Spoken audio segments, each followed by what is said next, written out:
Well, for those of you that are rejoining the webcast with the amateurs in round two, thank you very much indeed. Greetings to you from Italy. This is the San Gervasio Pro-Am. This is the amateur day on this here Friday. We'll have some more amateurs that will be skiing on Sunday as part of their third and last round. But today is for the amateurs, and tomorrow we will have the pros from start to finish starting at 9 a.m. All right, then. So far as this competition goes, we are about to go into round two.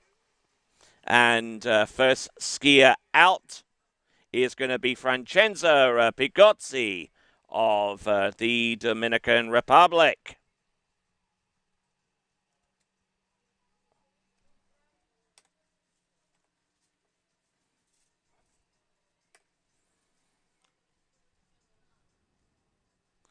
All right, then. I believe this is going to be at 40 kilometers an hour.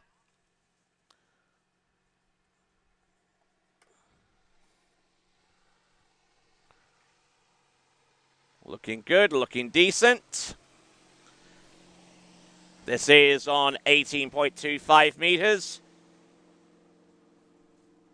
I know that some other parts of the world you can actually start on a jump line, but not here. 18.25 meters is the longest you can go in at. And that, I believe, is 40 kilometers an hour, the way it should be run. So let's have a look and look at the action replay, huh?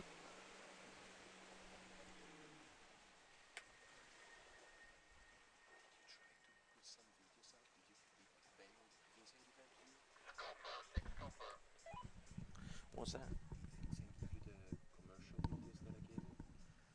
Not yet, no. But I'll have them ready. It's on that hard drive. I made a folder for you. Oh, I got it. So if you want to test them out today, see if everything works. So we have that for Sunday. All right, then. So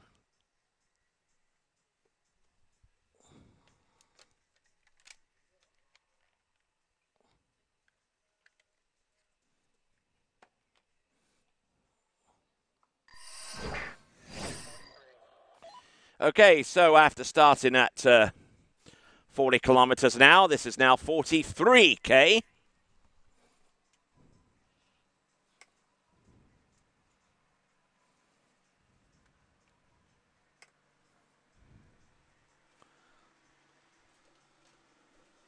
Not looking bad at all. 43K, which is equivalent to 26 miles an hour. Pulling a little bit longer, but that's fine. Oh, getting a little bit buffeted into number 6.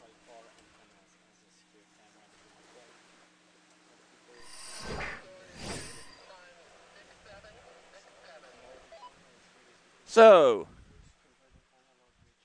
good effort there.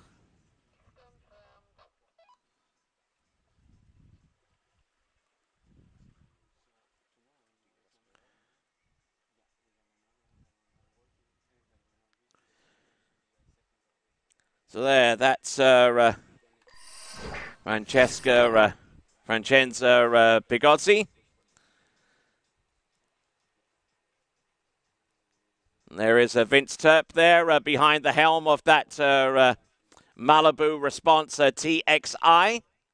Always has a smile for his skiers, no matter where they happen to be. 18.25 meters now at 46K now. 46K or 28 miles an hour.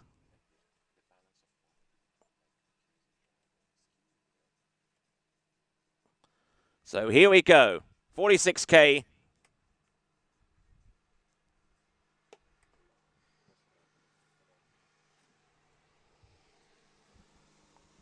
Having to pull long on one or two of these turns.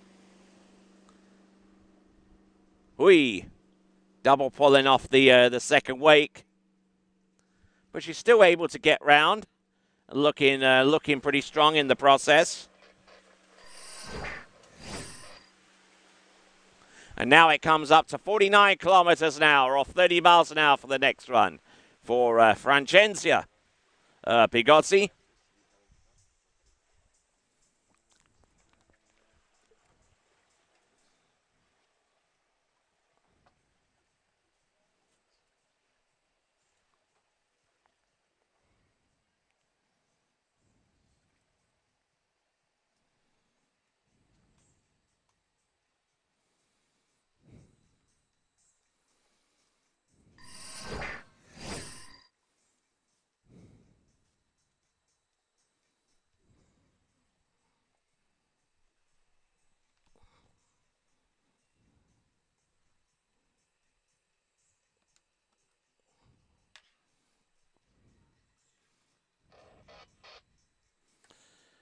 Okay, coming in 30 miles an hour for Francenzia Pagozzi.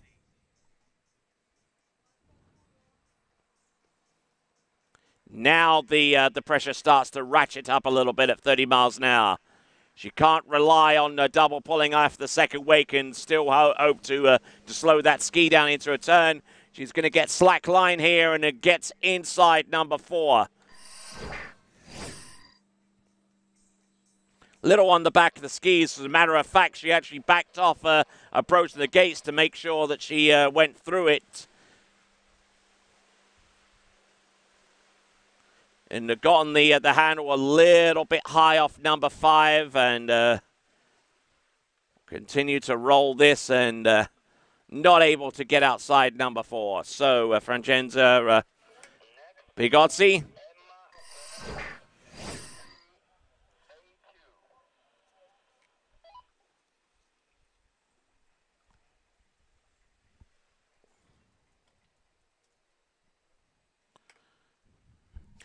Who's the next skier? Fortes, Where's she from? France.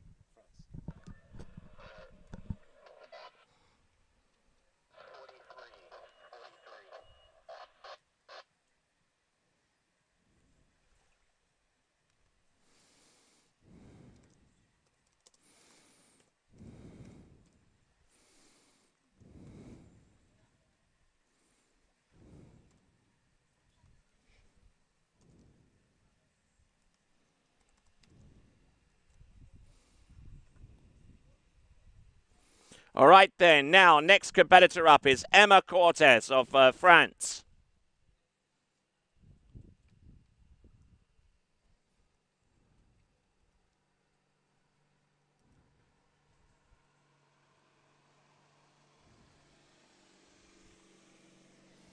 .43, just equivalent to 26 miles an hour.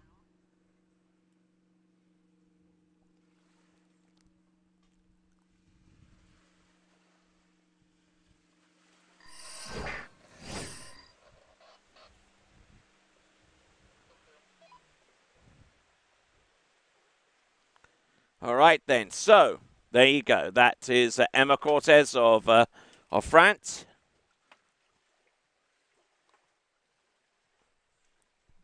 At 43K.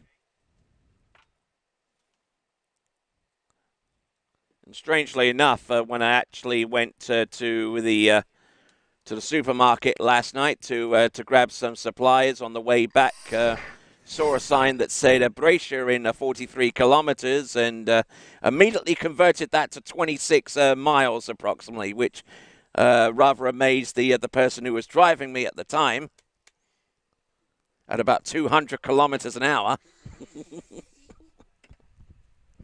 1991 Audi plate suite. All right then. So Emma Cortez.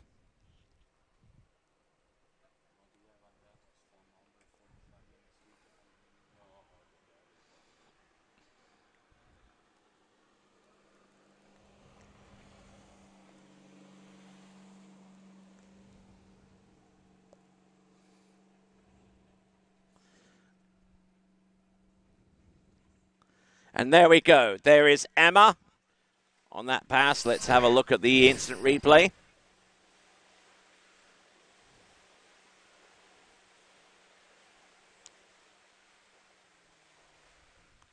Pulling a little bit long, but that's to be expected at 46K. 28 miles an hour.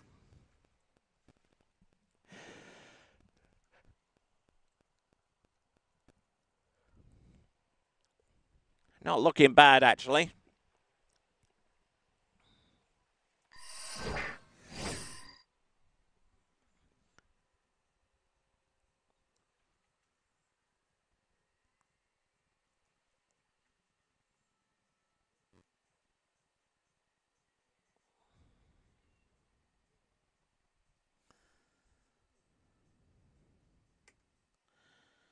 All right, so Emma Cortez now.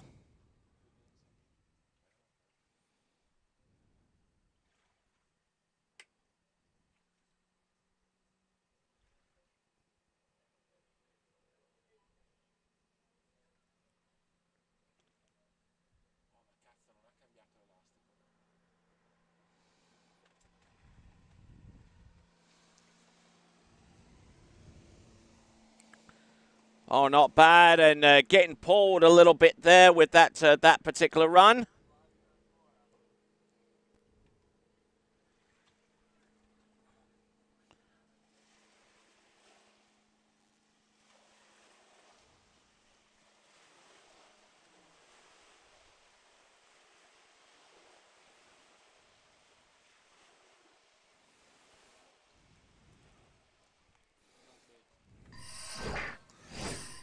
So apparently there was a no gate awarded, which brings us on to the action replay. We'll see. Judges are pretty adamant that she missed them. Oh, and they would be right as well.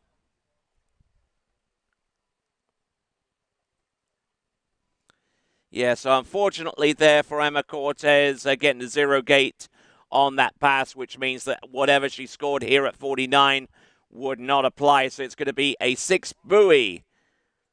Six buoy is at 46K.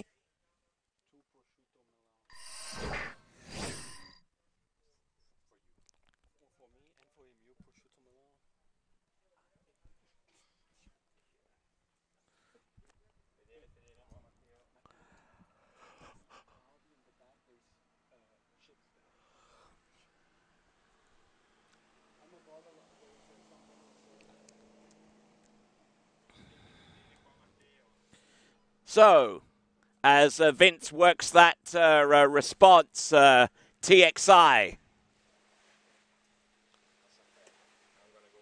towards the dock. We'll bring on our next competitor, who should be Andrea Pagozzi.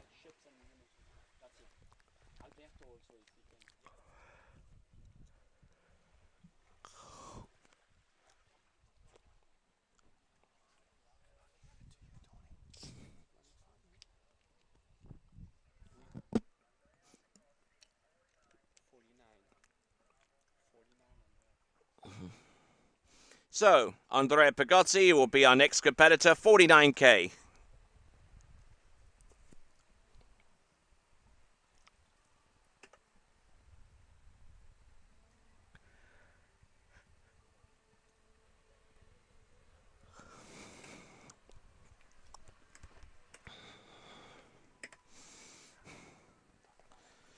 All right then. So, continuing on with the skilled leadership at the chief judge's role with Candido Moz, we have Andrea Pagozzi on the water now.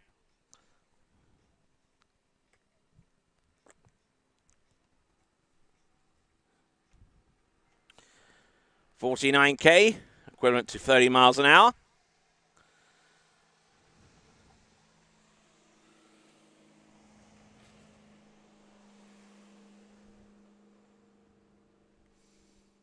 And seems to have a pretty good handle on that. And take a quick look at the action replay. Slow that down a little bit there, just to pick this pass apart. A little bit stiff in the back there, coming off number one into number two. But I tell you what, he certainly cranked it down hard off number two into three, and certainly being right foot forward helps you out with that. And running through 49, now going up to 52.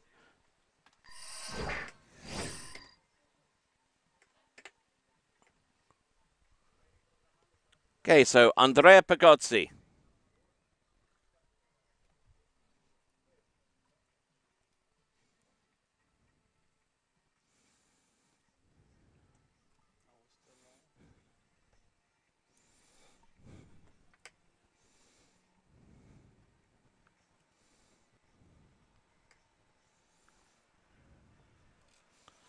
All right, there. Here comes Andrea Pagozzi.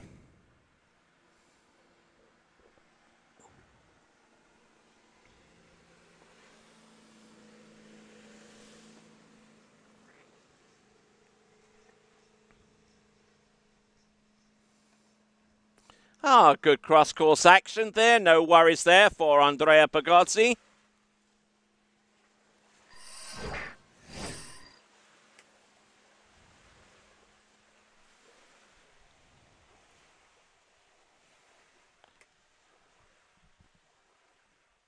Don't see too many problems there, being as that's the neutral side turn on his 135 side.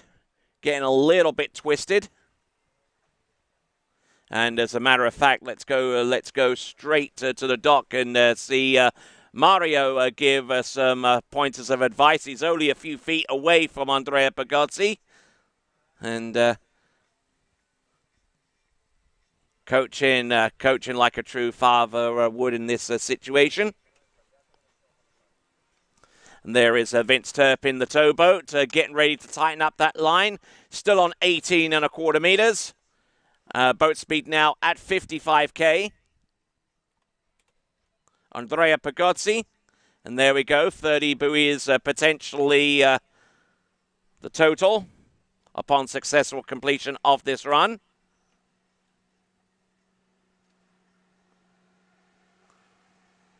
Good form. The boat speed is cranked up here, which means that he's really going to have to hold his angle well and true from one side of the course to the next. Oh, just managing to get round number 6 by the skin of his teeth. We'll take a look at this action replay here. Oh, whoa, hang on a second. Let's go back on that one.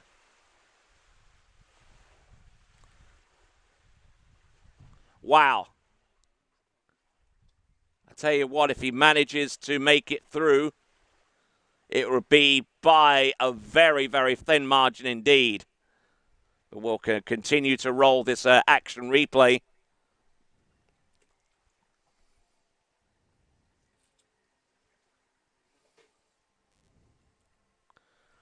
It certainly appears to be a 6-buoy count at 55 kilometers an hour, 18.25 meters.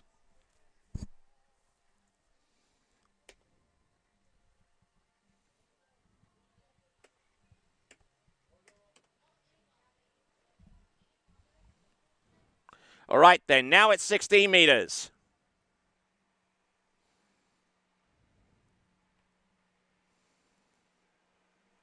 Entrance, number 1. Good to go on number 2. Continuing to pile on the pressure, but unfortunately coming up a little short on number 4. We'll take a look at this once again before he heads back to the dock.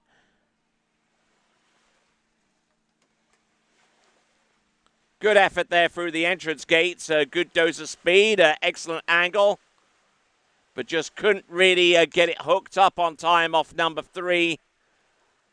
And when the line tightened, it pulled him clean off his edge and just couldn't really get it to go on that particular turn. So that is Andrea Pagozzi. And so the next competitor to go should be Francesco Delago.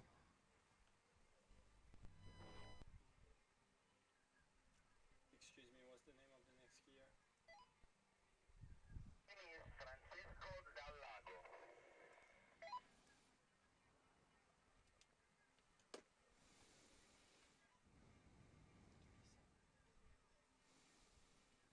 skier? Okay, Francisco Delago coming in at 37 kilometers an hour.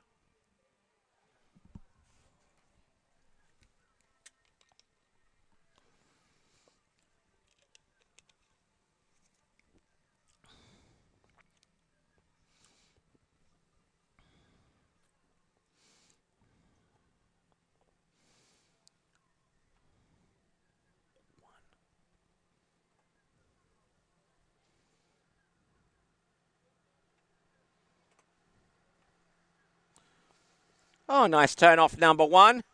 Now, he got 1.5 in the round previous to this, so anything more than about this. Come on, get after it, kiddo. Come on. Go on, get after it. Go on, go on, go on. There you go. Go on. There you go. Round 6 buoys. Yeah, 4.5 buoys better than he did the previous round. So yeah, and you got to love that from the driver there, Vince Turp, encouraging his skiers all the way with that.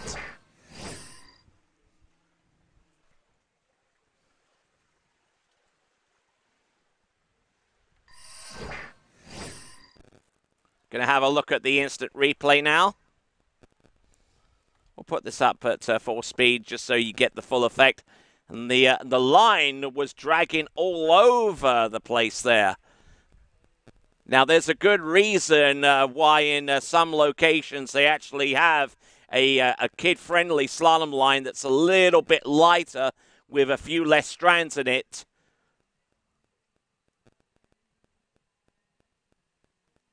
And there we go. That is Francisco Delago. We'll return to live action now. Some good activity by the dock. And here is Francisco Delago.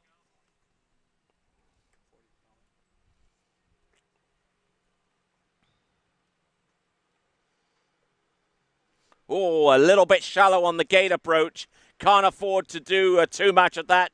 This is 40K. Come on, Francisco. Come on, get after it, boy. Go on. Get after it. Go, go, go. Go, get after it. Go, go. Come on. Come on, you can do this. Hey. Oh, and he get just barely inside number 6. That's a shame. Okay, so Vince Turp brings Francisco back to the dock, where he will stay.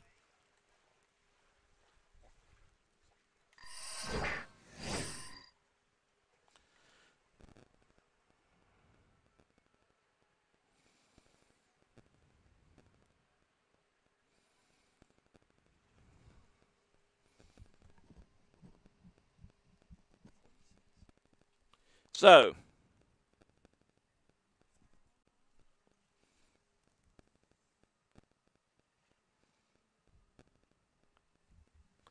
good effort there from Francisco. And we'll exit our instant replay and take us to dockside, where our next skier is about to take to the water. It should be Eduardo Lamalfa.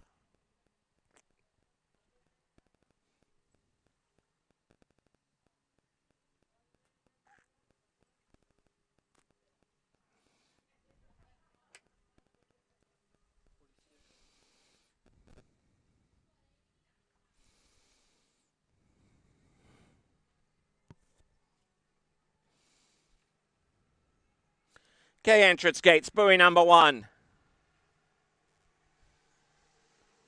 Looking in decent shape. Getting some good angle, a little over the tip of his ski into number 4. And almost got broken over too much into number 5. Good effort there. Excellent there from Eduardo Lamalfa.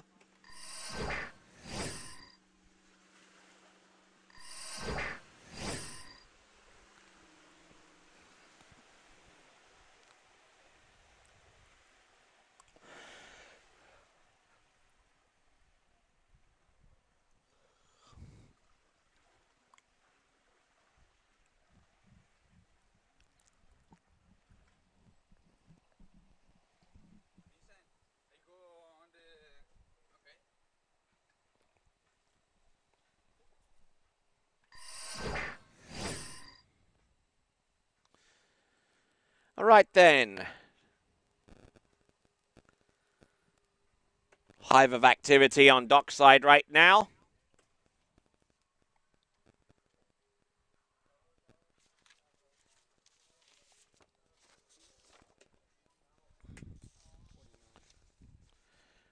Okay, so it is 49 kilometers an hour, or 30 miles an hour.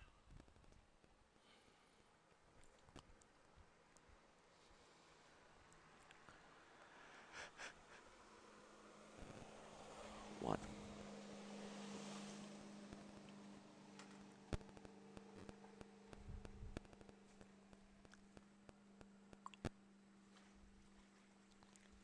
Oh, nicely done there. Getting through 49 and appears to be quite happy with that.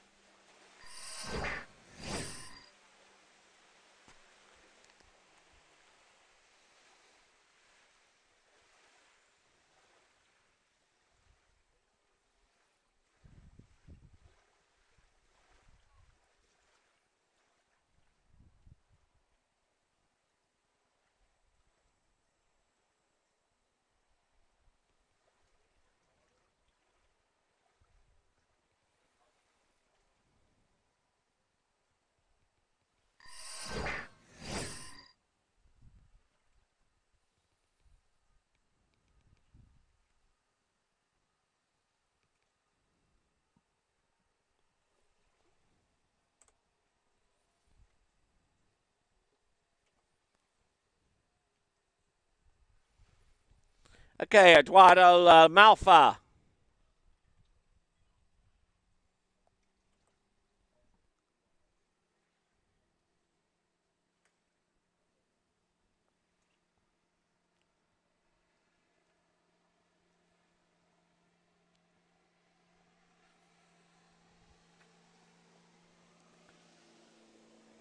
Whoa, almost getting pulled off his edges into number 4, and unfortunately that was a factor in the fall that he took around that turn. Eduardo Lamalfa completing his run a little bit shorter than he really wanted to go.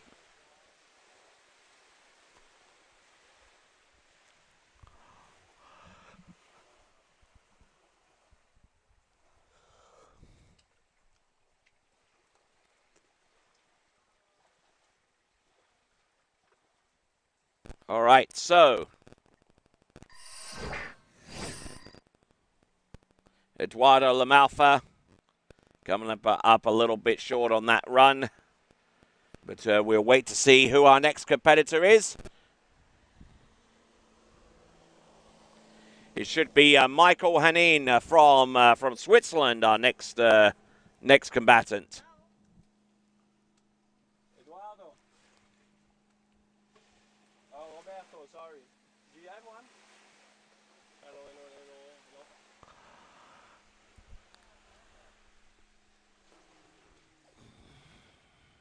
Hello, can you hear me? Buongiorno. How are you? No, 10. But not this one.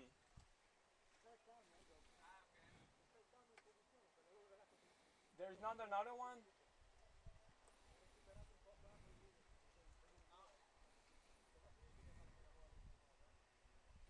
Robert must have it. Don't worry. I talk to you. Michael 49.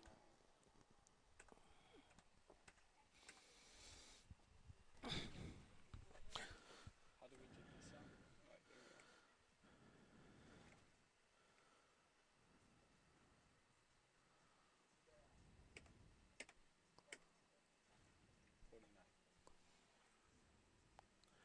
49. Okay, here comes Michael Hanin. 49 kilometers an hour for his opening pass.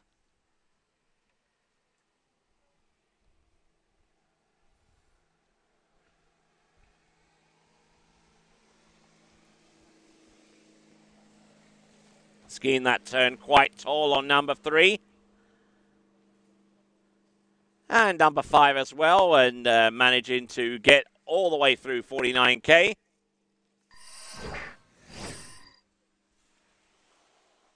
Roberto, don't do the zoom so much. Zoom, zoom. Progressive.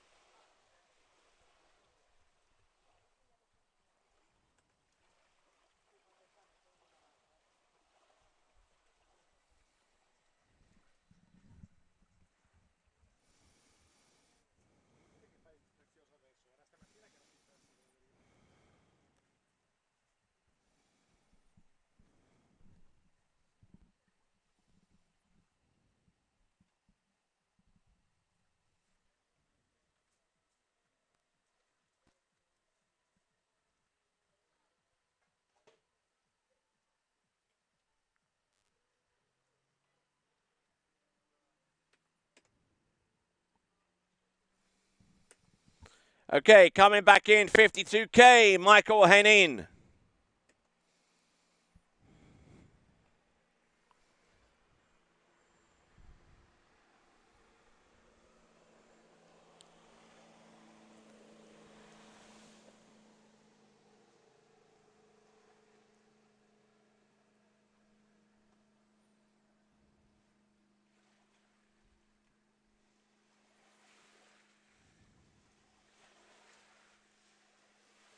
Roberto, the skier, stay focused on the skier.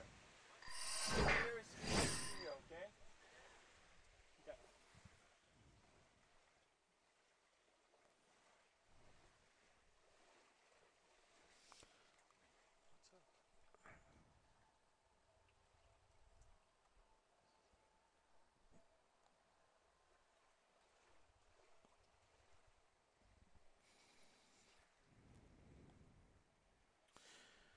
All right, so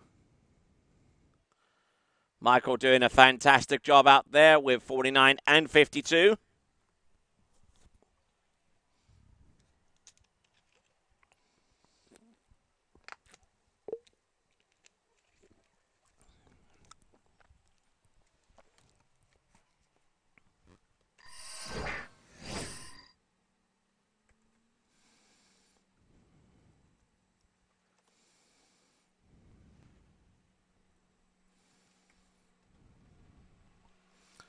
All right, 55K.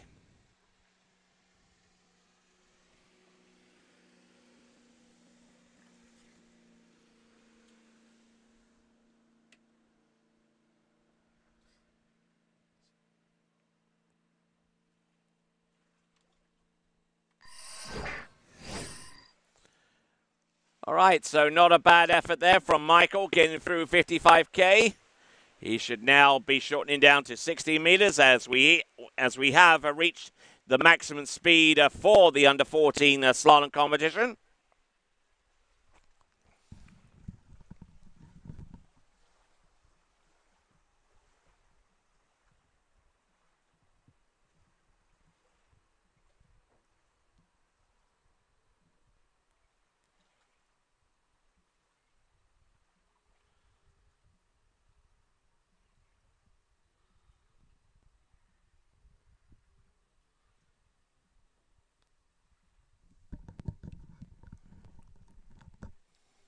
Roberto, skier, please.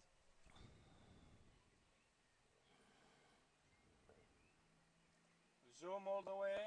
Zoom, zoom, zoom, zoom, zoom. Zoom. All right, then, here we go. Michael Henin. It's gotten through 18.25 meters. Now we're on 16.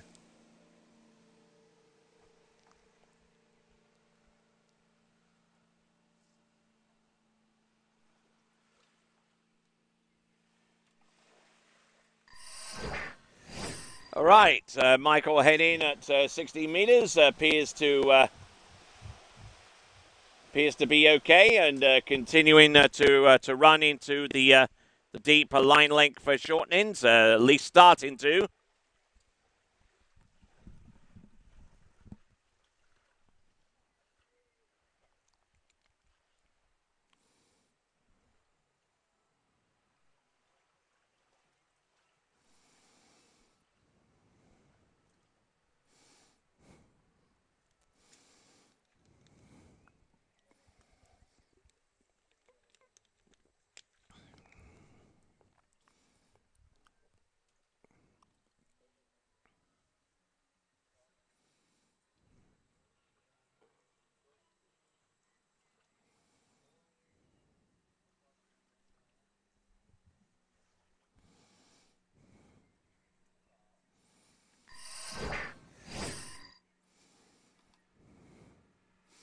Okay, this is 14.25 meters now.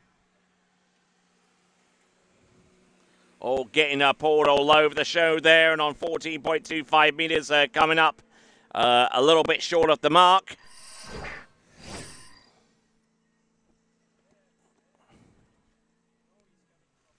We'll just take a look again via our action replay where things started to go pear-shaped for him.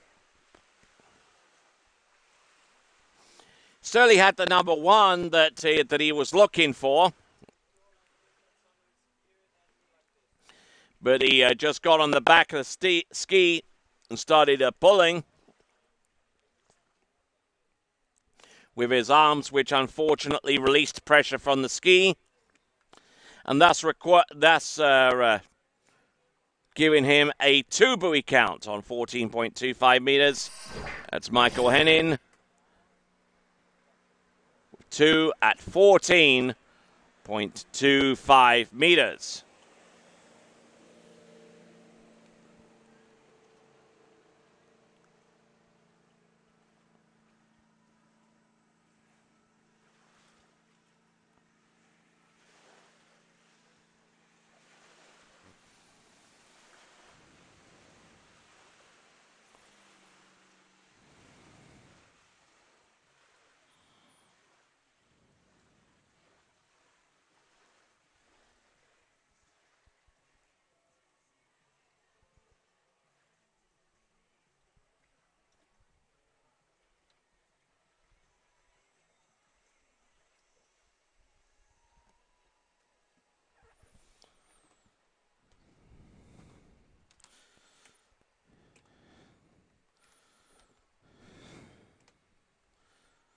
All right, then, moving on to our next competitor.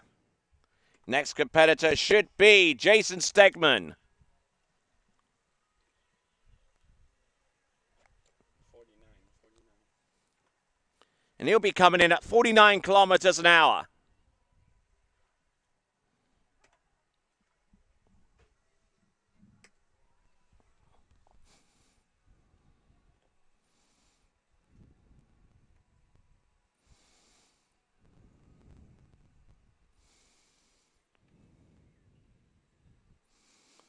Entrance gates number one.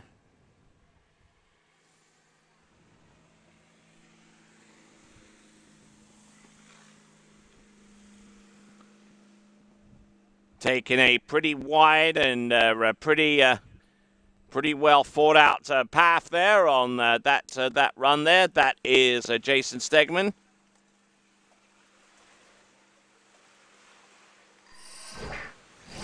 So we'll take a look at this pass via our action replay. He's done with 49, now getting ready for 52K.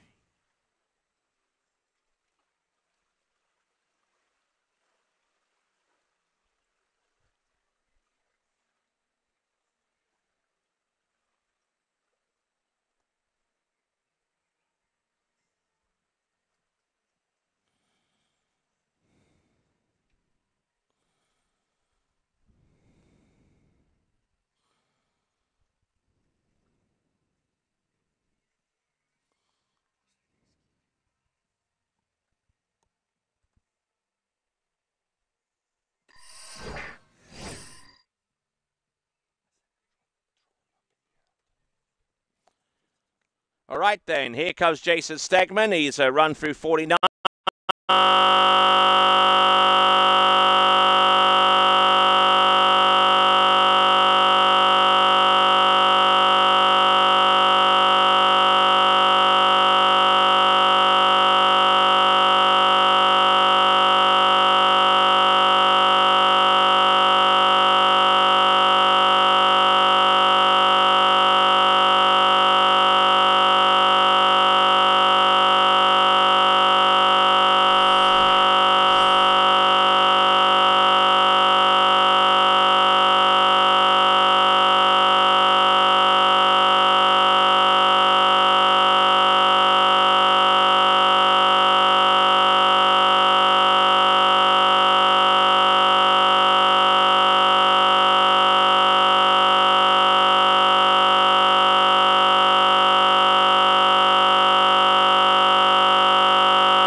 Looking strong, looking very, very aggressive, going cross course.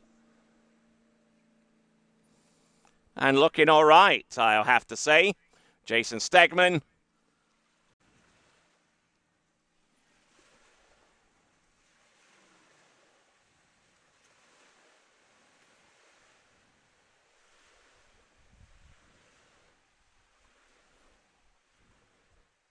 All right.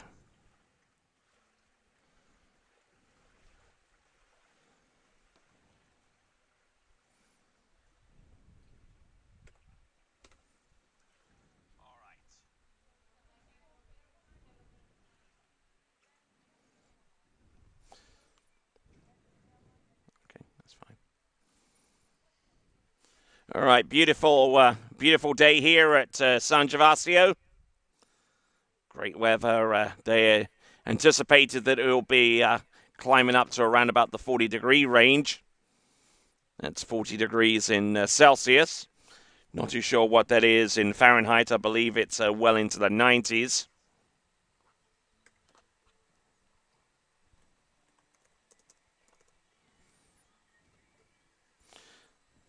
And if it is about 40 degrees Celsius, it will be extremely hot because that'll be about 104 degrees Fahrenheit. All right. Enough about the weather. Let's continue on, shall we? This is Jason Stegman.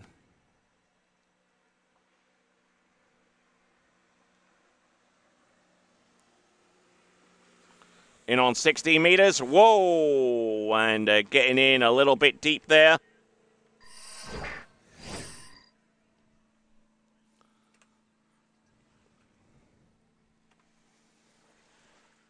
Oh.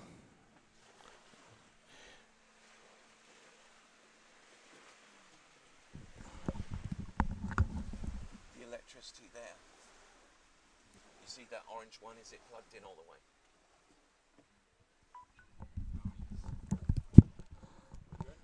All right, then. So, that was Jason Stegman. He's coming into shore right now.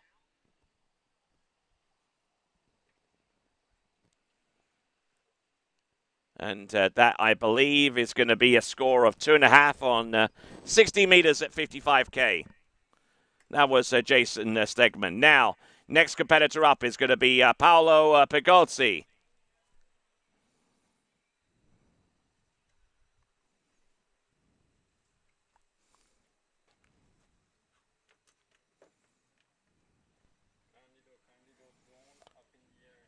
Okay, so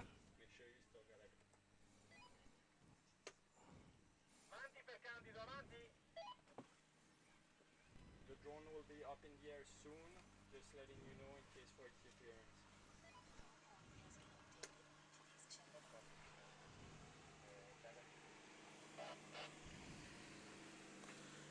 okay, not looking too bad on the opening pass, just trying to work his way from one buoy to the next.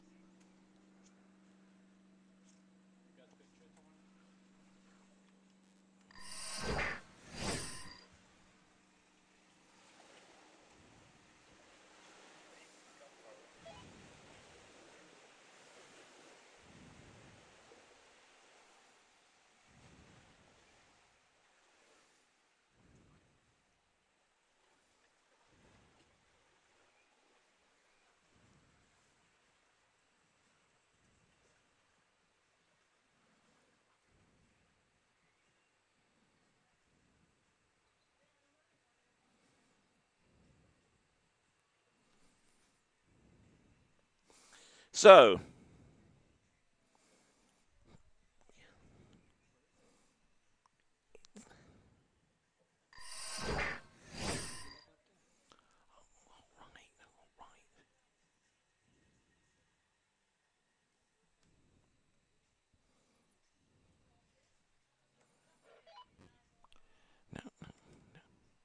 okay, oh, let me take care of this.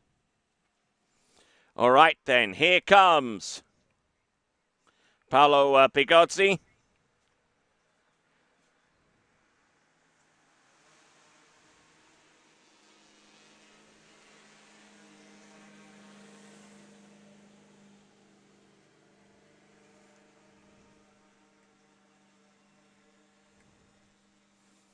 Oh, doing a fine, fine job out there. No worries at all.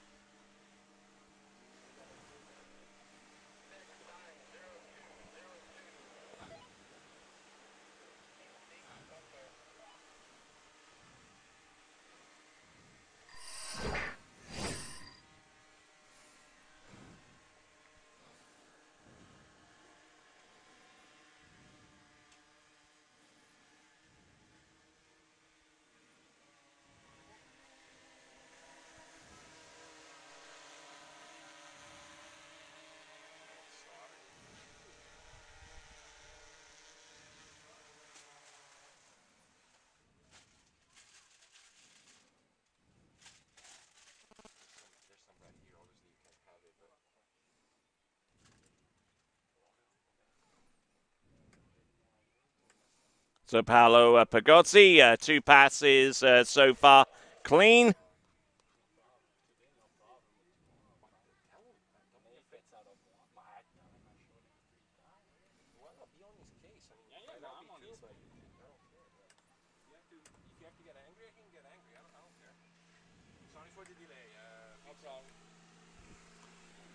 Yeah, there is Paolo Pagozzi working his way from one side of the course to the next.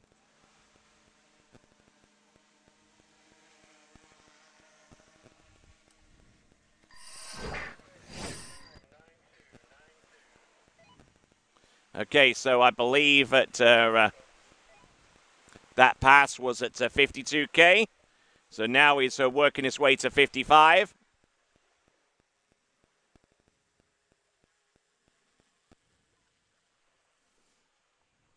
And for those of you watching the webcast, we have a rather unique view of the slalom course right now. And we're going to see if we can follow Paolo Pigozzi right here.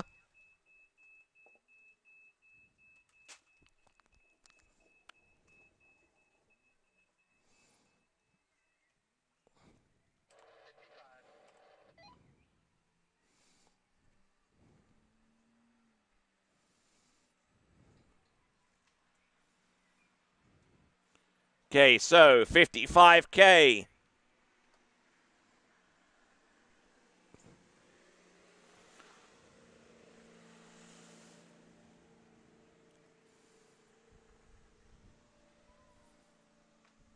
Oh, and getting into a little bit of difficulty there around buoy number 5. But a decent effort nonetheless as we guide him all the way back to the dock using our aerial footage.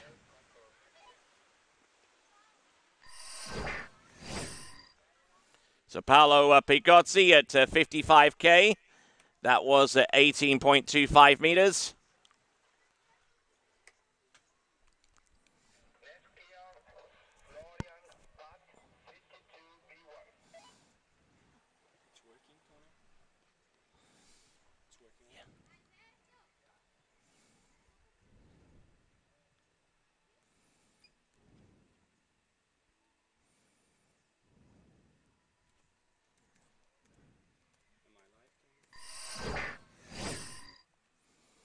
All right, then. So we've just seen Paolo Pigozzi, and now we're going to go with Florian Path.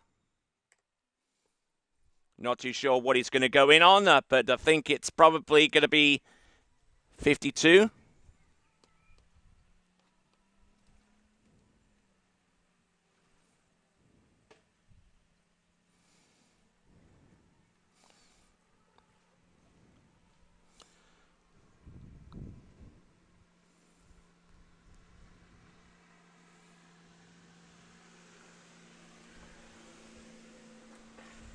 Florian looking very good, very steady. That I believe was at 52 kilometers an hour.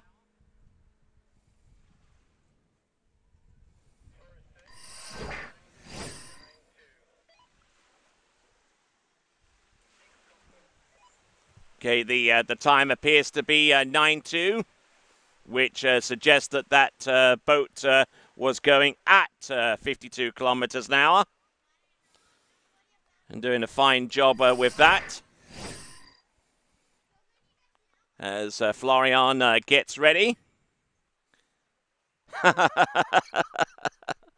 Yeah, and he just looked over his left shoulder there and tried to stare down a drone. Getting a little bit of a cooling breeze from those 4 blades. Expertly piloted by Vincent Stadelbauer, of course.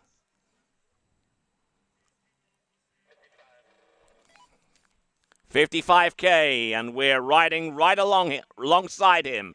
This is Florian Bath.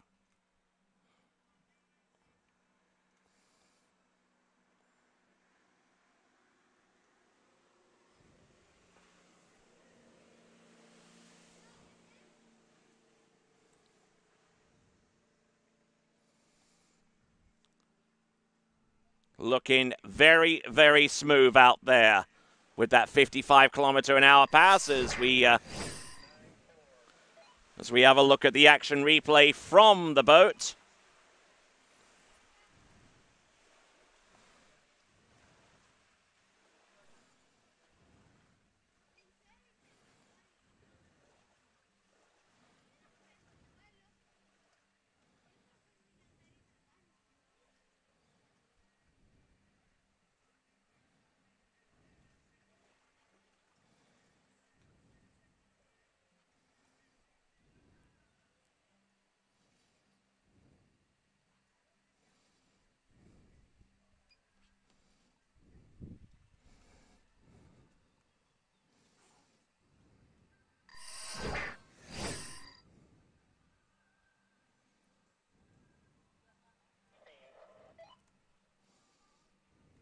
Coming in on the 16-meter line.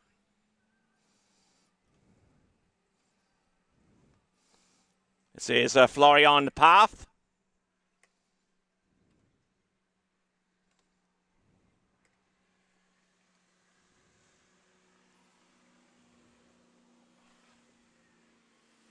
Looking very, very smooth from one side of the course to the next. I think he has to look smooth for the drone.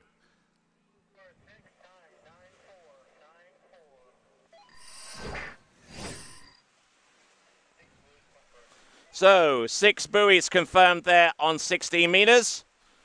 Seems to have a pretty good grasp of the slalom course.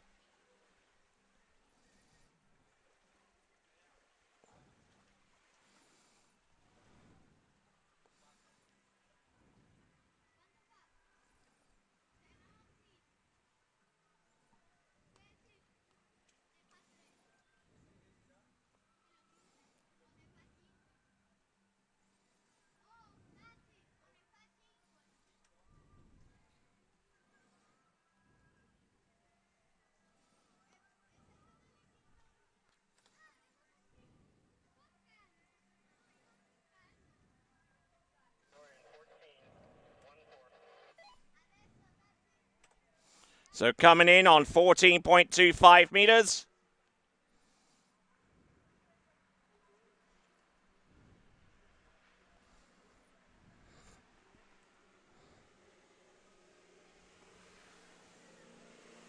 Looking smooth on 14.25 meters up to a certain point. And again, a little frustrated there with himself at the end there, Florian Path. We'll find out why with the instant replay. Again, a good hookup off buoy number 1. And left himself a little bit open into number 2, I find. Got a little bit of a hit off that buoy and brought him down course. And then from there, he was basically fighting for his life. As he got round that number 4, brought the handle up, and it was goodbye, Mr. Bond. So there we go. That is a 3.5 at 14.25 meters for Florian Path. And he will now yield to our next competitor to take to the water. It should be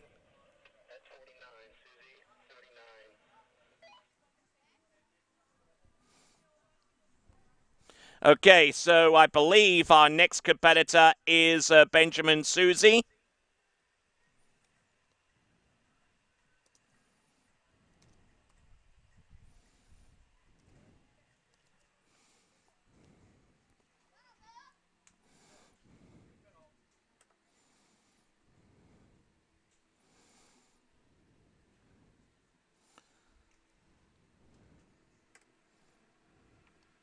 At 49K.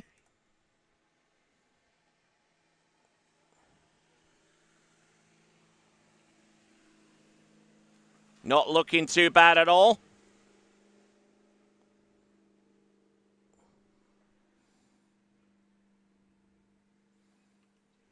And doing a fabulous job with that opener.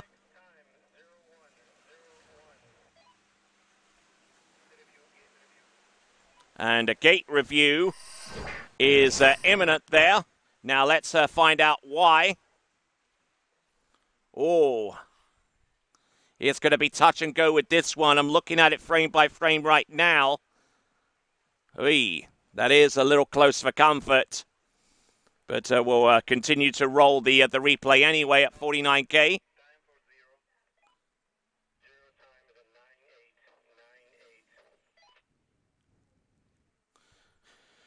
Okay, so looks like they've determined at the tower that he scored a 0 gate on that opening pass of 49K. They requested the 0 time, and thus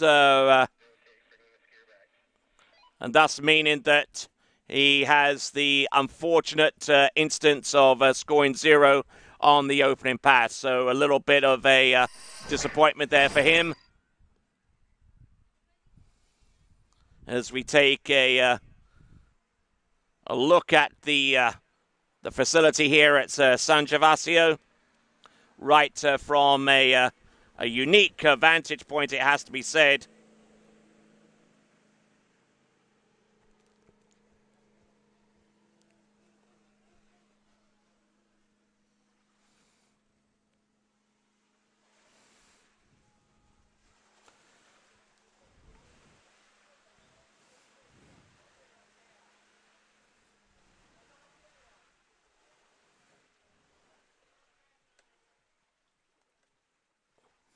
All right then, folks, and that brings to a conclusion the under-14 boys slalom. We're going to go on to our next competitor, over 45 ladies slalom, Rosemarie Oman from Switzerland. Next competitor.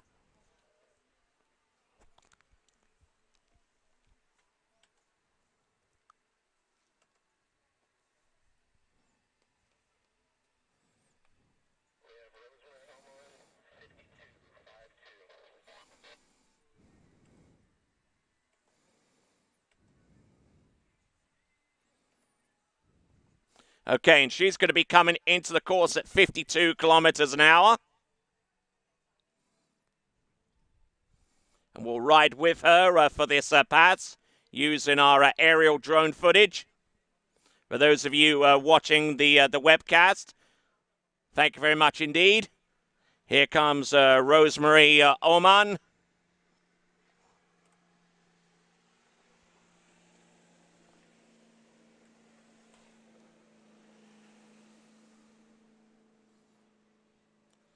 Looking very strong.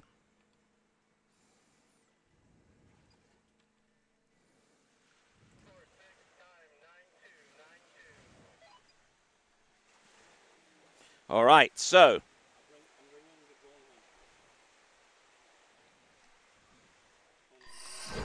Rosemarie Oman at 52K, making that one look pretty decent.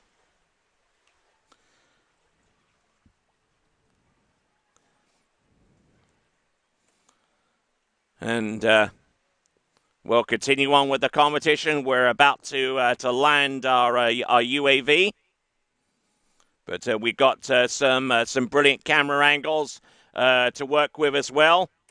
This one from the boat, this one from dockside, the driver camera as well, which has been a rather unique feature with the webcast produced by the Woodski Broadcasting Company. There's Vince Turp at the wheel.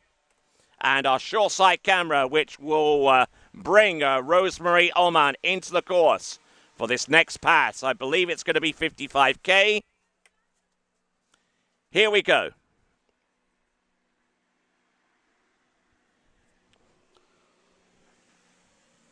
It's at 55 kilometers an hour.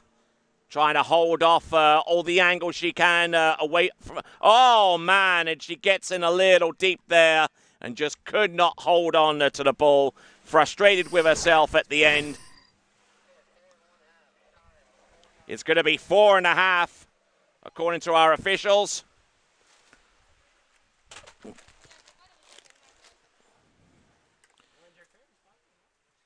So there we go.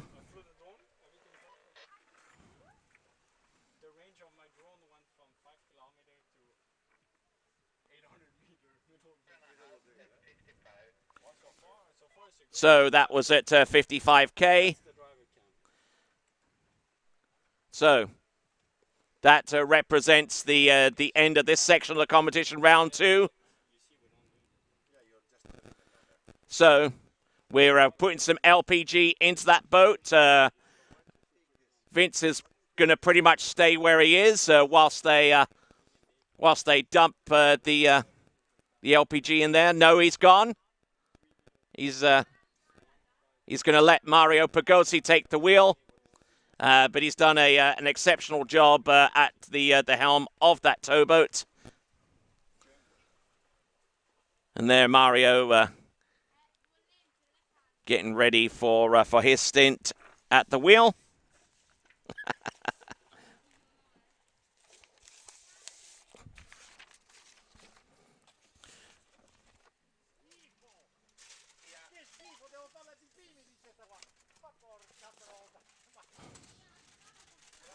Okay, so Emmanuel Contri, I beg your pardon, will be our first competitor out in this section of the competition.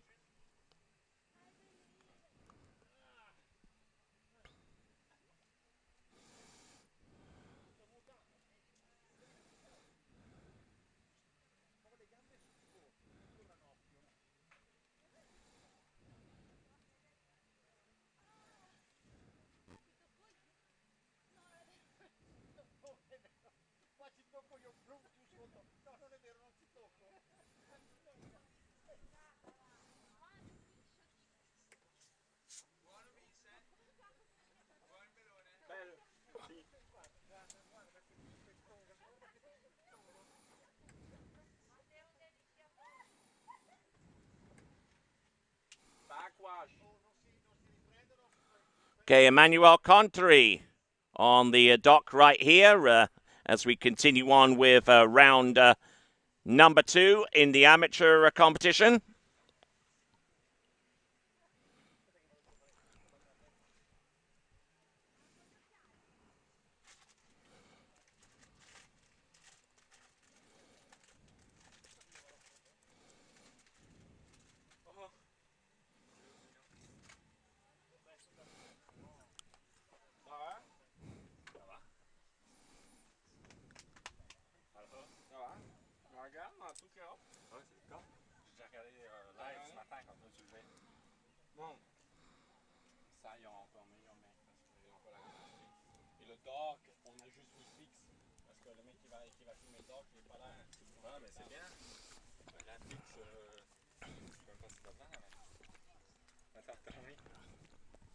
Good. All right, continuing on with the competition. Thanks a lot for tuning in. Bear in mind, ladies and gentlemen, that this is the amateur portion of the competition. For those of you looking to see the likes of Nate Smith and Will Asher and Freddie Winter, all that is to come tomorrow, where it's the pros day. Tomorrow being Saturday, of course.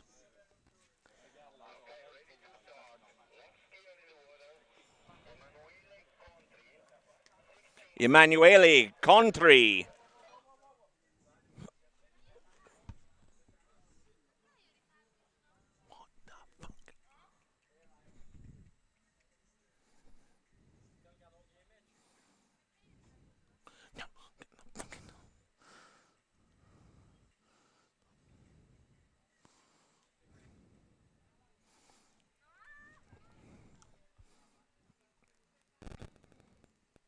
Check.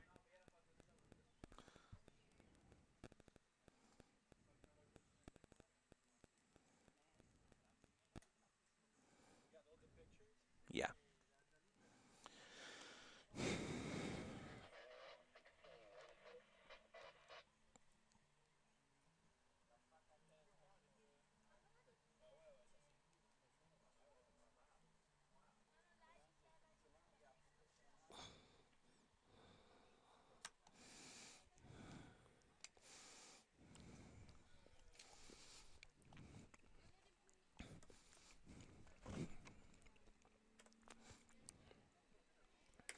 All right then, folks. Emanuele Contri.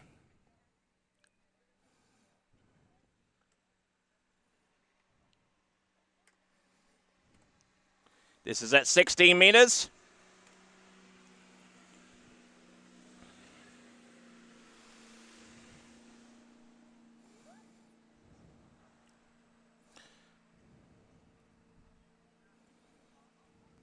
And not looking too bad on the face of things there with that opening pass.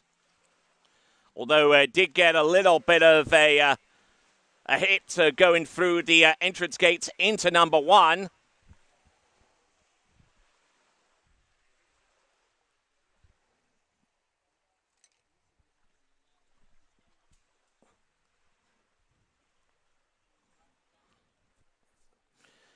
So, Emanuele Contri.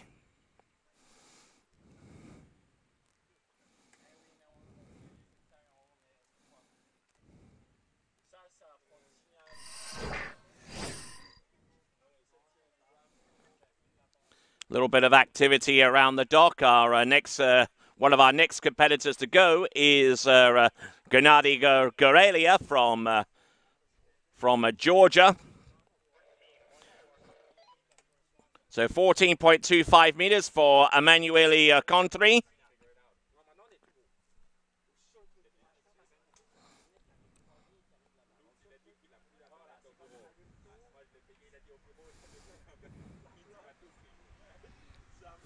Looking pretty good.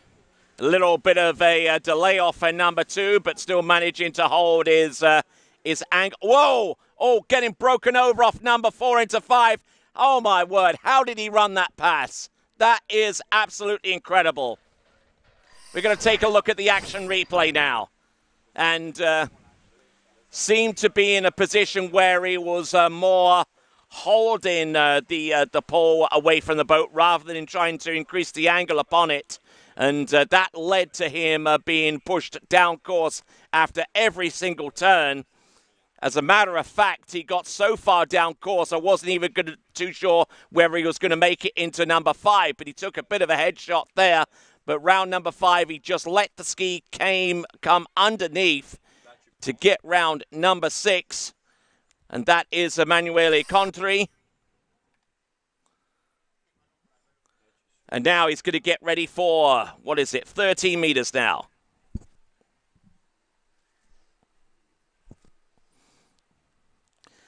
My good friend here, Benjamin Stadelbauer, good to see him. Obviously sharing the same affection for lemon soda as my good friend Vincent does. Must run in the family. All right then, here we go. Emanuele Contri. Hopefully he can. Oh, look at this! He manages to keep his head on his shoulders there. Round number 4, good to go. Can he make it outside 5? Barely. Can he make it outside number 6? Oh my word! I don't know how he's still on top of his ski, but there you go. That is Emanuele Contri of Italy.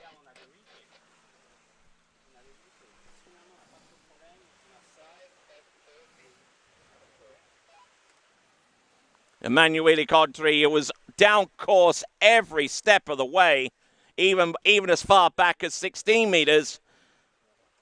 But he certainly gave it his all out there. No two ways about that. Emanuele Contri. Oh man, did you see that number 5? Boom, hits the trough and he almost headbutts number 6. But thankfully, he has enough strength in his stomach muscles to keep his shoulders up.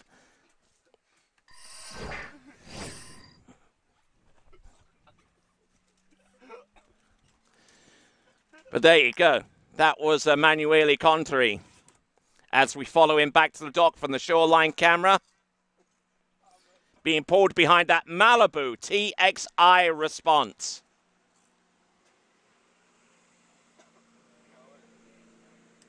And being driven by Mario Pigozzi.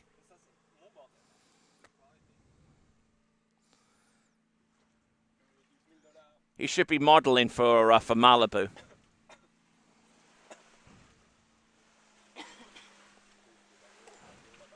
All right then, now, next competitor to take to the water.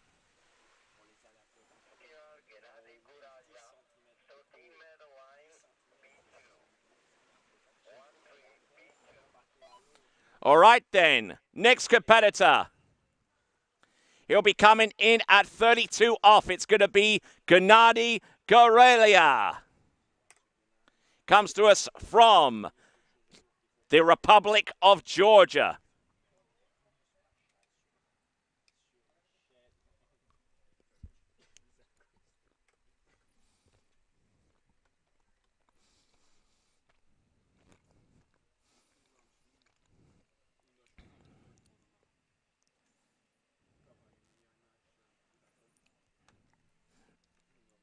All right, then, here we go. Gennady Gorelia.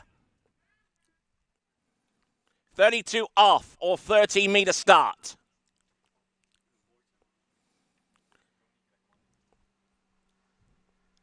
Using a rather more modern approach to his approach of the entrance gates. But I tell you what, he's not looking too bad at all off number 4. Round number 5, Gennady Gorelia.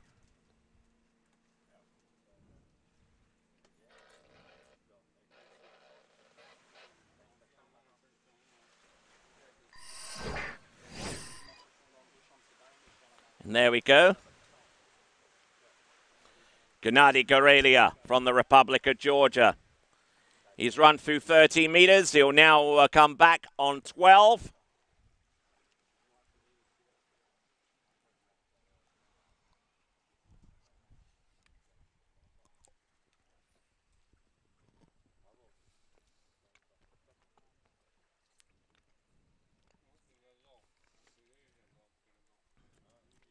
So, Gennady Gorelia,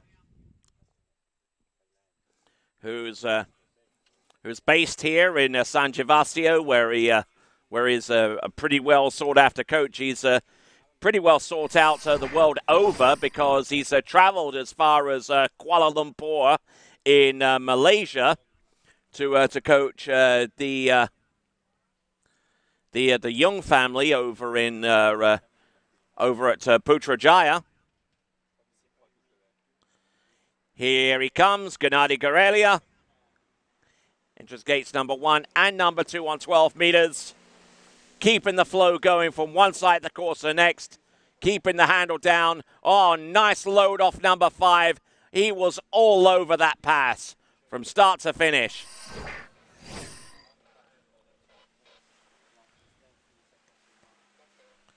So, Gennady Gorelia from the Republic of Georgia. He is strong like an ox.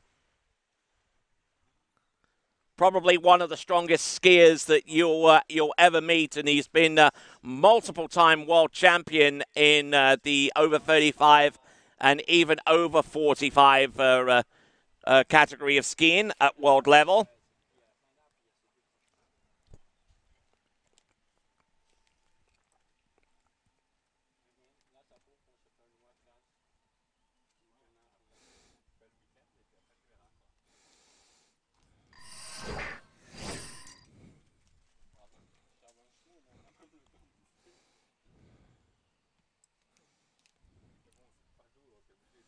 So now, line length is 11.25 meters. The skier is Gennady Gorelia.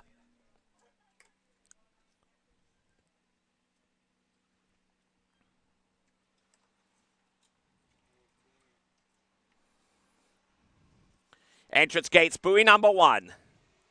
Oh, look at this. Oh, man alive, he's a little down course off number 3. He's good to go for 4. Can he make it round number 5? The answer is yes and yes. Good to go for Gennady Gorelia. It'll be interested to see. Oh, he was all over the show. His head was dipping down towards number 1. He was almost completely off kilter, but he continues to roll. And like I said, he is as strong as an ox, and he certainly needed to be to run 11.25 meters. Great angle from the boat to see Gennady Gorelia and the effort that he had to put in to run 11.25 meters. Managing just to squeak his way outside buoy number 6. That's a great effort. That's Gennady Gorelia, and we'll look forward to seeing 10.75 meters come up next for him.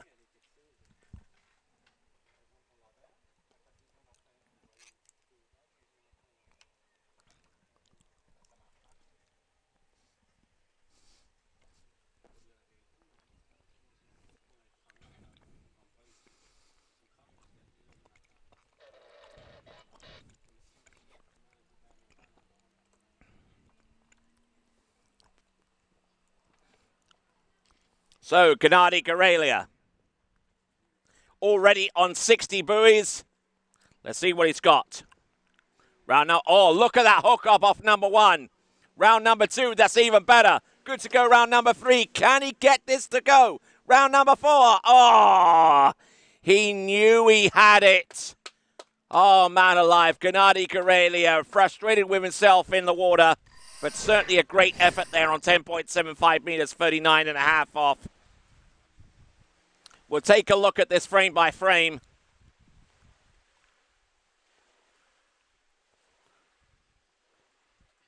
Keeping the flow going on that particular pass right until the moment that he got a little sideways, tried to grab hold of the handle and take up the slack, but unfortunately that just wasn't going to cut it there. So, Gennady Gorelia,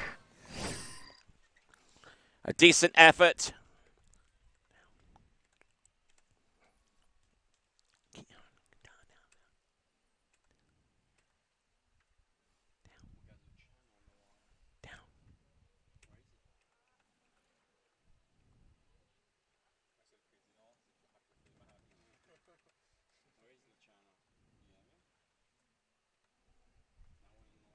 No.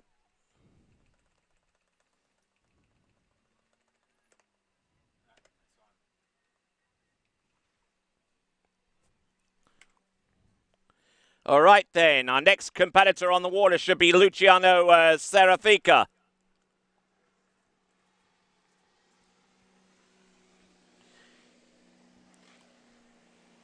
Not too sure why Gennady Gorelia skied out of order, but...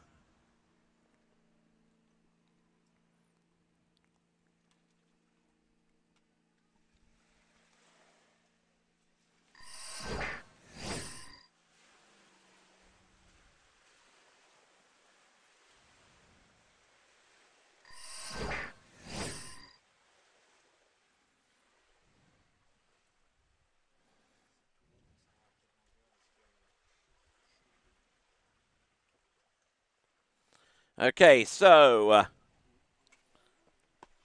Luciano Serafika came in on 16 meters and is now having the line shortened to 14.25 meters for the next run.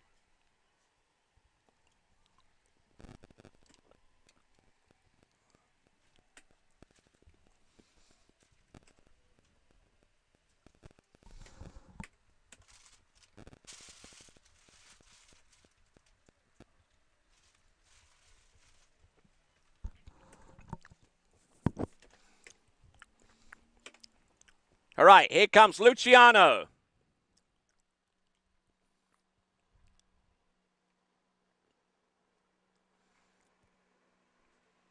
Oh, getting in all kinds of shape there off number one, getting even looser off number two.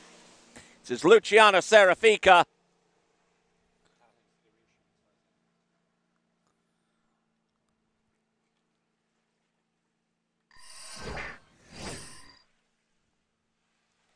All right, so Luciano getting through the opening two passes so far, 16 and 14. Not making 14 meters look particularly easy, but makes it nonetheless.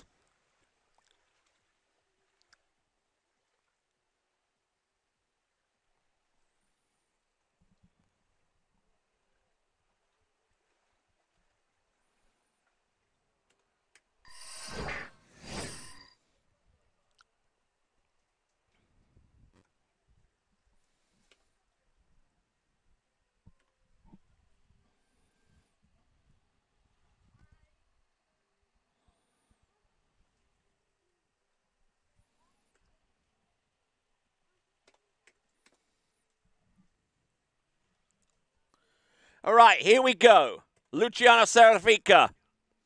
He is approaching the course rapidly on 30 meters.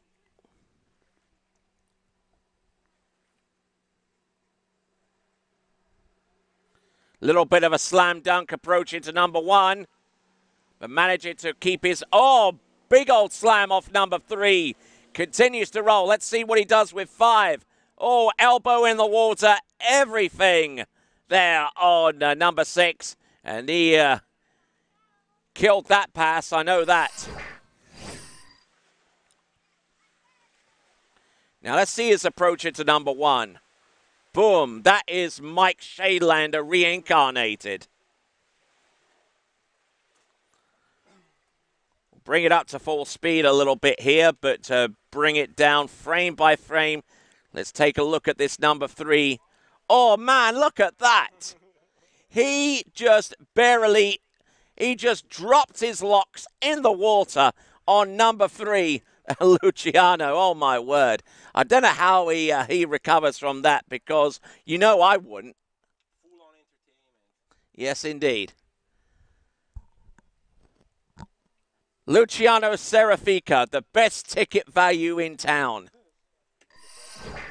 And he's also the president of the Italian Water Ski Federation. 2 for 1. There we go. Fantastic. Mario Pagozzi at the wheel. About 12 meters behind him. Or 40 feet of line. That is Luciano Serrafica. Oh, and his luck certainly ran out on him with that one. We'll get the instant replay on that in just a moment. But the president of the Italian Water Ski Federation.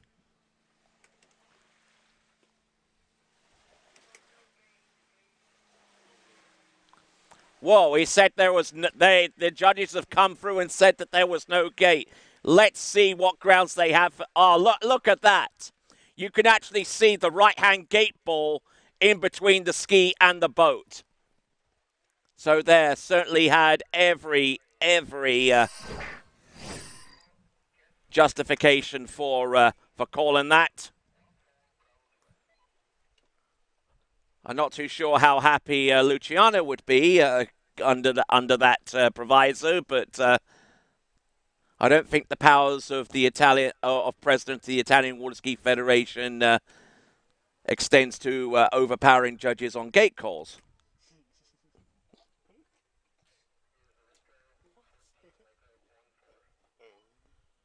Not that he would, mind you, but I'll just leave it at that. Okay. Aleko Kosioglu from Monaco.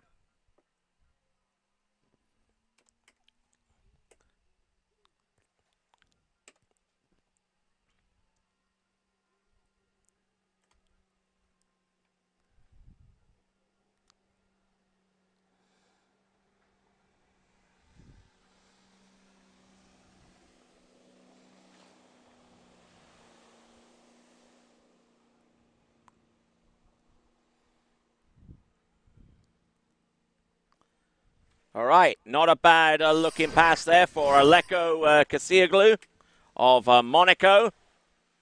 In other words, he skis over at Roquebrune-Serrageon, which is just a little ways outside Fréjus. I don't know how many hours that is drive between here and there, but it's probably close to about 9-10 hours drive from here, wouldn't you say? The host site of the 1995 World Water Ski Championships. And the scene of some political controversy over the last few seasons. But I won't delve into that too much. Suffice to say that the Federation of Monaco has more use for that site than where it's actually hosted in, the country in which it's hosted.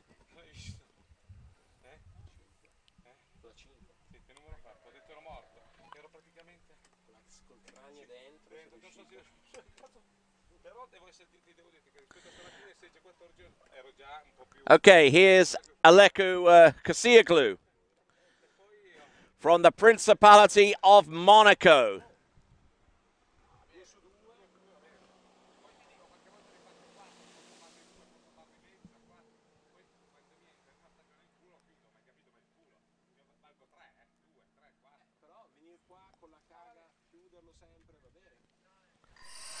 Okay, so Aleko Kosioglu, who comes to us from the area of the world that's populated by movie stars, Formula One race car drivers, James Bond, and all that kind of stuff. But not looking too bad on the slalom ski, that I can tell you. Getting in a little bit deep off 3 and almost broke forwards too much with his shoulders into number 4. But he knows where he is, knows where the ski is, and is just happy to ensure that the ski comes round, hold on to the pole, and let that take him around buoy number 6. So there we go.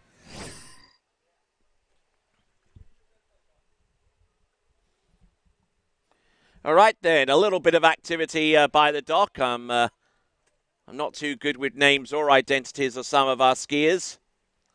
Aleko Kasioglu of Monaco.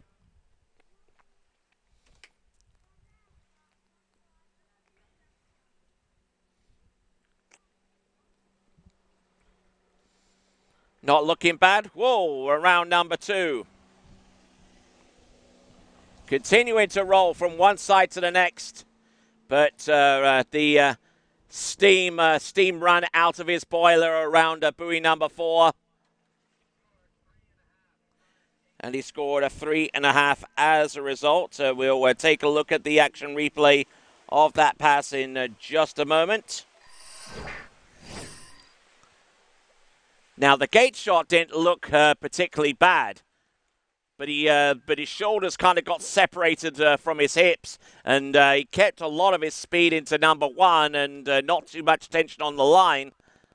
Now, number 2 was a little bit better. That's where he made up the majority of his deficit. Now, considering he's right foot forward, that's not exactly the hardest thing to do.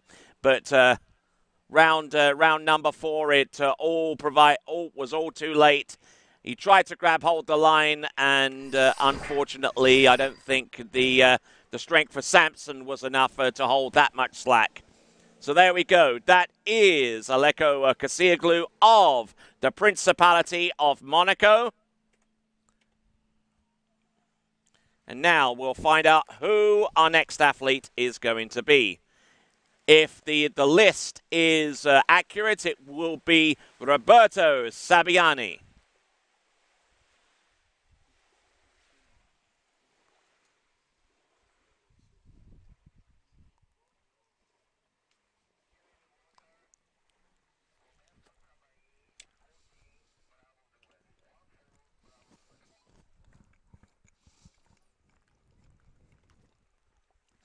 So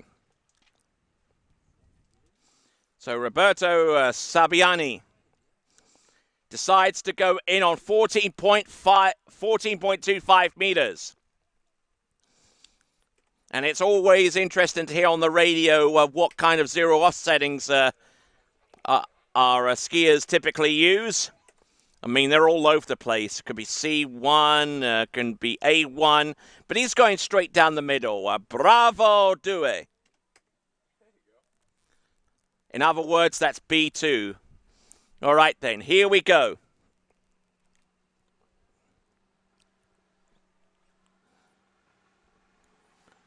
Hey.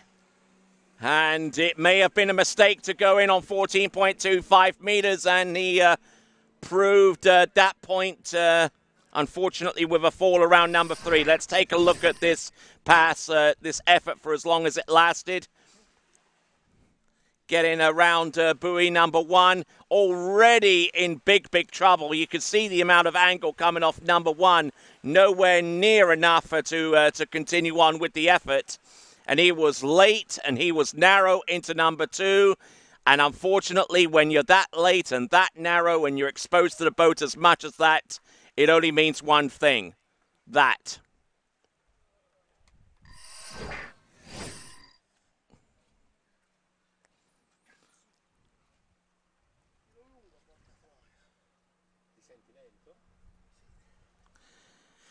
So there we go.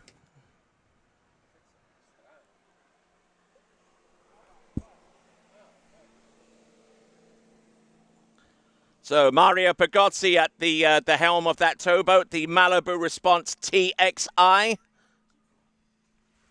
You're not going to find a better boat out there for all of your skiing needs, whether you are a pure slalom skier or a three-event madman. You'll find everything that you need in that towboat. The Malibu Response TXI.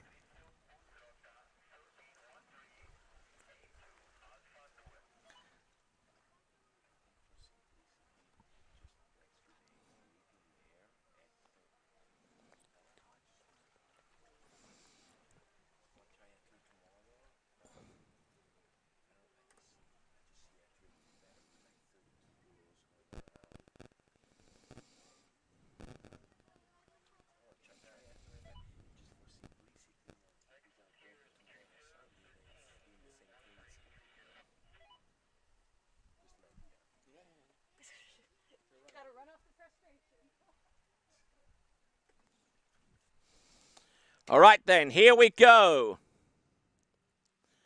So here comes Kiko, or Patrizio as he's known to his friends.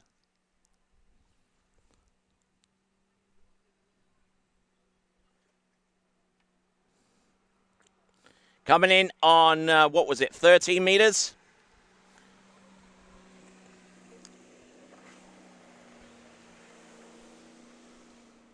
And not looking bad at all on the opening pass. 30 meters. No worries there from him. Through the exit gates.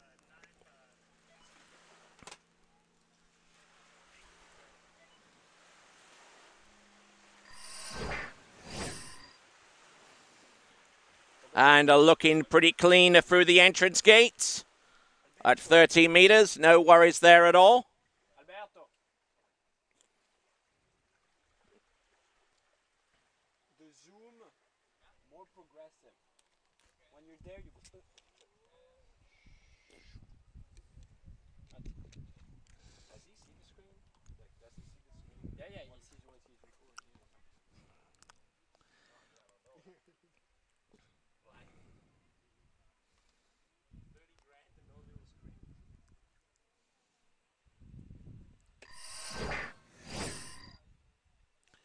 All right, then. So,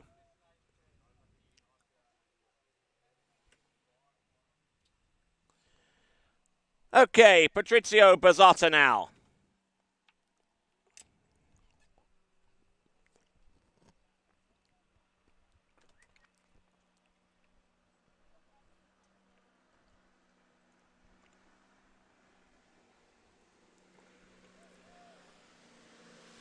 Looking very strong, looking very, very focused indeed. Can't fault him on that pass, and that is 12 meters there for Patrizio Bazzotta. As we take a look at this one more time.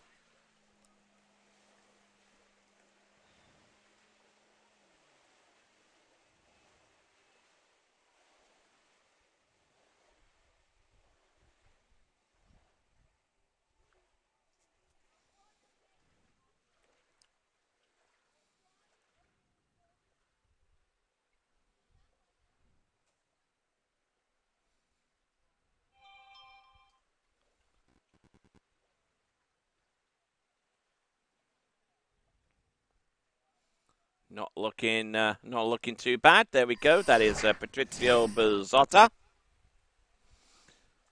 Some activity on the dockside. Not too sure who that is coming up next. Bun?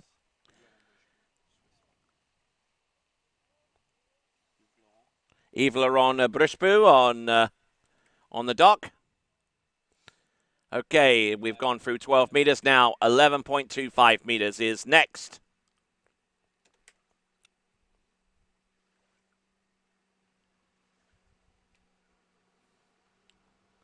Entrance gates. Oh, nice slam on number one. Continuing to roll off number two. Oh, a little bit broken over into number 3 and 4, and he just couldn't get it back together. Knew he had a chance to run that pass, and unfortunately, it's not going to be in this round. As we take a look at the action replay for Kiko Bazzotta.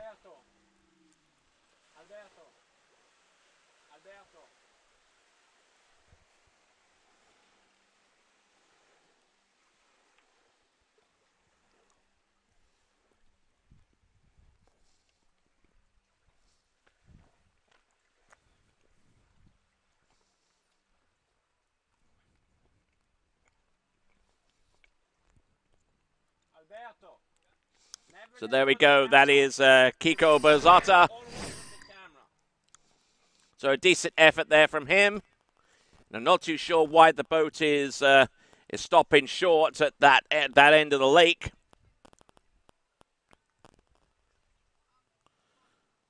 But I'm sure that there must be some compelling reason. We'll see if there's. Oh, hello. What's going on here?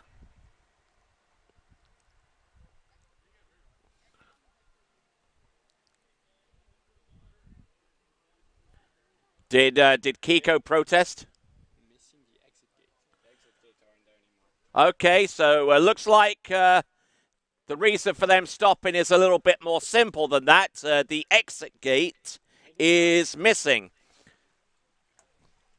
So let's take a look down the other end of the course. Let's pan away and see if the exit gate is there, just to confirm that.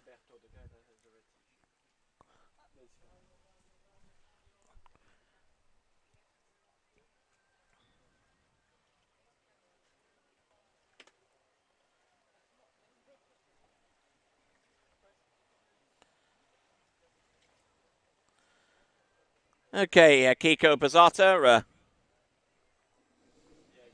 being picked up.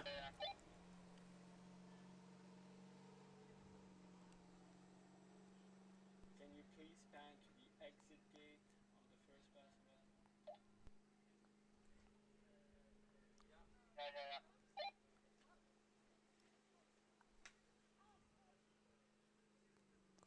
Pan to the exit gate of the first pass, please. Exit gate. The other. Other side.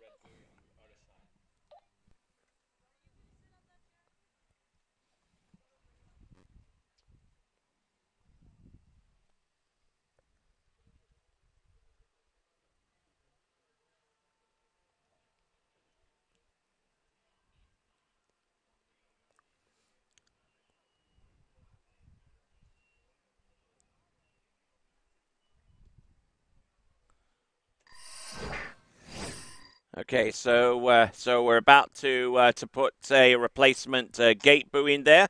If we can pan a little bit to the right from this view.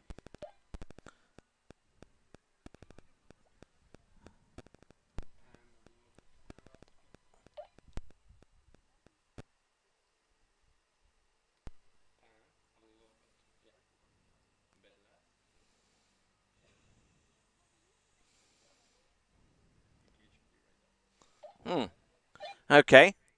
Well, apparently, I mean, we saw the boat guides there for number one, and the gates are missing completely. Never mind just one buoy missing; they're both missing. The first time I've seen that happen.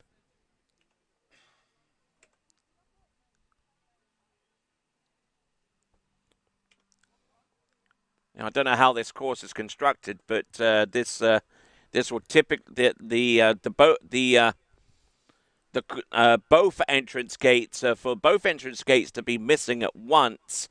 It would normally suggest that it's a floating slalom course with the buoys actually anchored to some telescopic poles underneath. Now, the way that this lake is constructed, I wouldn't think that would be the case. But for some reason, both entrance gates at that end of the course being missing. That's rather unusual. Anyway, on the starting dock there is Fedele Luzzeri. It looks like Claudio Benatti and our boat judge getting ready. They're only packing one buoy, so it must be that that when one sinks, the other one doesn't have any support. So we'll see how that goes. But those of you watching the webcast, you're looking at buoy one. You're looking at the pre-gates for that run.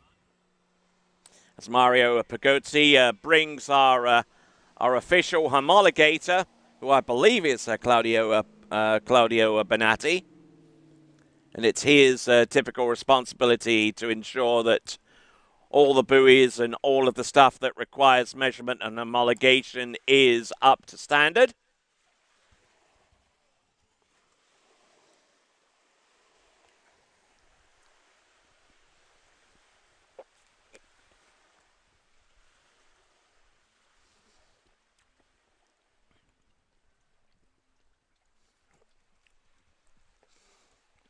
All right, looks like they're hooked onto something there at the end of the slalom course.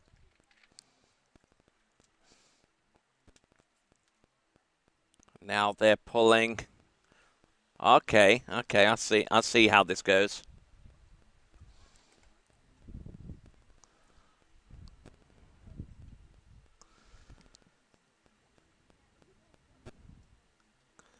Ah, there we go.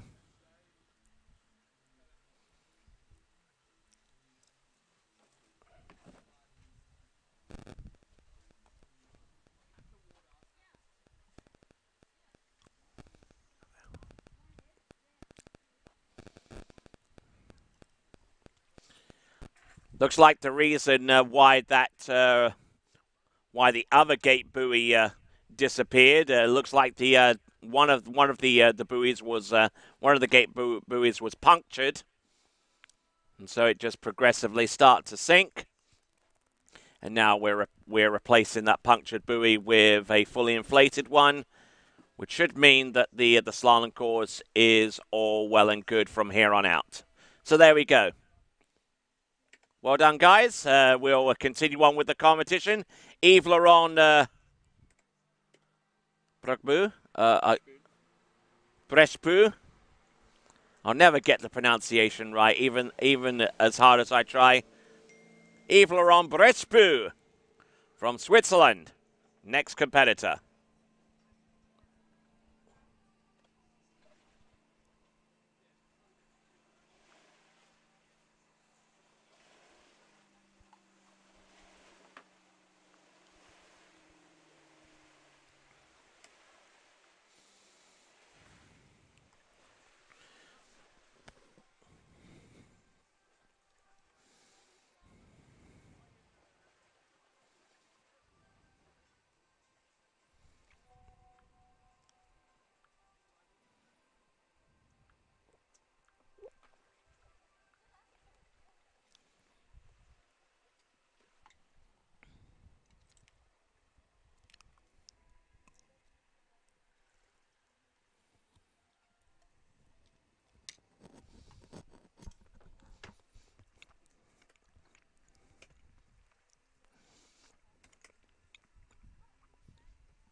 Yves Laurent Brechpu.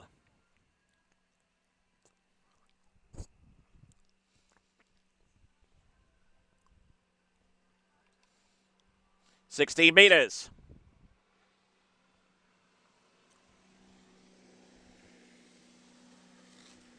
Not bad at all.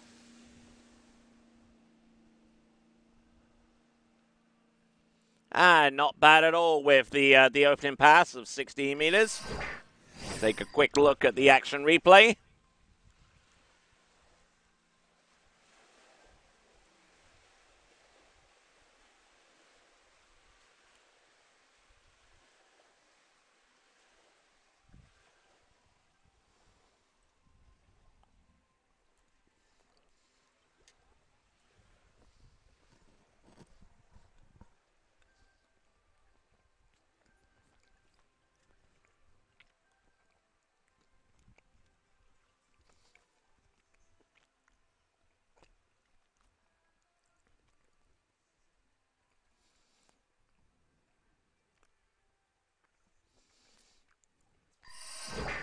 So Yves Laurent Brechpu.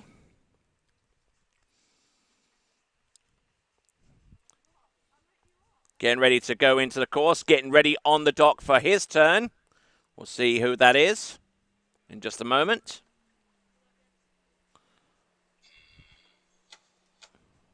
Here comes Yves Laurent Brechpu.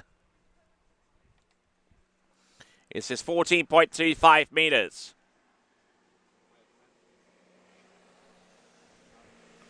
Oh, getting a little bit sideways there off number 3, but good to go on 3, 4, 5, and indeed number 6. So there we go. Yves Laurent Brechbuhl. On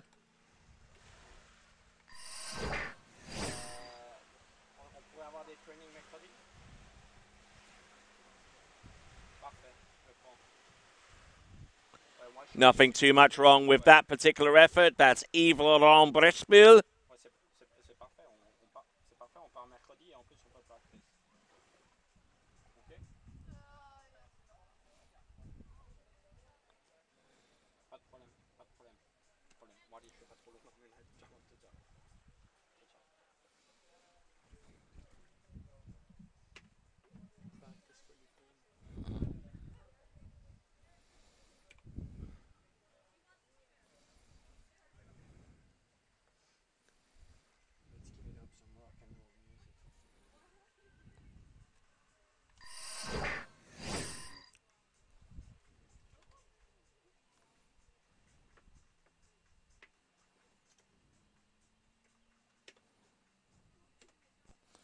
Okay, Yves Laurent.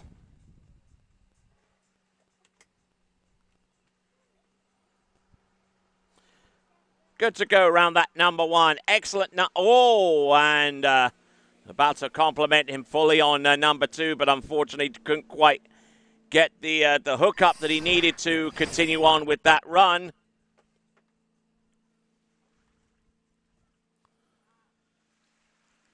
Fumbled the handle a little bit off buoy number 1, which is why it was late into 2. But still had the potential to run this pass, but unfortunately went for the handle way too early off buoy number 2. Dipped his shoulders, lost his equilibrium, and went down in the water, having scored 1 1/2 buoys. So that was Yves Laurent Brechbuhl of Switzerland. And he's swimming into the shore, having scored 1 1/2.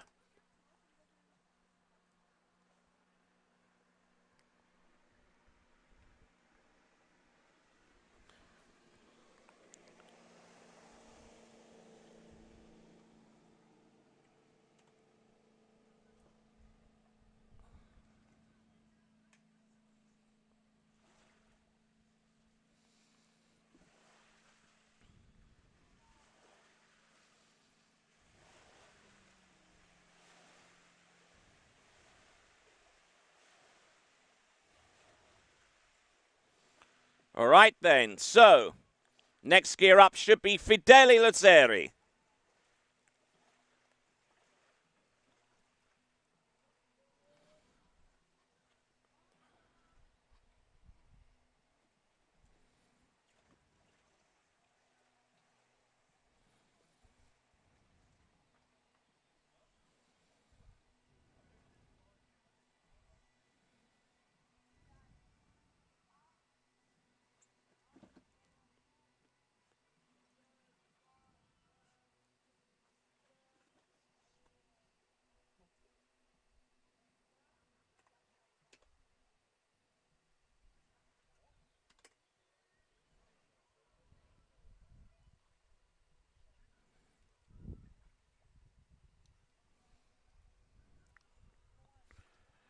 All right, then. So,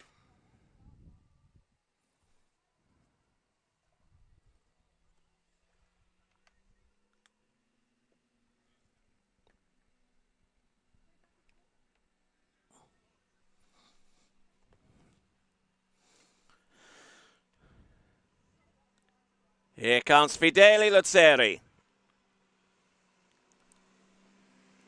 14.25 meter start. Working his way from one end of the course to the other. And a good effort there.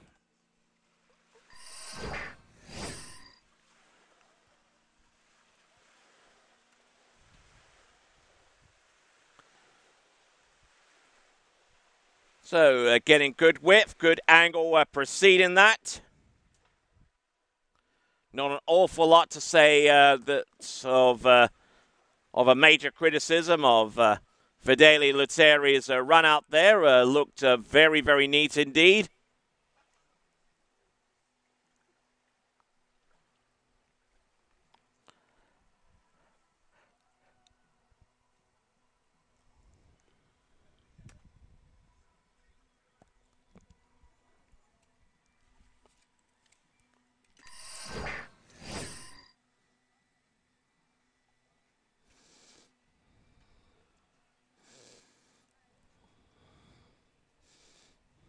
Alberto.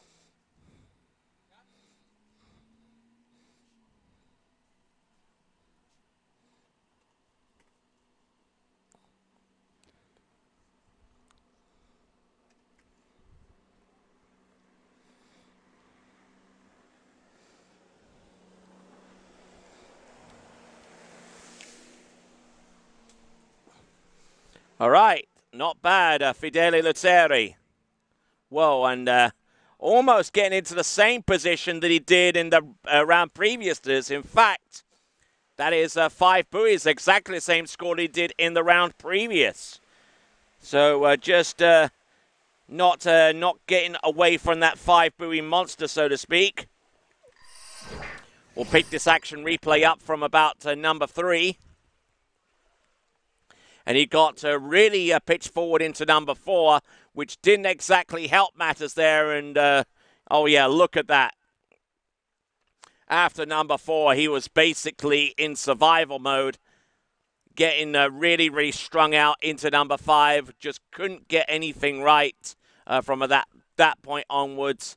And Fidele Luteri, unfortunately, has to make do with 5 buoys at 13 meters as his final score in this round.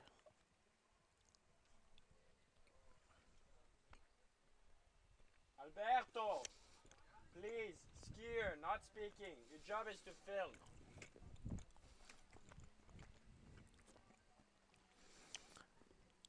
Okay, skier on the water, Gerard J. Pulsar.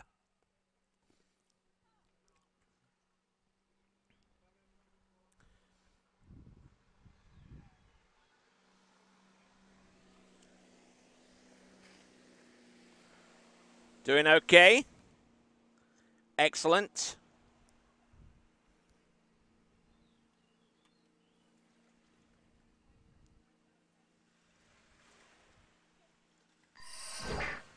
All right, so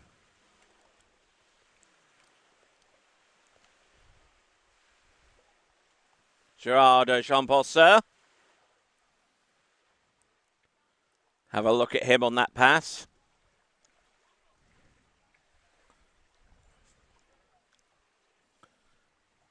Transition 3.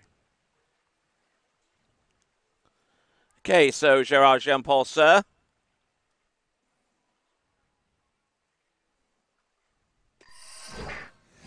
Okay, and two sparkling individuals on the starting dock getting ready to ski. There's Vince Turp with his ski ready to go, and his fellow driving compadre there, Chad Scott. Not only do they drive at a high level, but they ski at a pretty good level as well.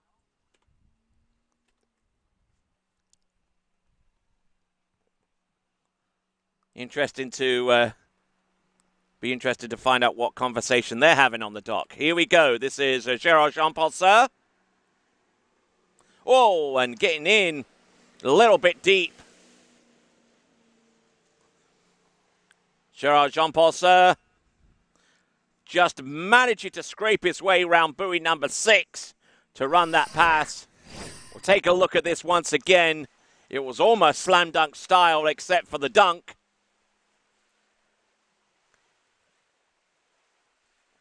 Oh, yikes. I don't know how he managed to stay on top of the water, looking almost completely unbalanced into his 135 side. But he just manages to keep his ski ahead of him and turning, which is the important thing. And that was Gerard Jean-Paul Sir of Monaco. And he will continue on. It's going to be, what is it, 13 meters now.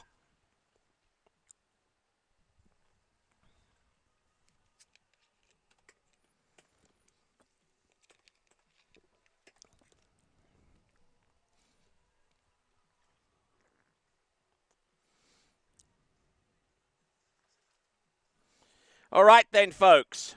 Working away. Gerard Jean-Paul Sir. It's going to be on 13 meters now, so let's see what he's got in store for us.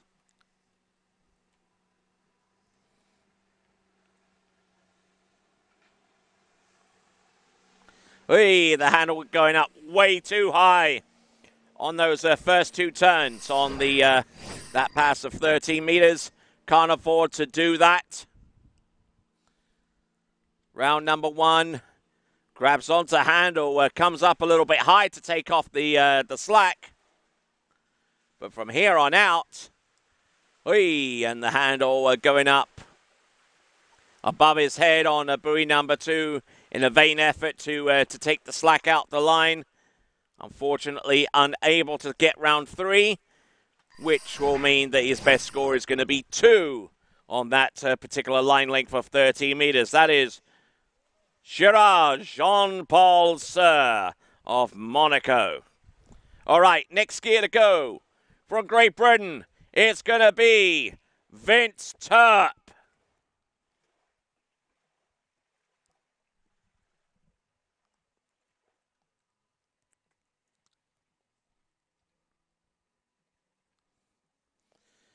So Vince Turp on the starting dock. I'm sure he'll want to give a big shout out to his parents and everyone over at Gosfield Lake, who I'm sure will be watching this.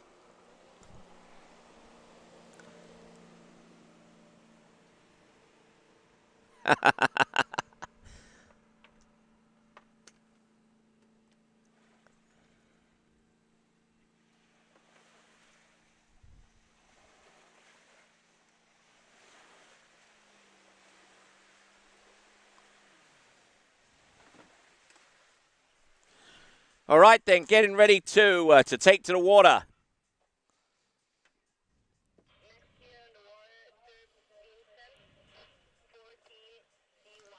Okay, he's going to come in on 14 meters. It's going to be Vince Turp.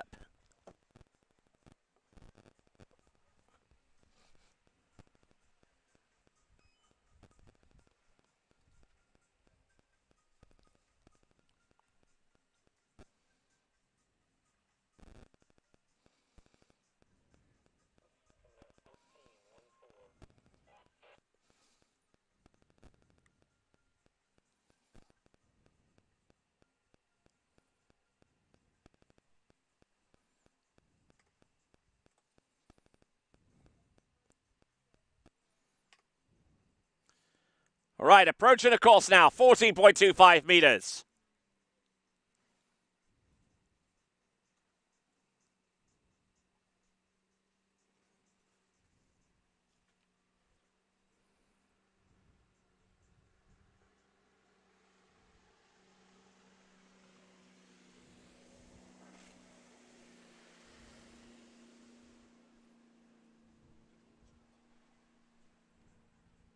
All right, and Vince runs the opening pass. Looking pretty good in the process.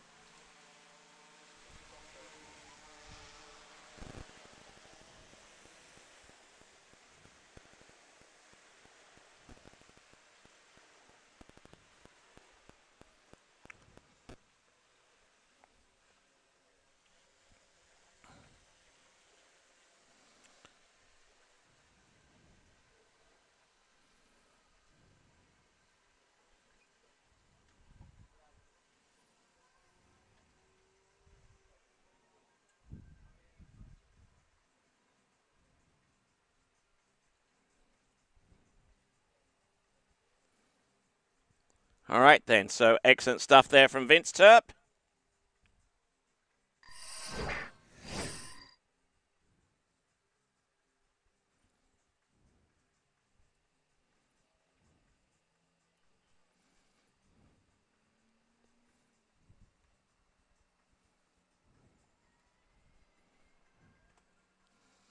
All right, in on 13 meters now.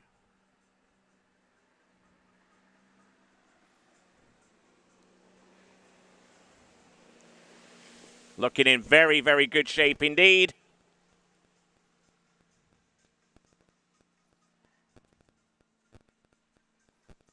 All right, excellent stuff there from Vince. Trying to work the wind and make sure that he's got the wind in the right direction for his critical pass. Which I'm sure it's going to be 12 meters, winning of 14. So he's got the wind strategy right. Headwind pass, 12 meters coming right up.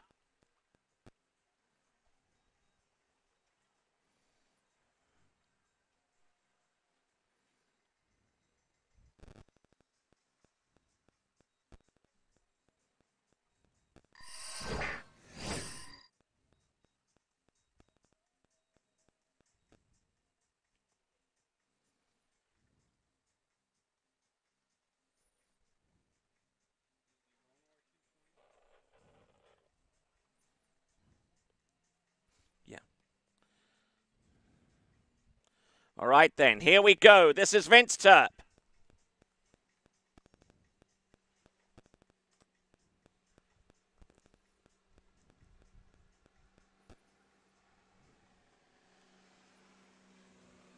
Looking pretty early. Oh, look at that. Round number 4. Good to go round number 5. Avoids the 5-ball monster and gets round number 6 on 12 meters. There we go. That is Vince Turp. We'll have a look at this pass from start to finish there for Vince Turp.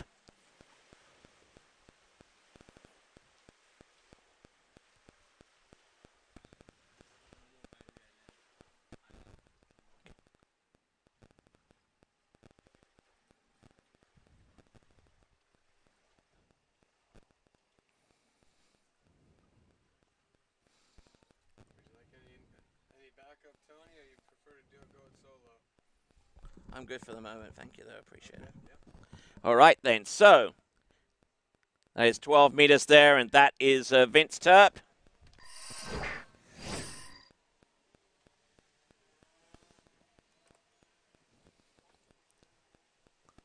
killing it. Sound good. All right, then. So, we have got Vince Turp at 11.25 meters.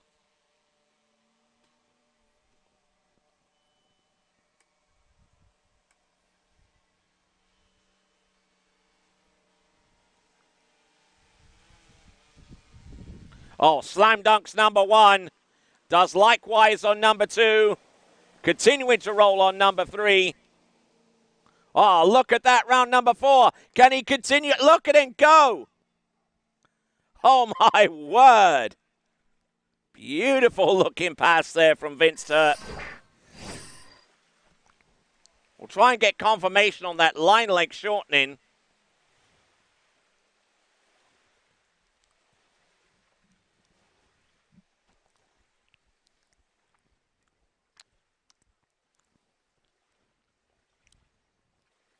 Not even too sure whether that's 11.25 meters, but I tell you what, some good slam dunk styly there off number 3, round number 4, actually round number 5 into 6. Yeah, buddy. Good effort there, Vince Turp.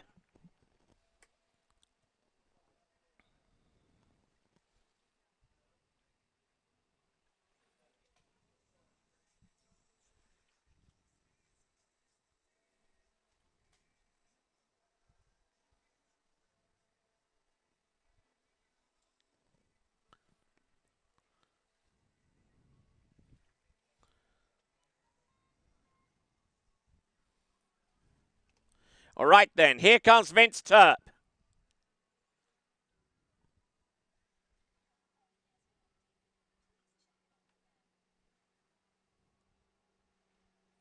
Oh, a big slam dunk on number 1. Does the S-turn, gets around number 2. To the wakes. Excellent stuff there from Vincent.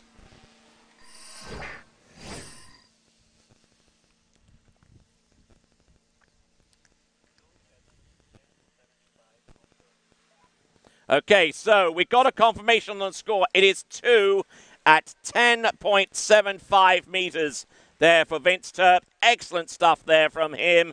He'll be chuffed to bits with that.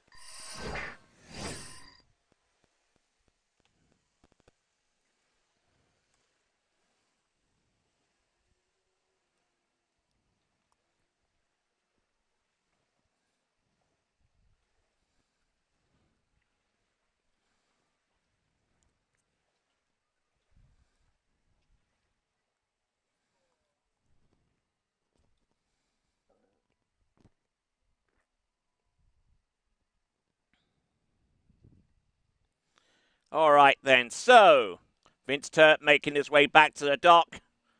He's already had a pretty successful time behind the wheel and behind the boat. He seems to have found his form at the right time. There we go. Vince Turp, 2 at 10.75 meters.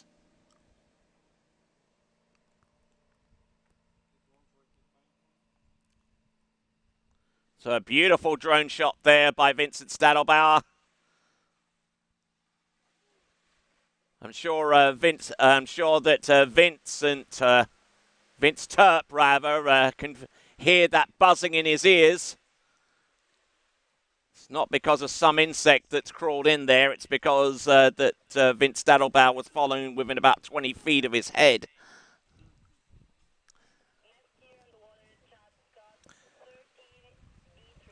Okay, 13-meter start for our next competitor. It is going to be Chad Scott, who comes out of Covington in Louisiana. It's a city to the north shore of Lake Pontchartrain. And he's certainly well involved within the water ski industry, particularly when it comes down to skis and equipment, and including the boat, the Malibu Response TXI, which he is skiing behind right here and now. Here comes Chad Scott, and he is going to come in on 13 meters.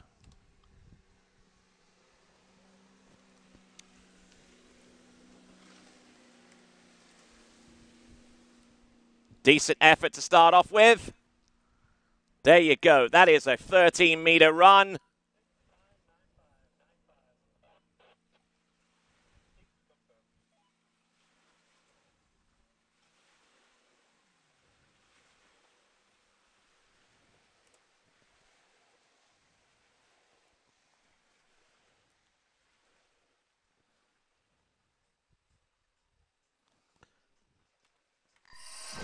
Take another look at Chad Scott with his opening pass, 13 meters. This really is a picture of some great slaloming. Can really force his way from one side of the course to the other. Should it require him to put some muscle on.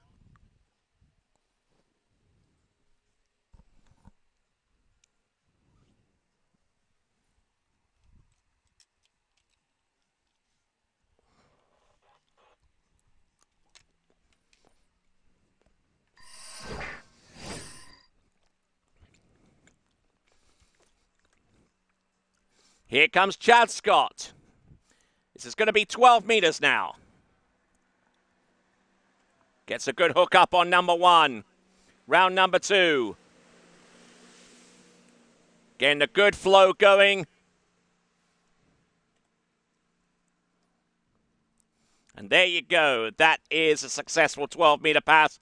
The weight should be run as we follow Chad Scott towards the end of the lake as he prepares to shorten to the next line length of 11.25 meters.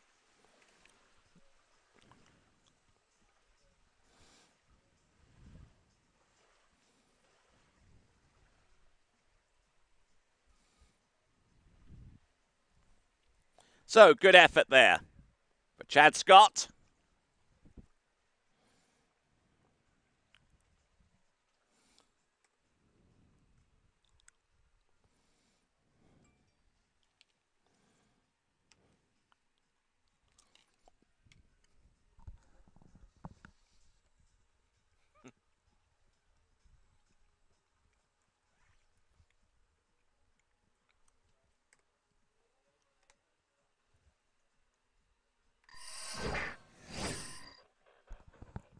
Okay, now it's 10.75 meters.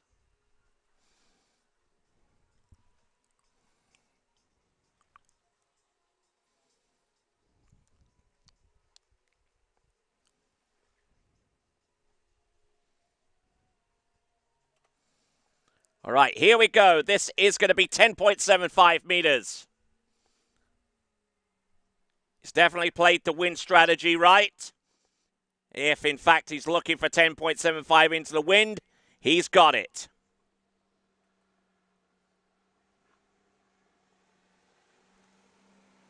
Beautifully executed turn so far. Oh, and unfortunately gets into a little bit of difficulty towards the latter half of the course. We'll see if we can find out why with our instant replay. Got a little bit in the trough into number one, which delayed his start. Managed to get round number two and was fumbling with the handle a little bit there. Got round number three, dipped his handle in the water, and whenever you do that on a line length of 10.75 meters, you've got to be on the good foot to be able to get outside the next buoy in time to make a turn on it. And unfortunately, in this instance for Chad Scott, he knew that the gig was up and basically shut it down after his attempt from 3 to 4. So that was Chad Scott, 10.75 meters.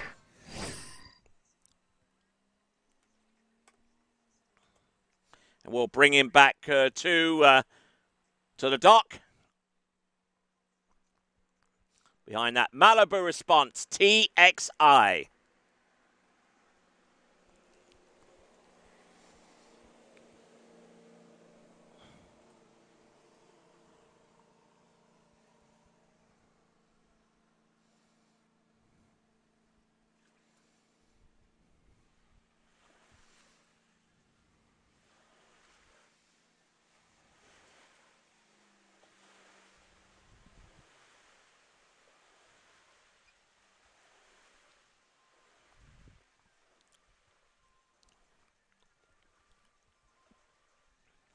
All right, we're going to see who's about to take to the water next. It should be Angelo Debrano.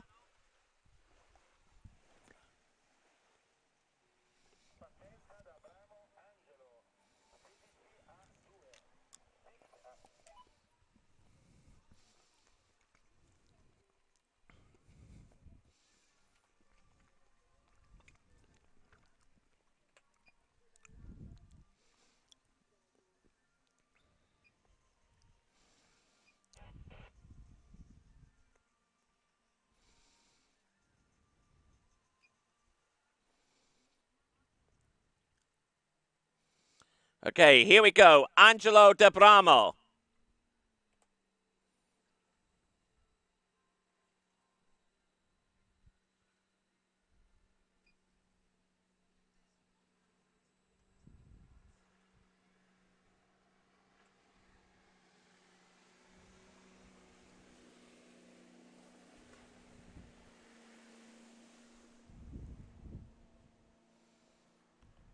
Not looking bad at all. Looking pretty smooth as it goes.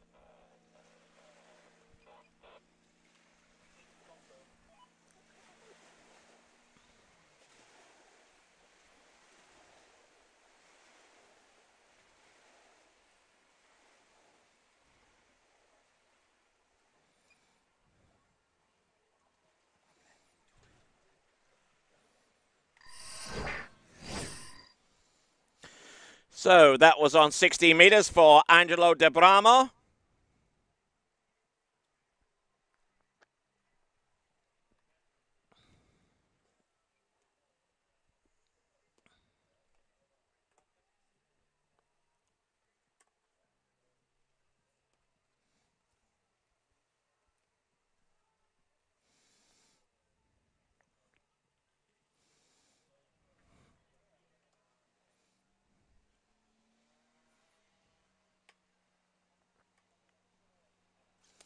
Angelo Debramo.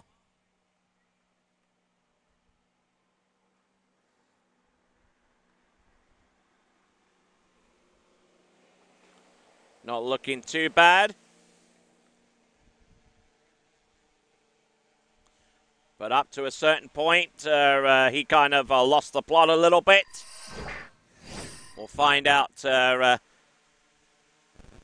when it all started to go a little bit pear-shaped for him. The the shallow pull out for the entrance gate might be something he would need to look back on in respect to cleaning up that pass. But he gets around the number 1 and number 2, at least a third the way through the course. And then it became a race for survival. The hands going up towards the chin, trying to take the slack out the line, and he kind of gave up the ghost a little bit there with that particular run. So that was on 14.25 meters. That was Angelo De Bramo, and we've got Andrea Ravetta coming onto the water next.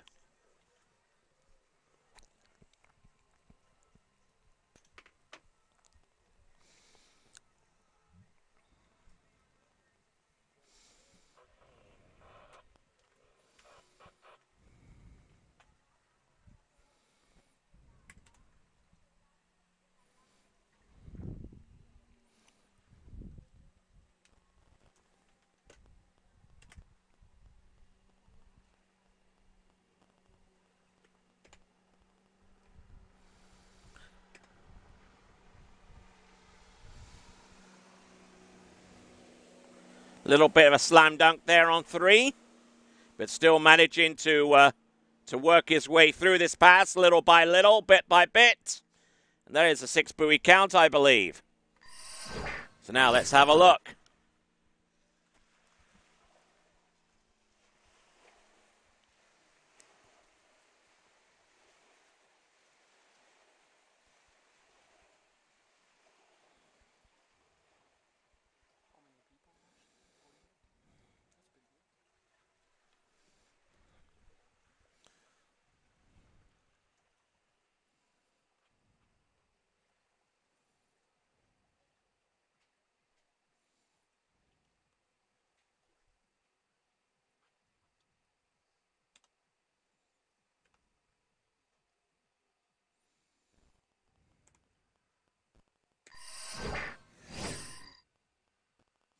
All right, then. So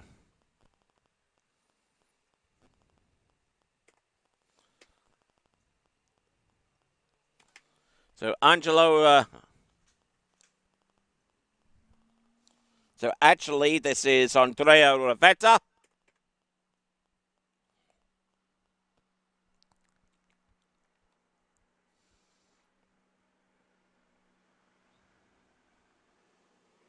Oh, getting in a little bit deep here, but still continuing to roll as far as he can.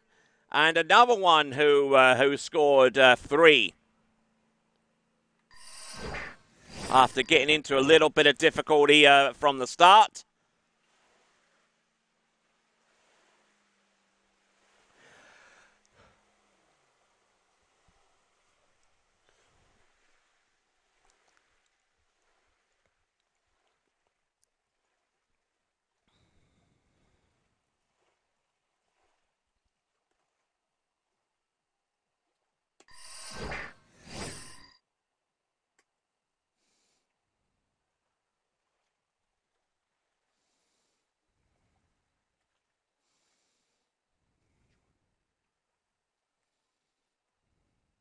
Okay, next competitor up is Alessandro Fiamenge.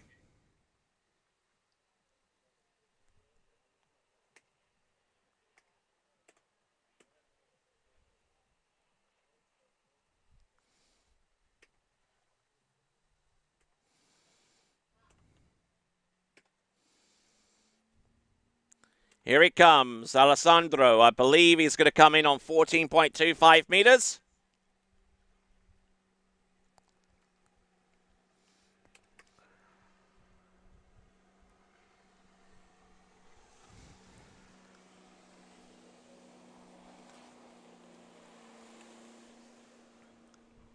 Actually comes in on 16 meters, I beg your pardon. So a 60-meter run.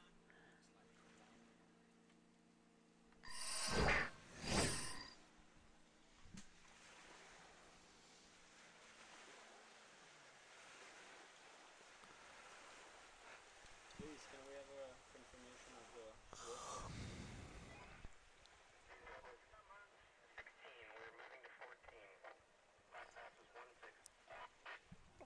width? Opening pass was a 16-meter run.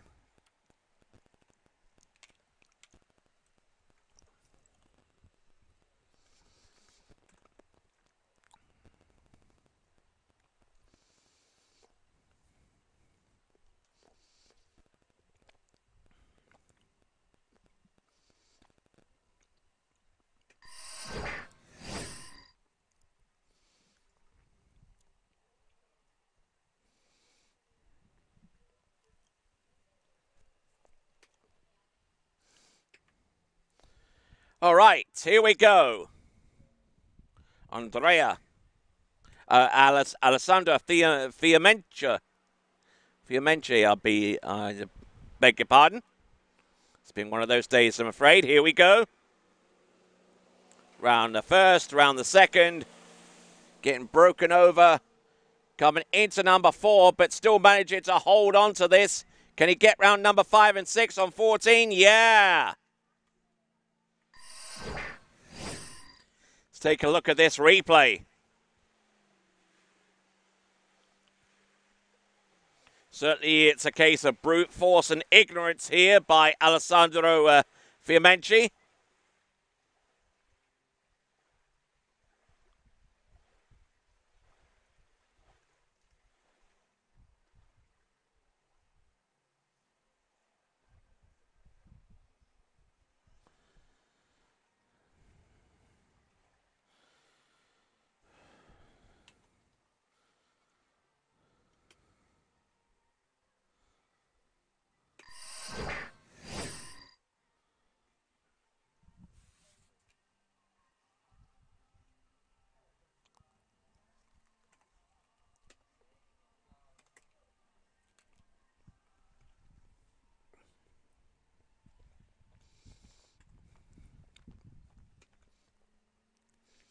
Okay, here we go.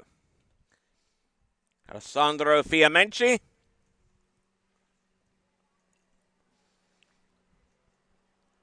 Good entrance, good gate shot into buoy number 1. Or number 2 getting stood up into number 3 on 13 meters. It's something that that he can't afford to have happen that much. I don't know how he got round the area of number 6, but looking a little bit disappointed with the effort at the end. Let's have a look at this instant replay. It's slowly started to come unraveled around buoy number 2. He is right foot forward, and those are one of the very few opportunities that you get in the slalom course to be able to come back with a hard turn and still be able to make it out the other side. He did that a little bit into number 4, but he collected so much width, so much distance down course that he was left with very few options coming into number 6, including that S-turn, which unfortunately he didn't quite pull off. But there you go. That is Alessandro Fiamenci.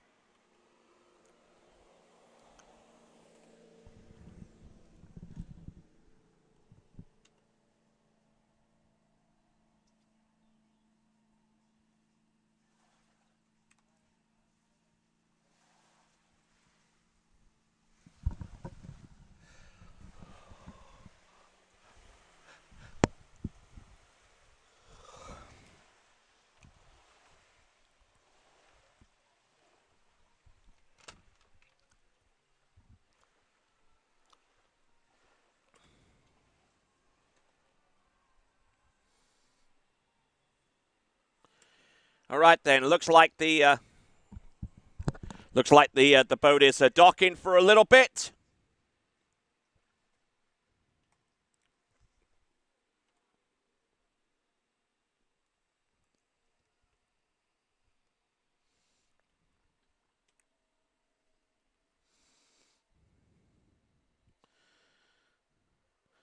So it looks like we're going to put some LPG in that boat. Alessandro Fiamenci is the last skier in the over 45 in round 2. Our next skier to go will be Amelia Thomas.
Yeah.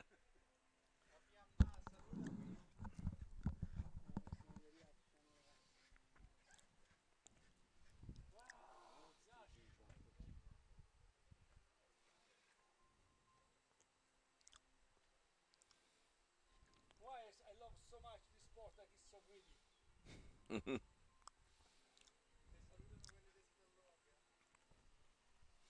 You guys sit right. I'm here now. I'm here. All right, then, for those of you that has just joined us here on our webcast, thank you very much indeed, one and all. This is the Amateurs Day, Friday, here at the San Gervasio Pro Am for 2017. There will, in fact, be one more round of amateur skiing on Sunday, which will be our our teaser, so to speak, for the pro head-to-head finals, which will take place later on that day. Tomorrow is where the pros will make their entrance here on this course at San Gervasio, and that will start at 9 a.m. in the morning local time here.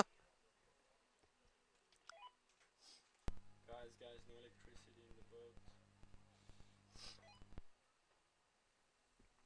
Oh, electricity is back. Electricity is back in the boat.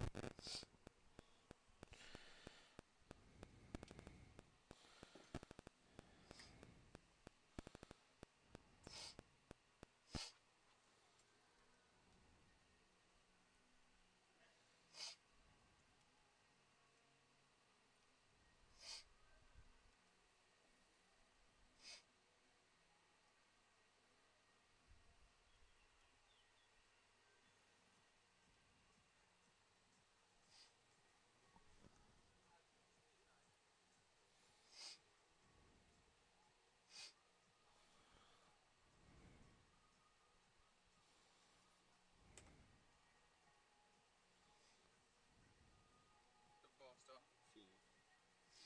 Per domani, Yeah, per alle favore, 7? non parla con George.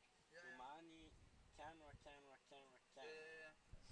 Because then you start to speak, then Nate, and then you miss something. Yeah, yeah. Not for now, today. Yeah, yeah. For you to do, man. Sì, sì, sì. Camera, man. Sì, sì. You prefer to do this or the dog? We were talking maybe when Matteo, since you already know how to do this cam. Yeah, yeah. Who do you think is gonna film the best? You or your brother? What? Who do you think is gonna film the best? You or your Don't know. brother? Se no possiamo anche fare I and after change the rule. Yeah, No. but it's better if you choose one camera and you do Yeah, this. yeah, yeah. I don't know. We'll see tomorrow. Yeah, yeah. Tomorrow, 8. Oh, yeah. See, Okay, okay. because everything's working Yeah, yeah. fine. Us, we come early. Yeah, yeah. Us, we're here at 7, you wait. Okay. Okay? B1.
All right, then, folks.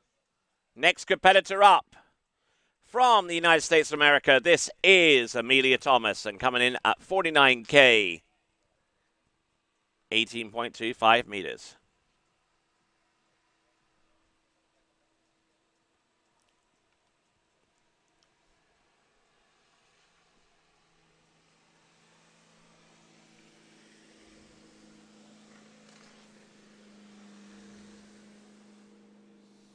Oh, not looking bad. Looking very good, as a matter of fact.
All right, so here we go. Amelia Thomas. Camera, camera.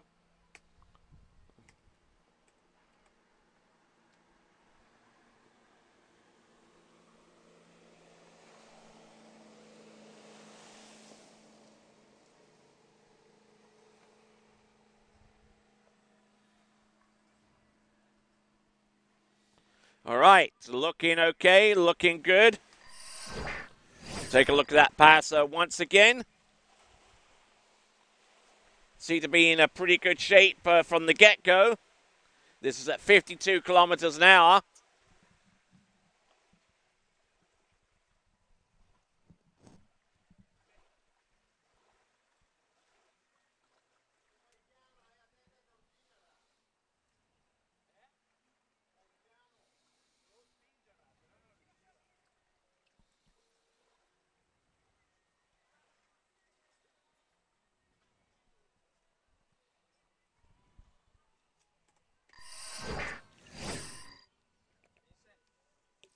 Posso tornare che mi preparo?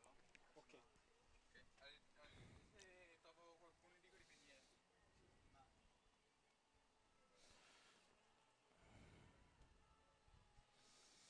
All right, here we go. Amelia Thomas.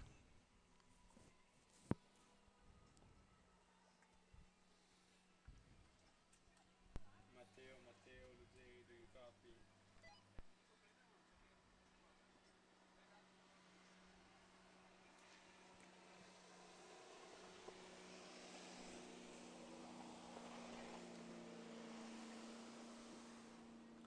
Not looking bad at all, Amelia Thomas. But getting inside a little bit on number 6. We'll find out why with this action replay.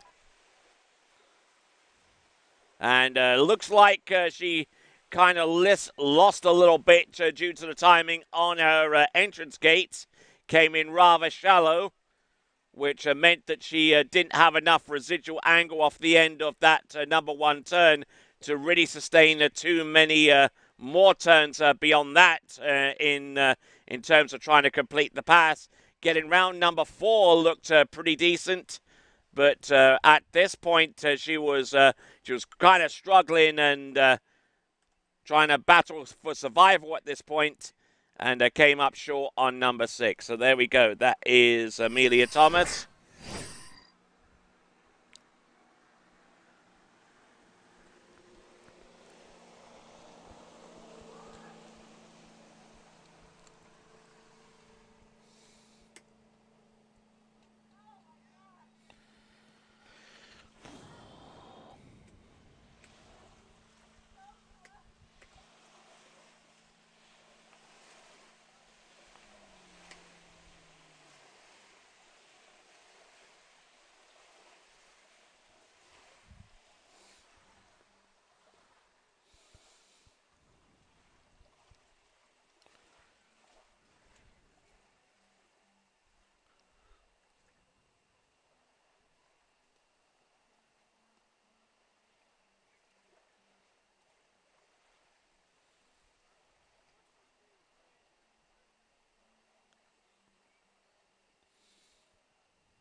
All right, then, here we go. This is Laureline Zabrunen.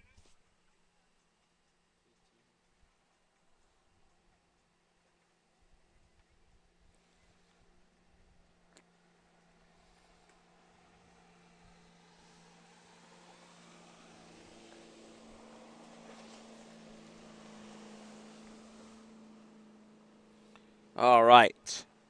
Not bad.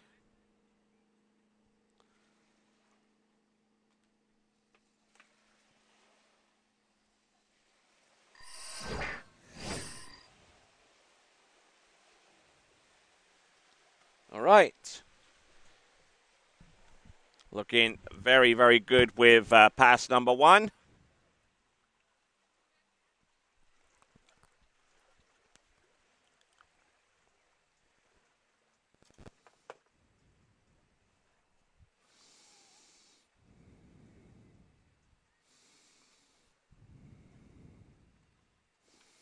All right, then. So, Can we confirm the next pass?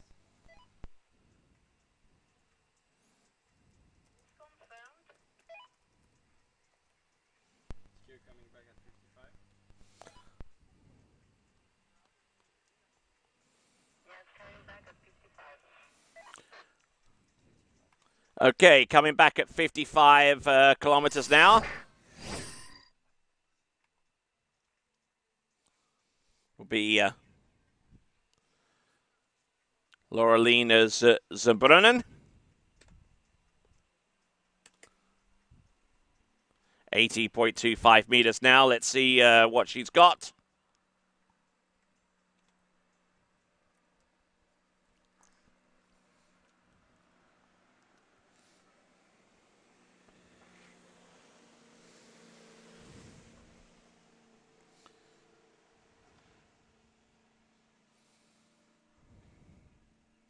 All right, nicely done.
There is no stinger.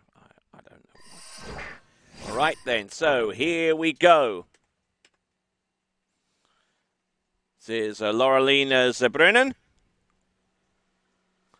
Having run through 80.25 meters, this is now 60 meters. Boat speed is now at the max of 55k.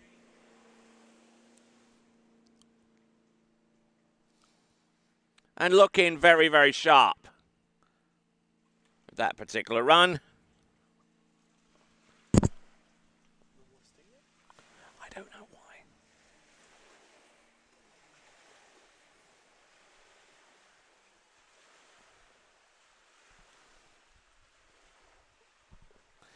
So, Laureline Zabrunen keeping the ski out ahead of her, which is always a good thing to achieve out there on the slalom course. Means that you're early, means that you've got enough residual angle to make the next turn and to stay right back on it and early once again.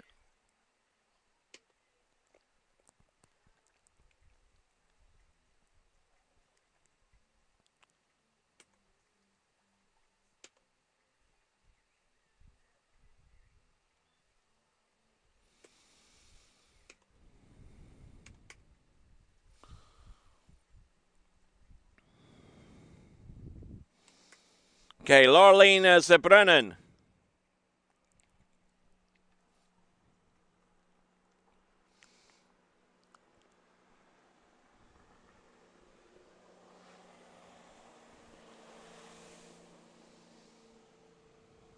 Oh, nicely done.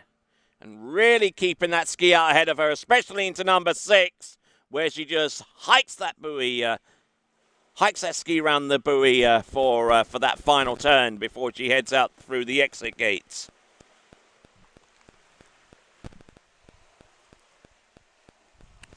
Have a look at the instant replay here. Looking very, very smooth, and with that smoothness comes a certain level of aggression that she's able to employ to stay ahead of the course, which she does so.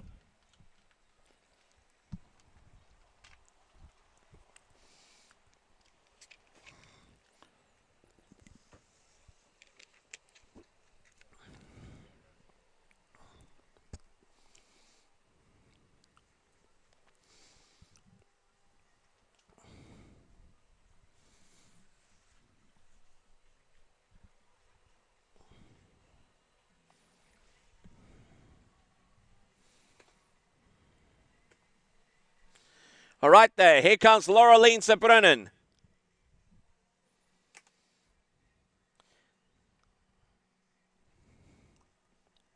See how much further she can get. All round number 1, had to fumble around with the handle a little bit, but I tell you what, she's got that ski enough ahead of her to try and attempt to turn on 2, so I don't know.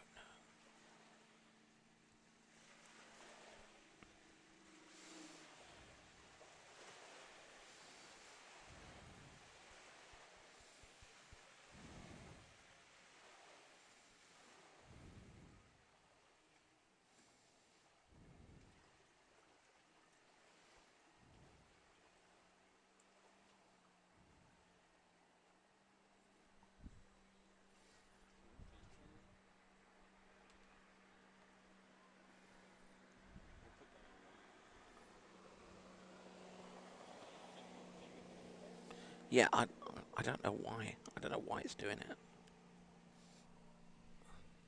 All right, so Laureline Sabrunen. Oh, I tried to bring the handle up a little bit high into the turn to try and get on the good foot and go for it early, but unfortunately came up a little bit short in that respect.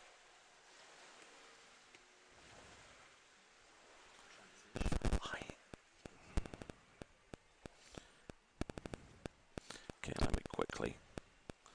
Hang on a second.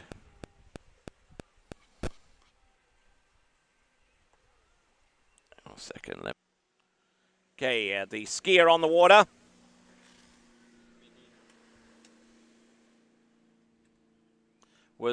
Is Medina Yoga.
Okay, Medina Yoga now coming in on 14.25 meters.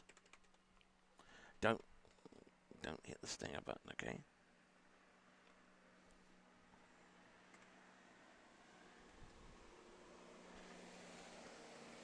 Oh, nicely done.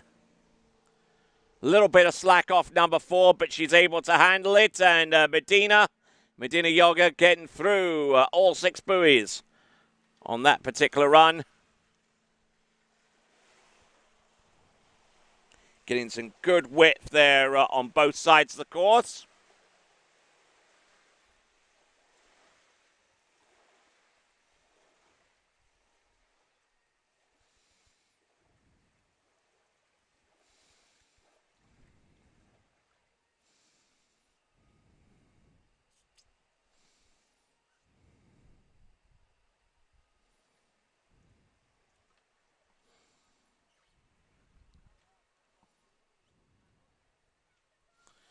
Getting around buoy number 6 and not looking bad at the same time.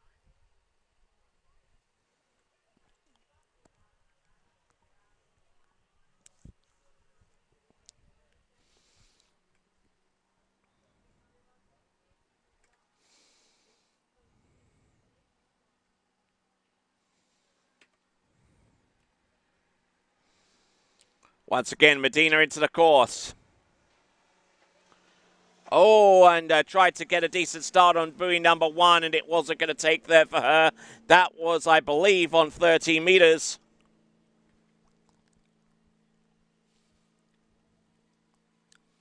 We'll find out where it went wrong on buoy number 1. Handle came in, and it came in a little bit high, and when the slack line went tight, it just completely threw her for a loop, and in she skis in, having scored one buoy on 13 meters there for Medina Yoga from Switzerland.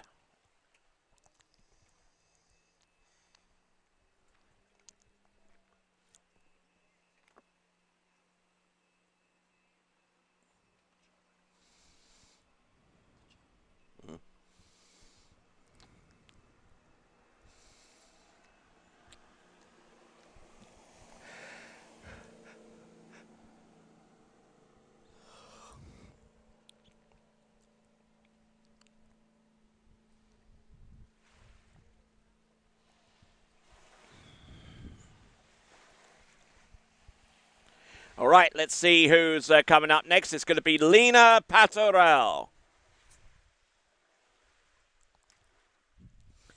And she should be going in on 18.25 meters.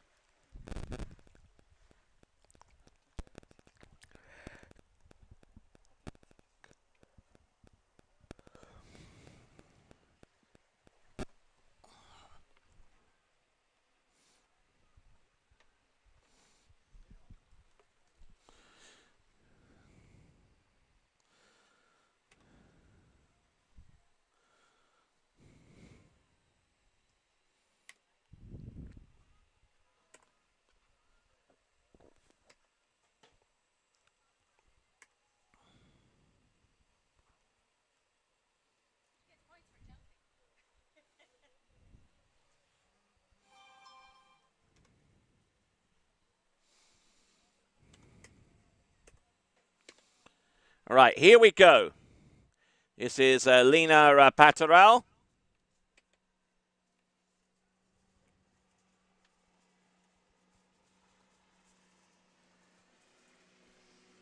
Looking good, looking pretty smooth, although she was a little bit narrow coming into number 4, likewise into 5. But we are in good shape. 18.25 meters.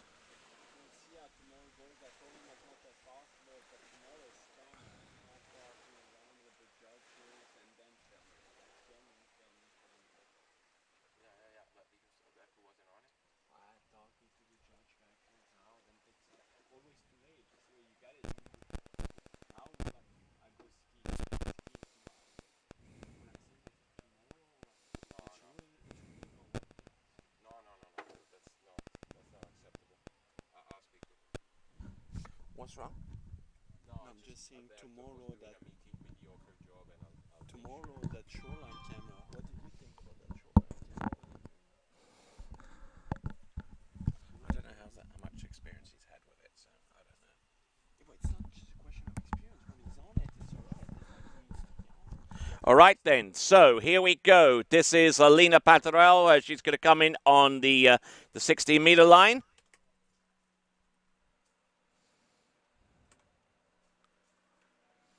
Entrance number 1. Leaving herself pretty open on the 60 meters. Something that you really don't need to do on this particular run. Whoa! Big turn on number 5. Puts her back in the game. And she's round number 6.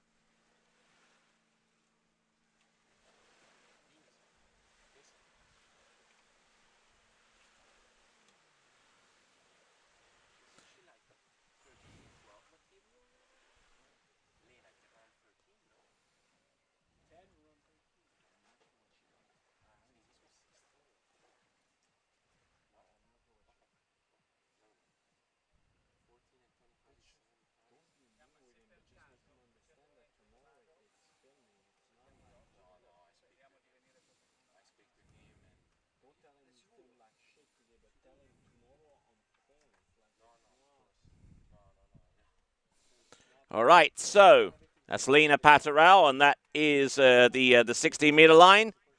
And now we're going to get ready for 14.25 meters.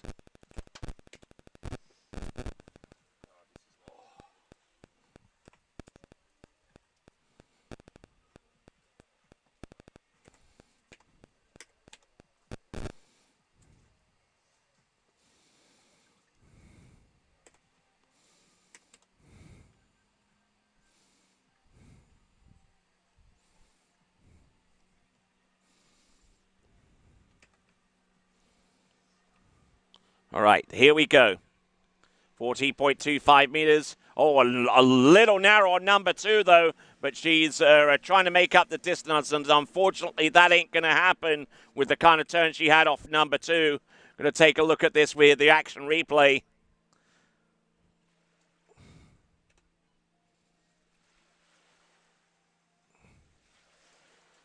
Entrance gates, buoy number 1. Even at this point in the proceedings, she kind of came off the handle way too early.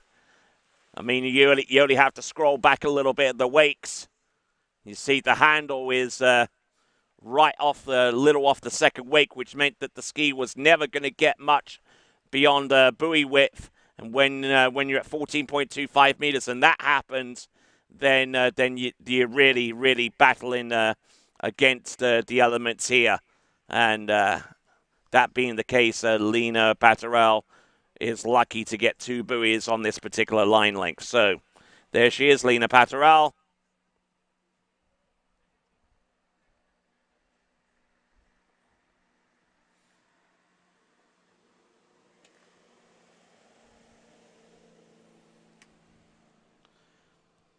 Okay, next competitor up, about to take to the water, will be Ria Yoga.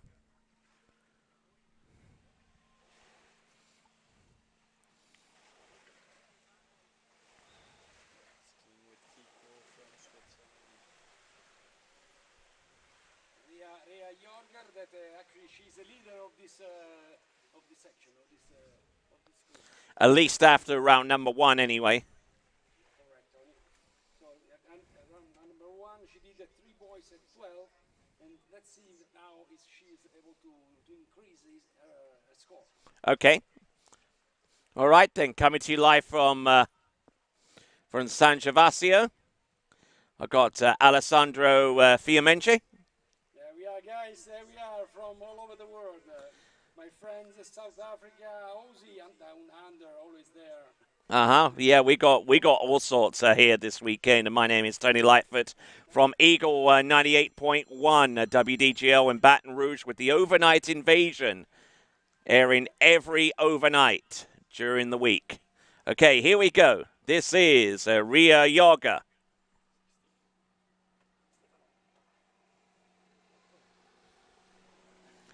Oh, look at this. Round number 1, 2, 3, 4, 5, and number 6, so not a problem there.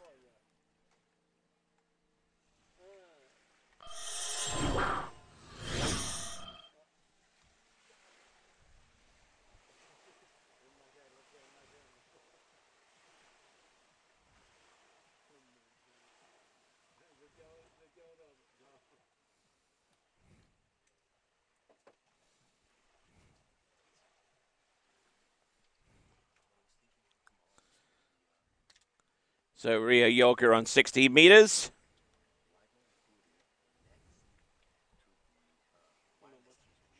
Tomorrow the transmission is on the shoulder. It's on the shoulder.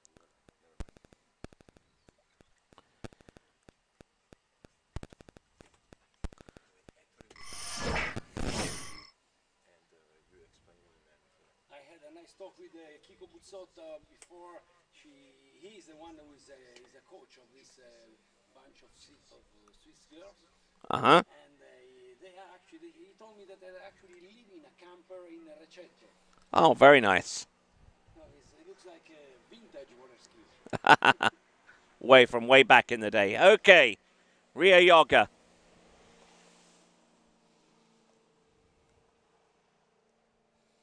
Oh, but rearing up on the ski a little bit, and that pass being 14.25 meters.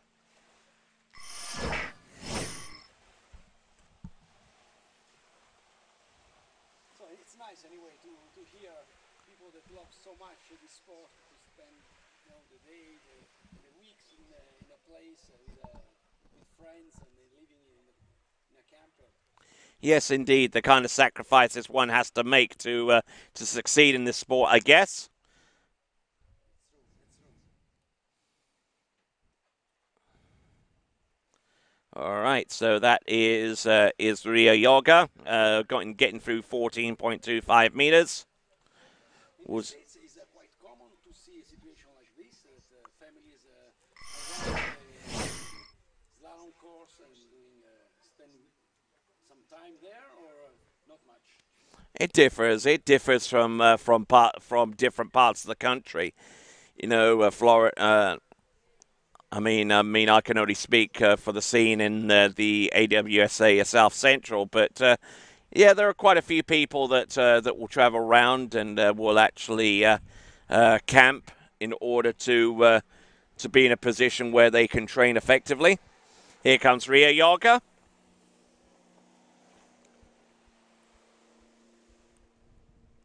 Oh, and a horrible fall there, which left Ria Yoga rather exposed there with that particular run.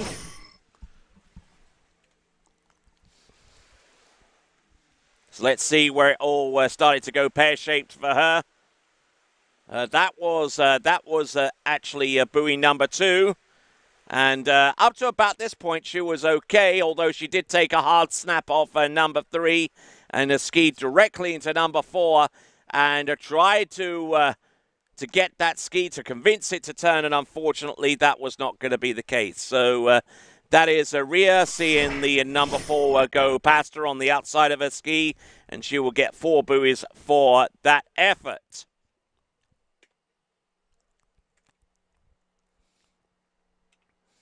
All right, our next competitor on the dock is Elise Pateral. Easy Paturel that with 1.5 at 12 in round 1, she's now was placed in the second place. Second place. Let's see now if she can get something better and try to get the first place. All right, we'll see what she's got within the next few moments. Right there on the starting dock.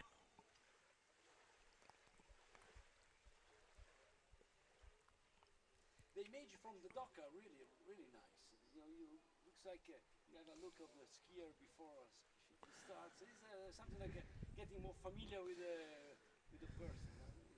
You'll be in the water in a few seconds.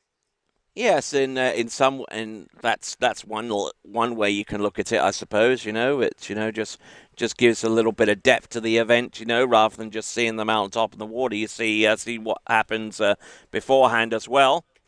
And feel also the pressure that the skier they have, from the face, Mm-hmm. from the image, look in the eyes, you understand how much pressure can be before starting. Indeed. All right, there. Here comes Elise Paderal. Coming to you live from San Gervasio in Italy. This is the San Gervasio Pro-Am.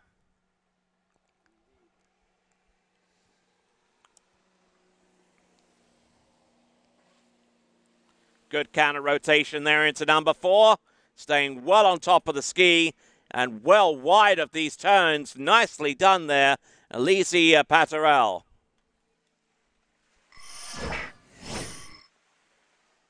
One of the good things of this San Gervasio program is actually the Malibu boat they have.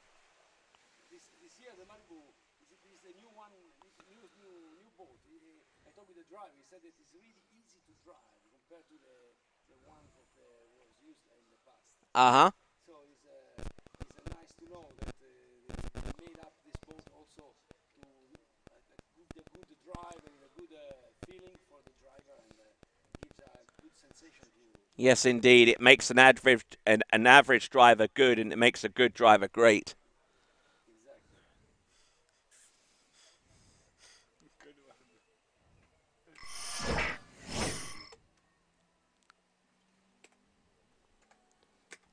So Elise Paturel at 14 now? 16. 16 meters. 60 meters for Elise Paturel.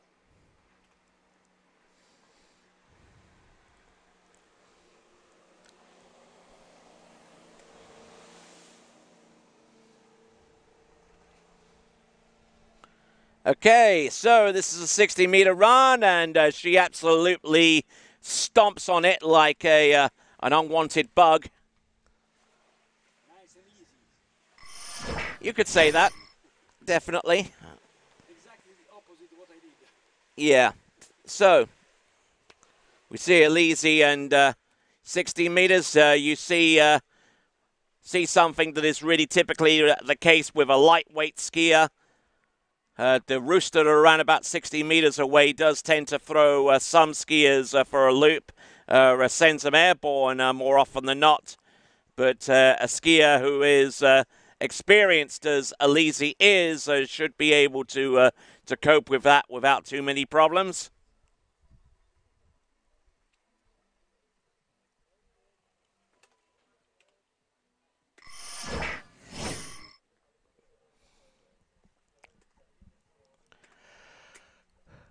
All right, then. Here comes Elise Patarel. It's been a long day so far. We got still got some skiing to come, though. It's almost 5 o'clock in the evening here in Italy.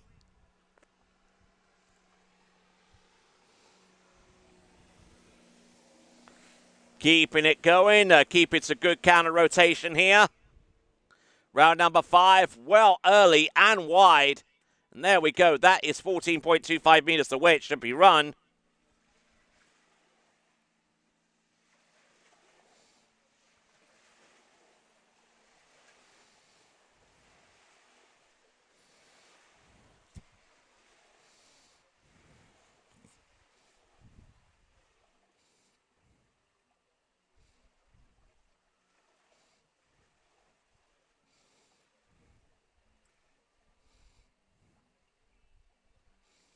Okay, so we'll take a look at the action replay. We'll pick it up right from the get go.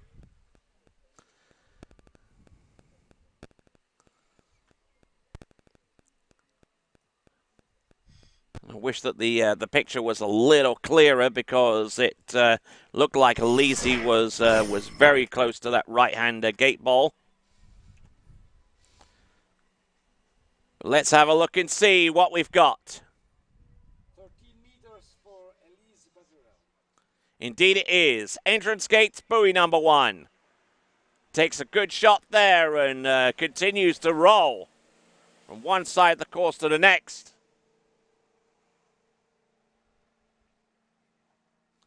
Good effort round all 6 buoys there. That is Elise Patarel. Good timing for her. And now Elise trying to get something more than 1.5 at 12. It's exactly the score she did this morning. And if she's able to get up to the third buoy, And with the take a lead. Yeah, and with the form that she has right now from 13 meters, I won't want to bet against her in achieving that aim. Yes, you rightly say 1.5 on 12 meters is the best score from Elise, and I believe it's something that she is well capable of surpassing with this effort coming right up.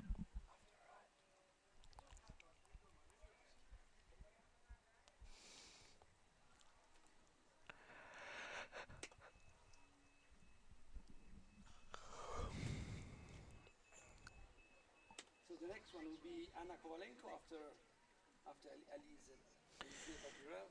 Yes, indeed, and then we'll go into the second round of the Amateur Open Men. Elise Paturel at 12.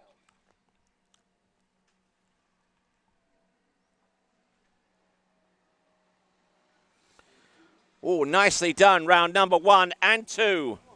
Come on, Elise. Come on, keep it going. Oh, it takes a big hit off number 4. She was that close. If she'd have just kept her patience, kept her wits about her, that pass could have been hers. But we'll have a look in to see how she did. Entrance Gates using some good technique in not allowing her shoulders to get twisted in any way, just trying to keep those shoulders going down the full line of the course.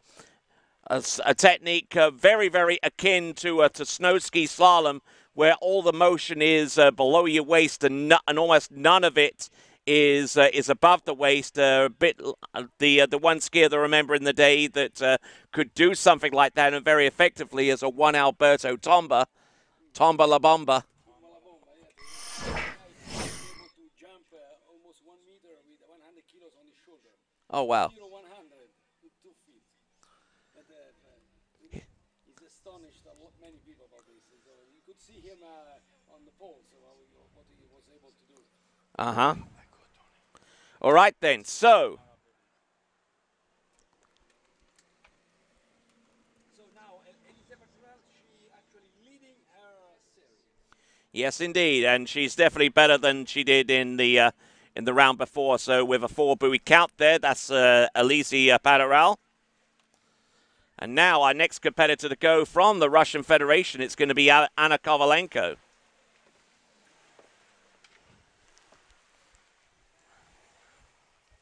So Swiss girl Elisa Bertrand, 20 years of age, and she did 4 boys. That's correct, sir. 4 boys at 12 is actually her best result in 2017. All right, so on the upslope then. And let's see now what she did, our friend from Russia. So let's see. The best result, she did something at 11. So she may be able to take the lead. Yep, this is Anna Kovalenko about to take to the water. Best score in 2017 is a 3 at 11.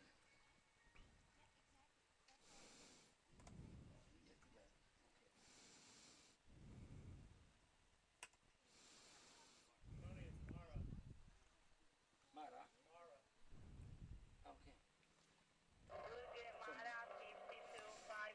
Okay. Okay, so scratch that. It's Mara Berger coming into the course.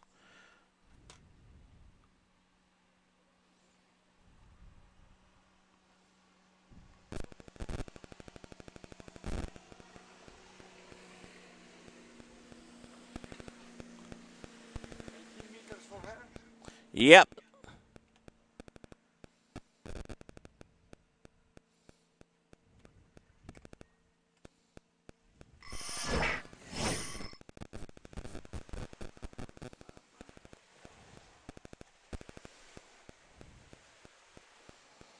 And Mara Berger right through the opening pass. It's going to be 18.25 meters. Her best score in 2017 is a 2 at 14. So this morning she did something at the 16. So we will see if she's able to increase her score. Okay. 3.5 for her this morning. Excellent stuff. All right, so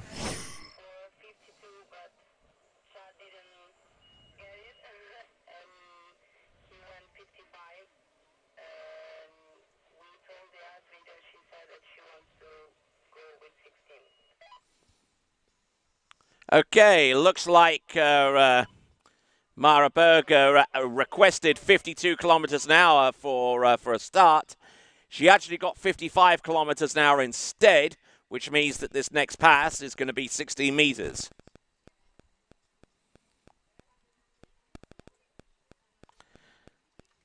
It did look a little bit quick compared to Mara Berger's first pass a little bit earlier on this morning.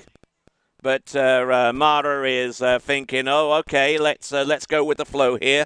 55 starts, 16 meters on the way back. Let's see what she's got.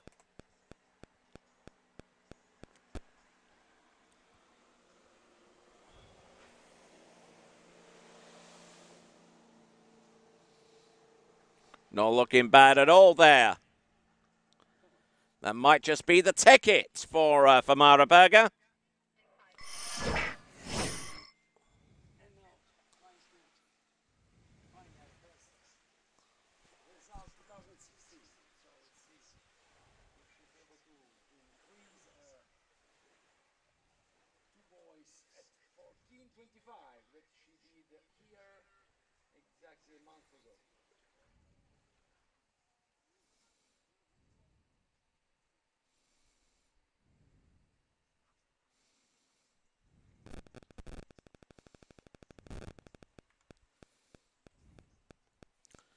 So 14.25 meters is coming up for Mara Berger.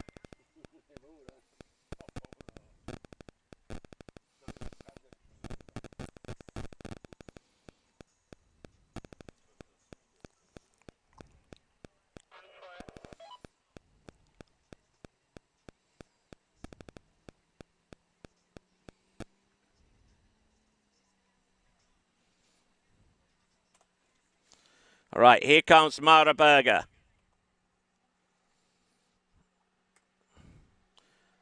14.25 meters. Oh my word!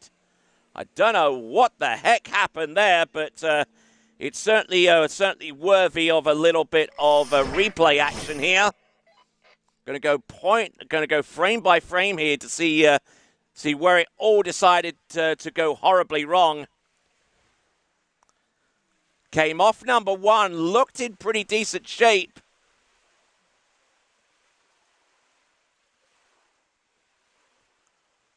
Wow. Okay, took a little bit of slack off number one, but and it seemed to me that just before she hit the first wake, that ski completely flattened off. You could even see the top of the ski between the boat and where she's standing.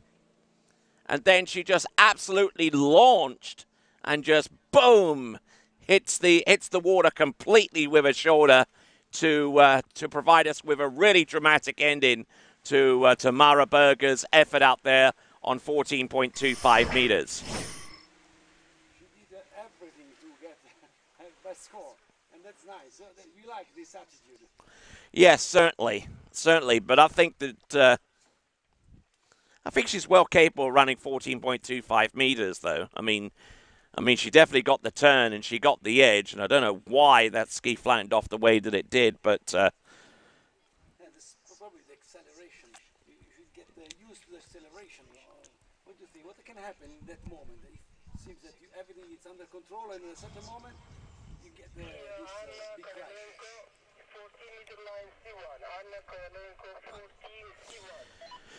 All right, then. So 14.25 meters is going to be the starting line length for our next competitor. It is Anna Kovalenko.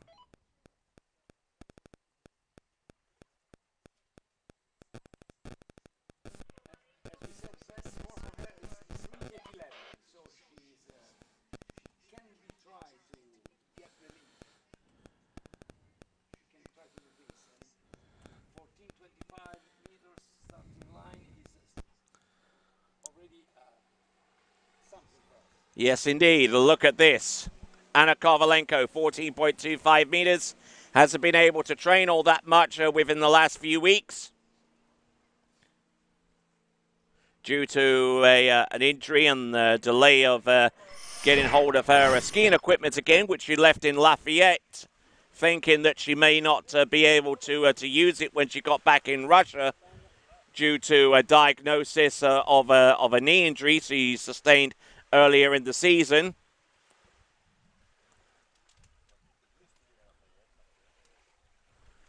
So Anna Kovalenko it is. With 14.25 meter start, she gets around all six buoys, and we'll see what she's got for 30 meters coming up next. She spent a week here in San Gervasio to train for this competition, so she probably enjoyed the lake all the week, and now she's experiencing what he learned. Yes, indeed. Okay, so Anna Kovalenko.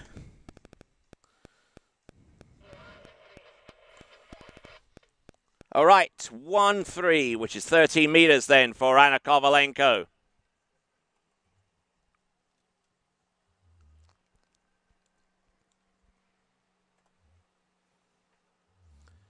Okay, entrance gates, buoy number 1. A little loose off buoy number 1 turn, but she continues to roll anyway. Good firm hit from the boat there off number 4. And was a little late off number 5, but she knew that she could run that pass under those circumstances. All right, now she's approaching 12 meters line, and she has to pass the 4th buoy to get the lead. Yes, indeed. I don't know what she scored in the last round. I think she got into 12 meters. Yes, she did exactly 1.5. 1.5 on 12 meters. But in the last 4 races that she did in the States, she actually performed pretty well. And she got in every race some boy at 11. Okay, well, we'll see if she can get past 12 meters for this pass, for this attempt, right here at San Gervasio. The wind is actually hand wind, so Yeah, it's definitely in her favor. All right, here comes on 12 meters. This is Anna Kovalenko.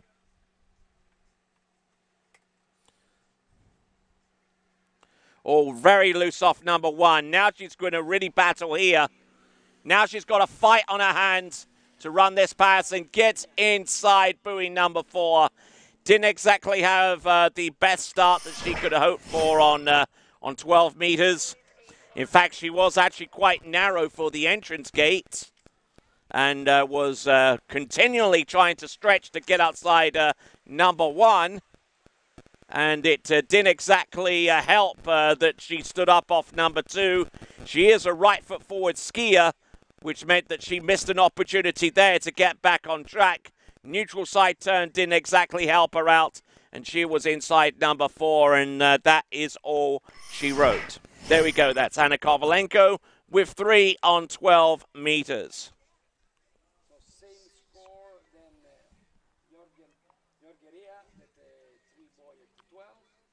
So now she's second on the road. Indeed, she's always going to be among the top female skiers in this amateur section of the San Gervasio slalom. Yeah, she's on the podium. Yeah. Okay. So we'll continue on. Anna Kovalenko being transported back to the dock, and we've got a few more skiers to go before we round off today's competition, and that will be the amateur men. Diego Font will be our first competitor off the dock.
So should we remember the sponsors of this San Gervasio Pro?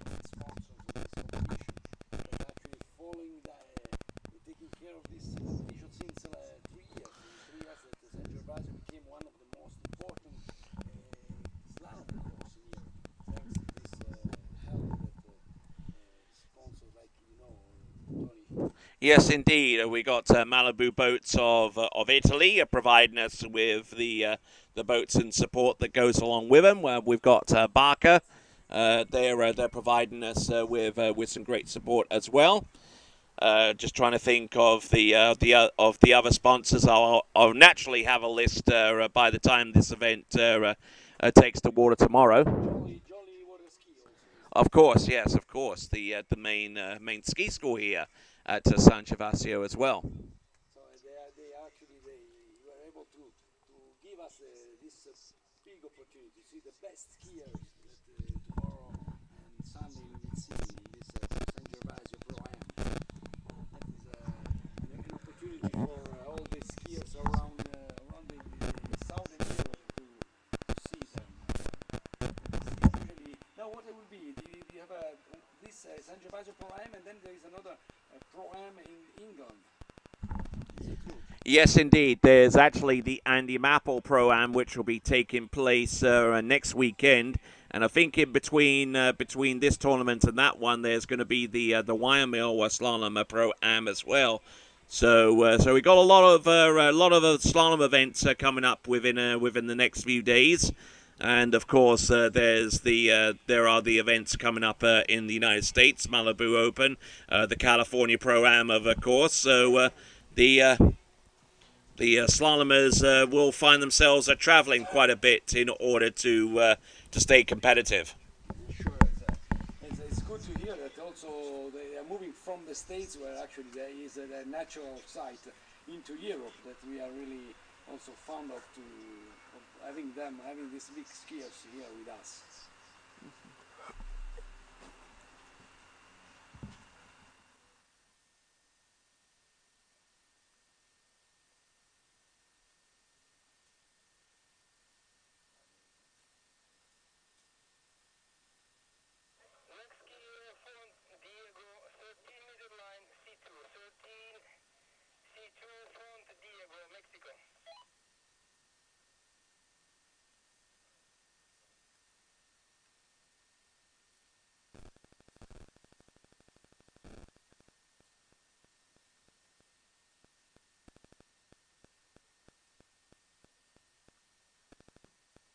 Just to remember what happened this morning with the woman man. We got the fast the 11, so a few skiers that run 10. All right, so Diego Font.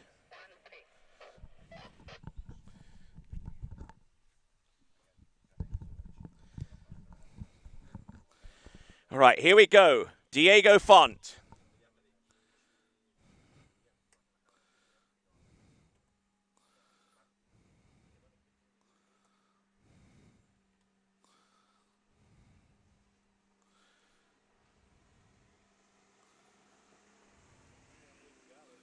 Not looking too bad at all. Diego Font at 14. Yeah, that was 14 meters, 14.25 meters for Diego Font.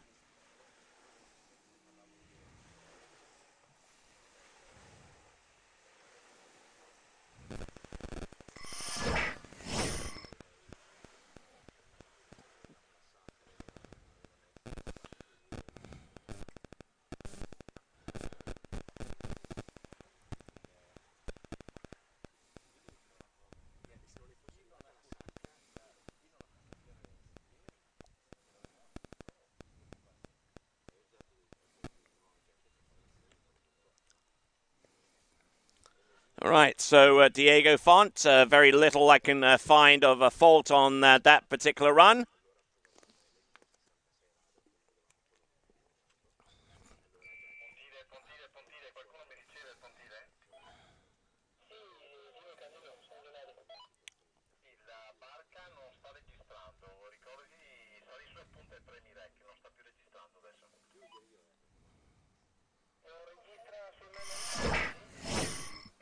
All right, here we go. This is Diego Font. 13 meters. Yep, 14.25 meters.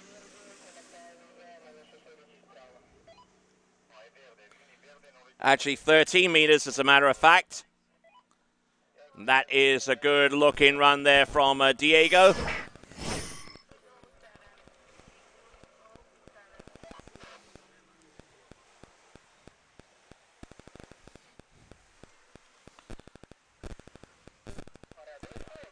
So there we go, Diego Font, all over that 13-meter pass, and just really starting to get warmed up to the line lengths of 12 and quite possibly 11.25 meters to come afterwards.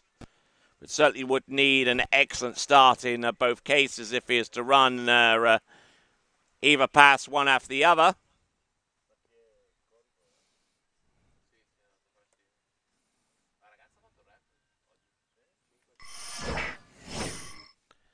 All right, so with Vince Turt behind the wheel of that Malibu Response TXI, we'll have Diego Font. And he'll be coming in on 12 meters.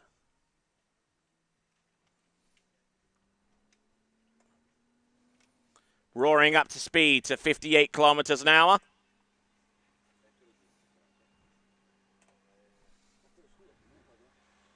Entrance. Oh, and round number one, it just dropped everything there on that particular turn. I'm not too sure why.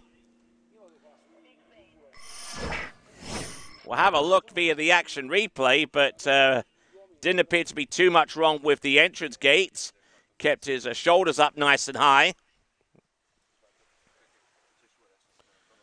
But came in.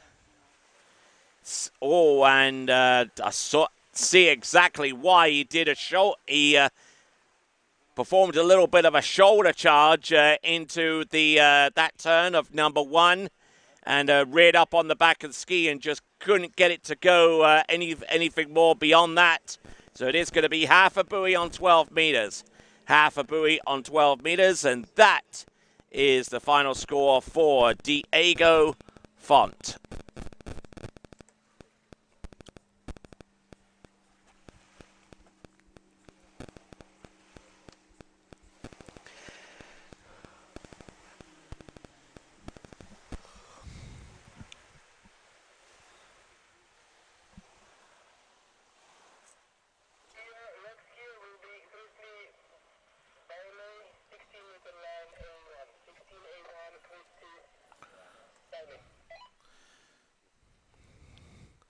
All right then, folks.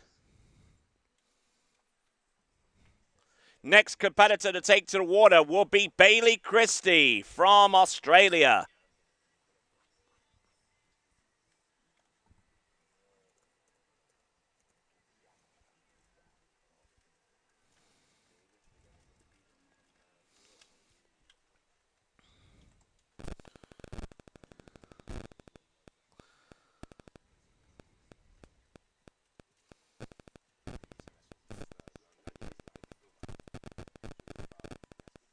What do you think? Perfect water condition now. Oh yeah, and that, I mean this is pretty much heaven for a lot of slalom skiers out there. This is Bailey Christie coming up from Australia, where if any of you folks are watching there in the land down under, a very good morning to you.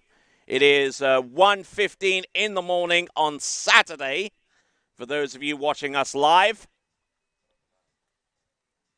And Bailey Christie getting ready to come into the course. I believe it's going to be on the 60-meter line.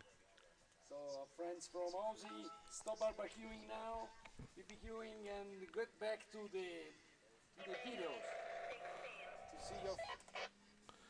Okay, so 60 meters.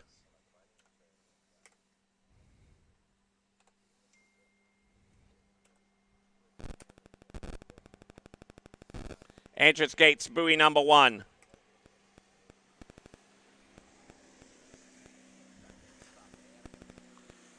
Getting some good lower body motion from one side to the next. A little bit of a slam dunk on 5, but managing to keep his composure.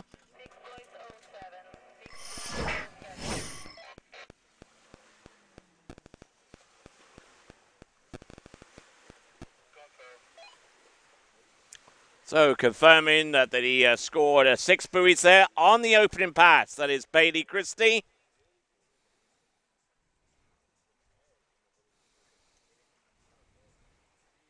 Long way for him to come and compete here in Italy. Yes, but I kind of suspect that this isn't the only event that he's coming to compete at. There is the World Under-21 Championships, which starts next week over in Dnipro in the Ukraine. Ukraine that is getting bigger and bigger in water ski in the last years. Certainly, even though its landmass gets smaller and smaller.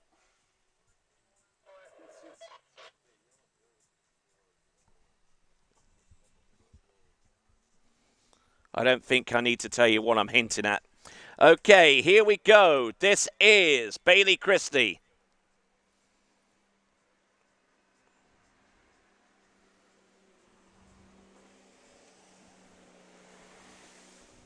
14 meters line. Yes, indeed, 14.25 meters. Yeah, like his style out there. That is Bailey Christie. Looking very dynamic on that slalom ski from one end to the next.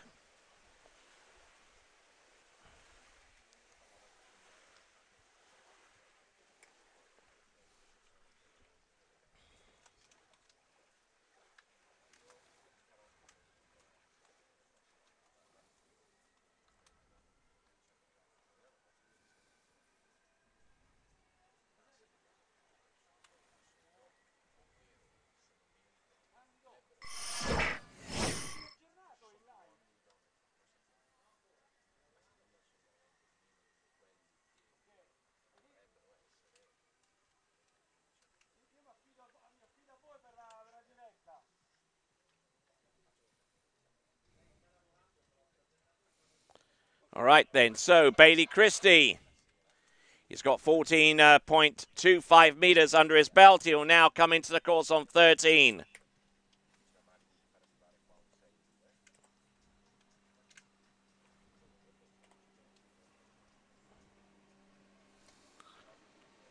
Looking in decent shape off buoy 1 and number 2. Continuing to attack this pass with a good bit of aggression around all 6 buoys. 13 meters. Should be pretty chuffed about that, I would imagine.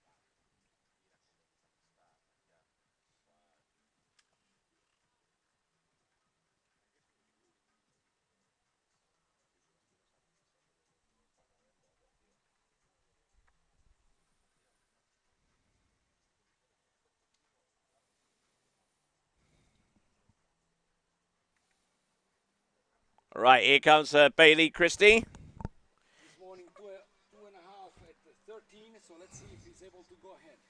All right then, so this I believe is going to be 12 meters. Oh, getting a little bit stood up off number 2, but a decent effort there from him.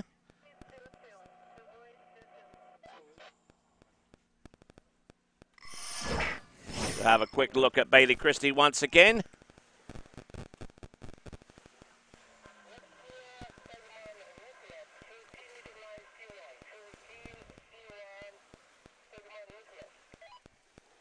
Right, so that is Bailey Christie. He gets 2 at 12 meters, and that represents his final score as we work our way back to the dock.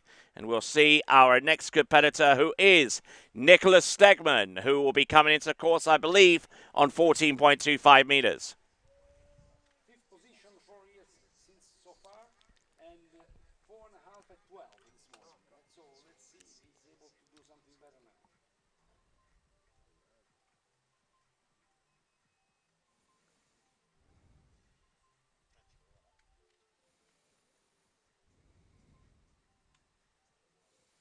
score for him is 2 at 11, so he might be able to go a little bit farther than this one.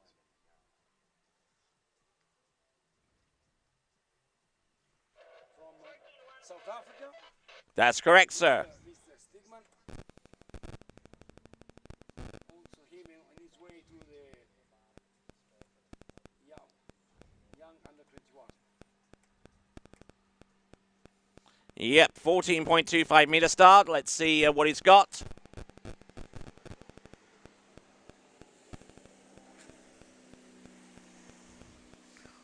We're approaching halfway down the list in open men's amateur competition.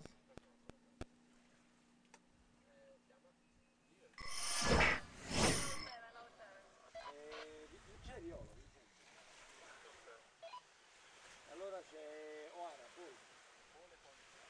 Paul e poi no, Jack, Christy e poi Nicola.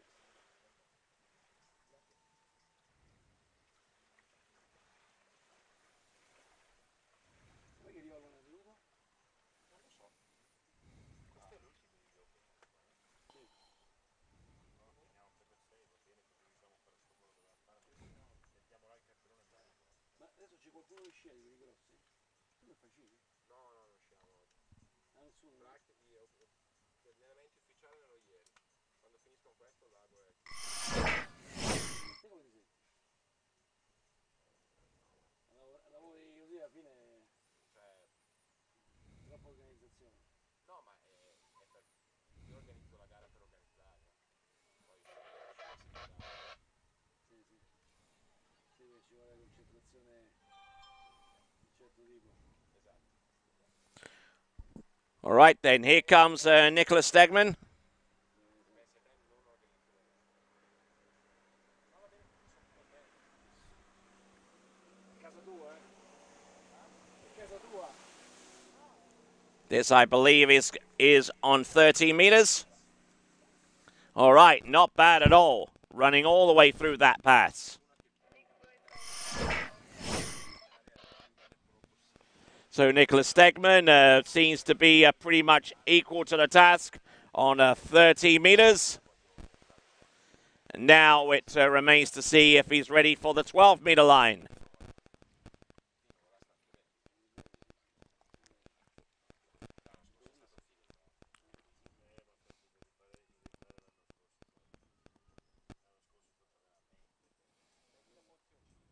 Però poi non mettete fuori il cartello con la Jack Travers, home of the world record, home of the best, no.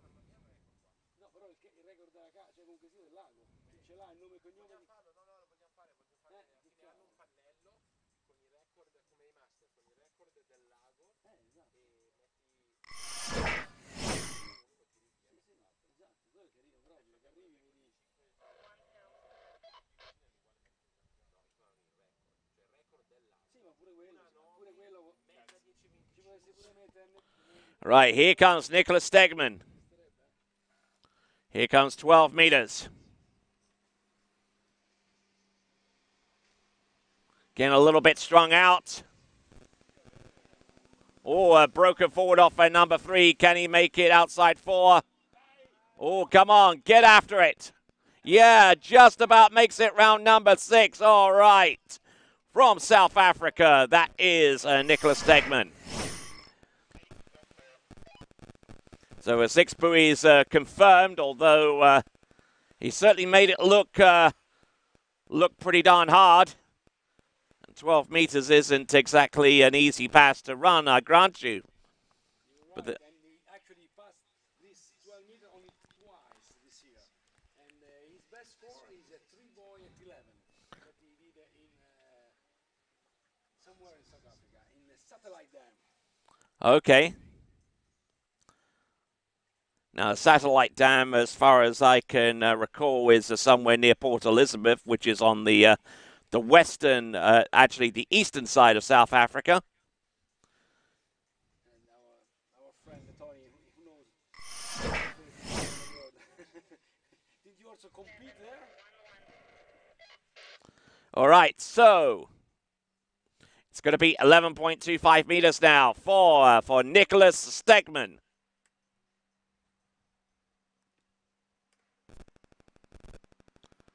Round number one, good to go. Round number two, and a little bit inside number two, but a good effort there from him. No worries there. That is going to be a two buoy count. That is 11.25 meters. Good entrance gate into number one upon a closer examination. Just didn't really get the ski out far enough ahead of him. Round number one to prevent the boat from dragging him back in under its powerful pull. And he gets round number two, but no more beyond that, I'm afraid. So that is Nicholas Stegman from South Africa. Okay, that move from fifth to third place.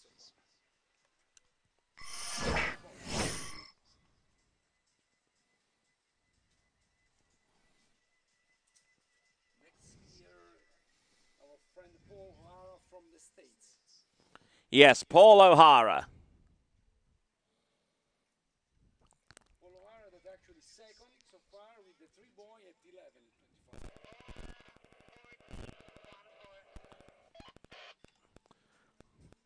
14.25 meters, Paul O'Hara.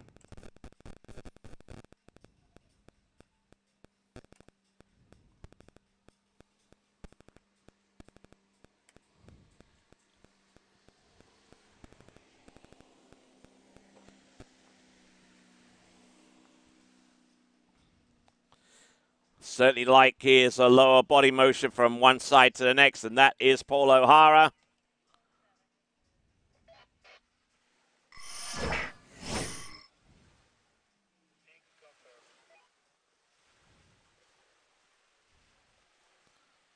So 6 buoys have been confirmed there for Paul O'Hara.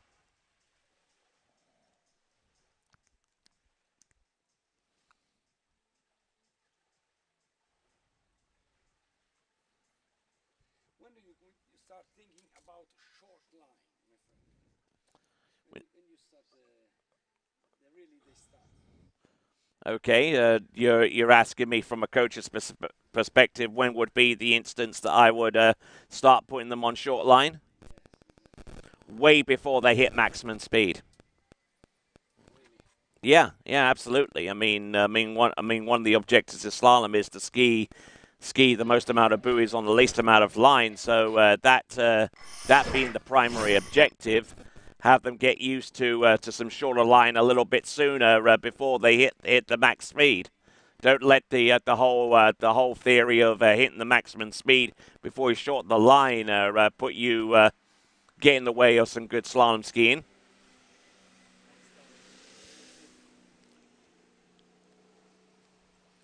And there is Paul O'Hara there with all 6 buoys there on the 13-meter line.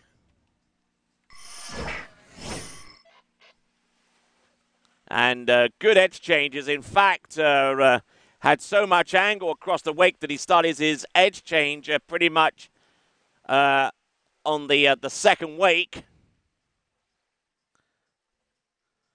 Bit like Nate Smith in that regard. And I'm sure he'll quite happily thank me for making comparisons between himself and the current world slalom record holder. But I do actually see quite a few similarities. As far as you know, do they ever ski together? No.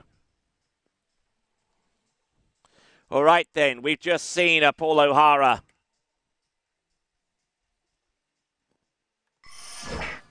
getting ready for 12 meters.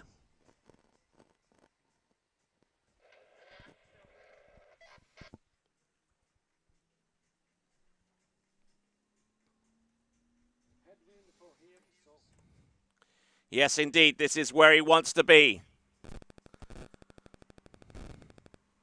12 meters.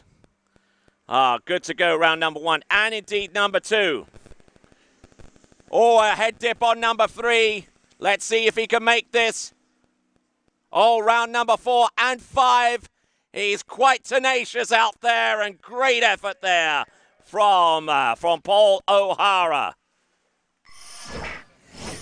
It is a 6-buoy count on 12 meters.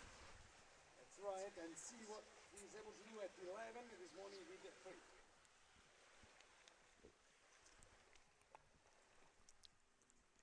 He was good to recover from Yeah. the little crunch he did.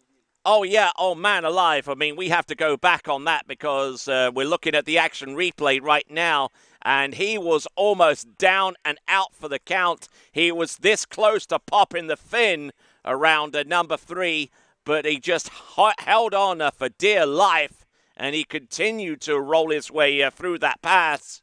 Yes, this is what you like for your back. Well, I'm sure it's going to be a little sore. Although he does take quite good care of himself, I know that. So Paul O'Hara now approaching the course. It's now 11.25 meters.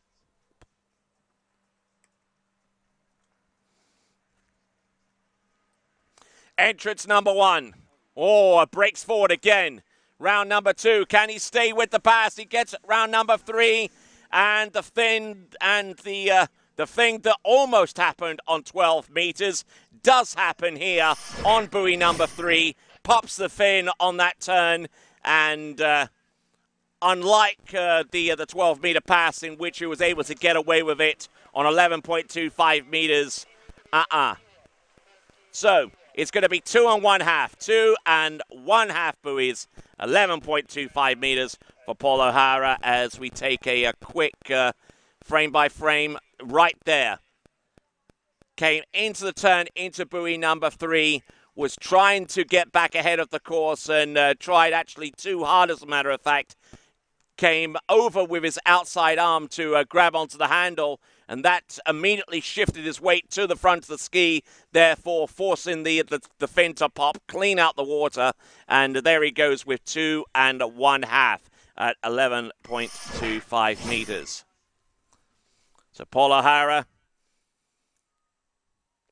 who will no doubt be watching one particular football game with interest this season, LSU versus Alabama on November the 4th. Go Tigers. All right, so Jack Christie from Australia, 14.25 meter start. Jack Christie did 1 at 11 this morning. Yes, indeed. 14 and 25. Starting, as you mentioned, 14.25 meters.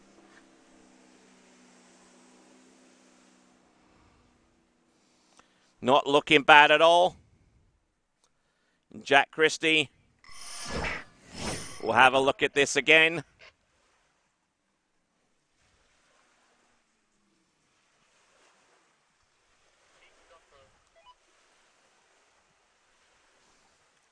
So a 6-buoy count is confirmed there.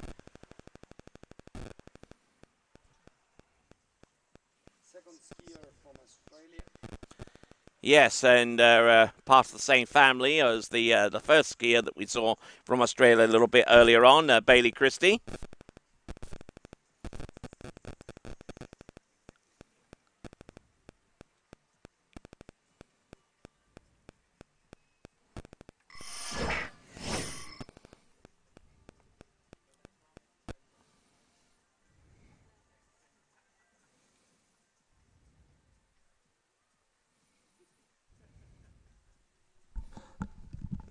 Alessandro, do you know if those people can work a camera? Which one? The one up the top there. All right then, so here comes Jack Christie.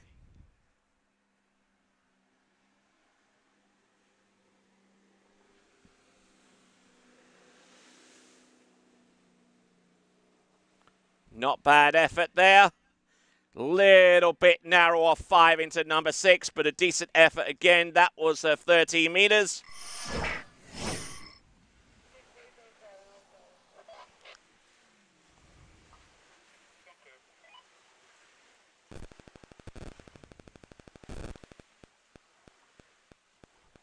So a 13-meter run.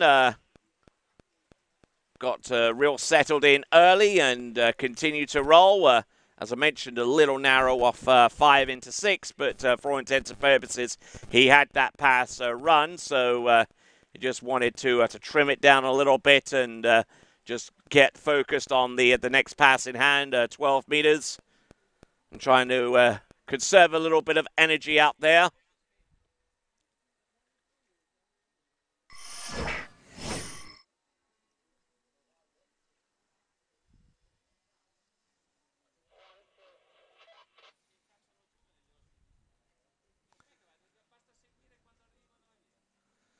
All right there, here comes Jack Christie. He went on 14 and ran that. 13, he ran that as well. And now here comes 12 meters.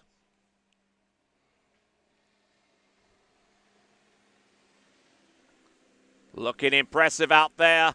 Round 1, 2, 3. Here's number 4. Good to go round number 5, and he is good to go on number 6. And I suspect that that pass was run a little bit nicer than the one before.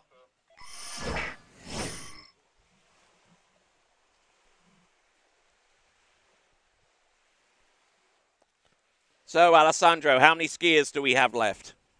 Some 4 skiers left.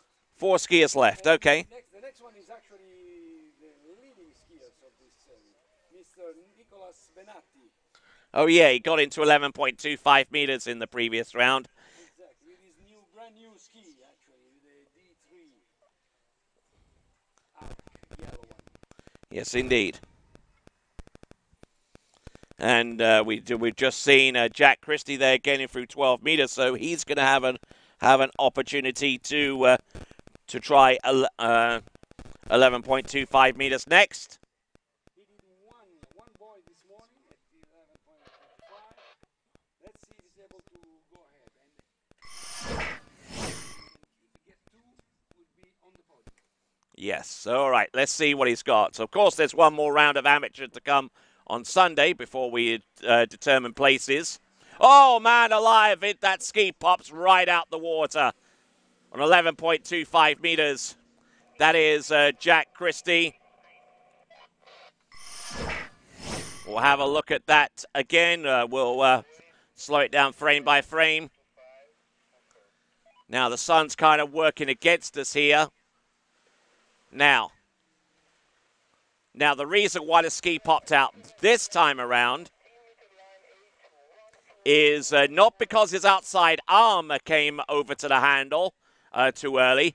It's the fact that he pushed on that ski just a little bit too hard too soon towards the end of the turn. And such was the explosive force that came with that fin pop.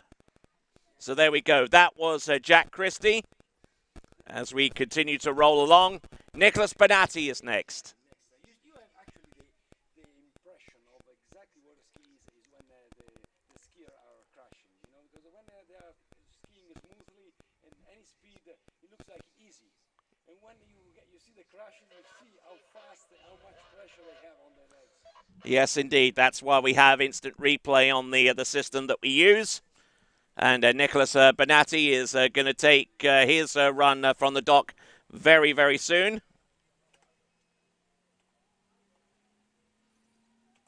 Started probably at 14. Yes, I wouldn't imagine that it will be going in any shorter than that.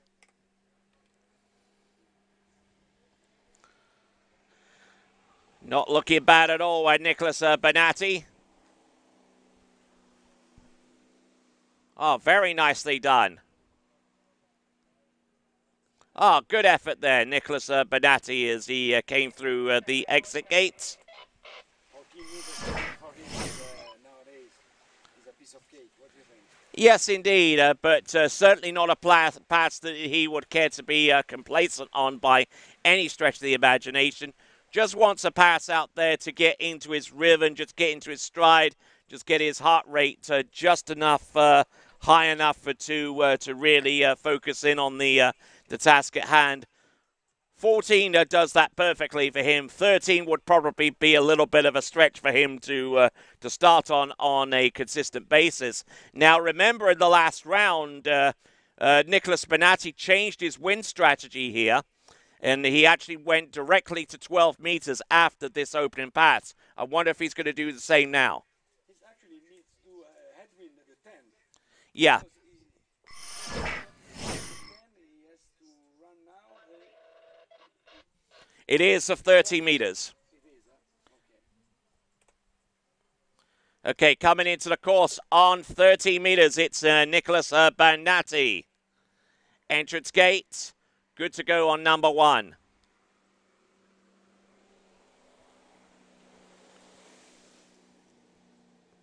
Ah, good to go. Like how he's skiing out there. Brilliant skiing there for Nicholas Banatti. When you ski 10, I think 14 and 13 are another something else. Yeah. The timing is completely different. Oh yeah, the timing is absolutely critical on these passes.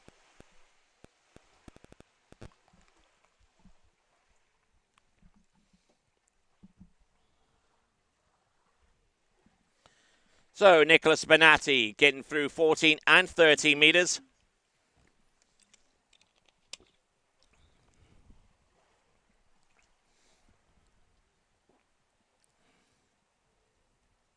Ball. Ball. Ball.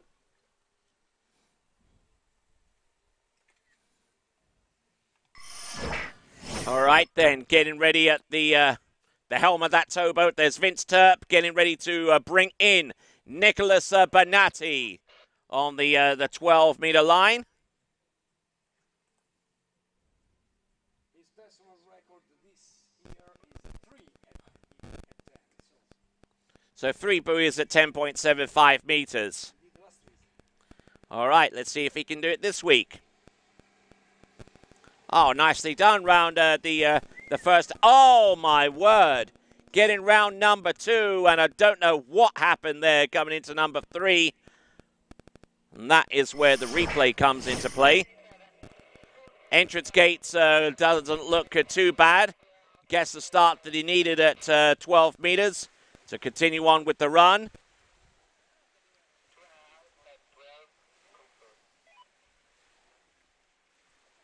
So let's go frame by frame on this one. And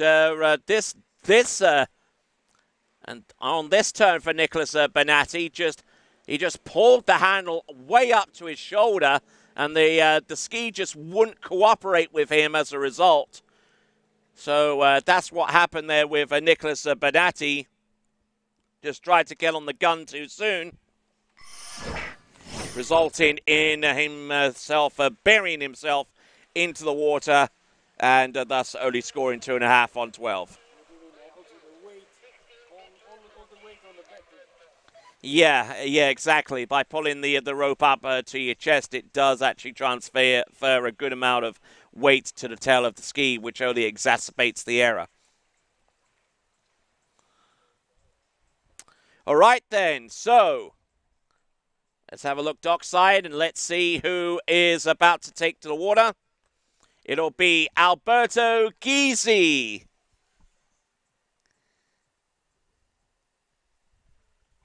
What you said this morning, easy geezy. Easy Gysi, yes.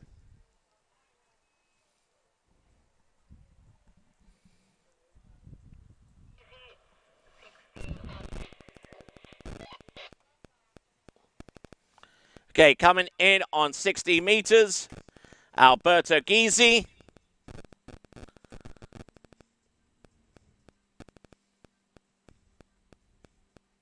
This morning he did not very well with the 3.5 at 14.25, and this. Yeah, definitely wants to claw back some of that deficit that he dug himself this morning. He's a skier of this club, and usually he's able to pass the 12 quite easily. Upset because in his own water he wanted to show all his skill. Yes, indeed.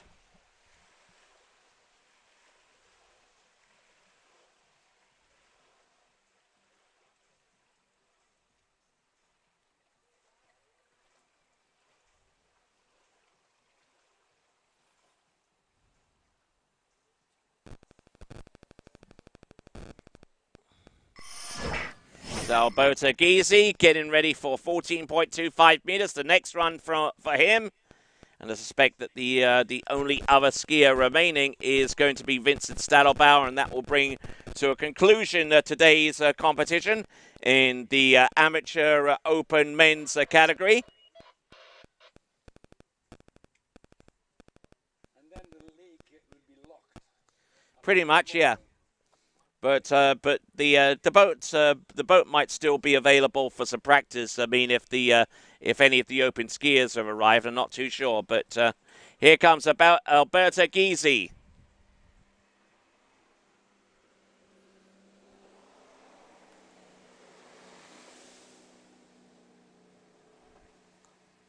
Alberto doing a grand job out there.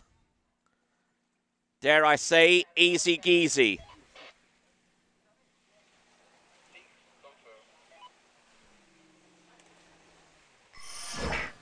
All right, so there we go, Alberto Gysi. 14.25 meters under his belt.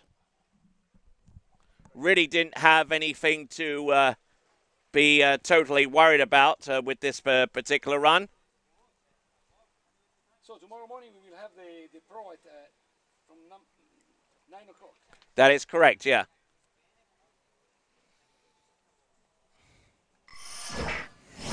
So there, Alberto Gysi, 14.25 meters, now shortening to 13.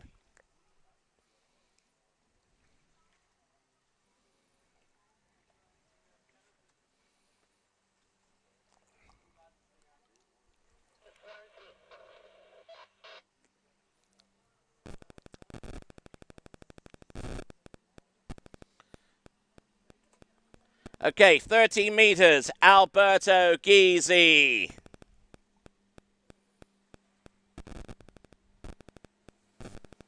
Number one. Good to go round number two. This is 13 meters. Pass that he should be capable of running. Nice.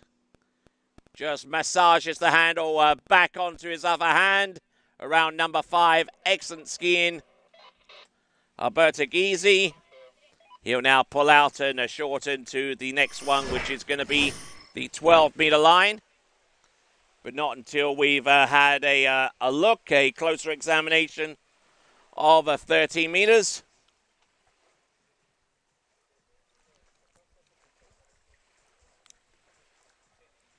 A little bit risky, yeah? Yes, he certainly not afraid to take one or two risks out there on the slalom course to get ahead. Sometimes it works, sometimes it doesn't.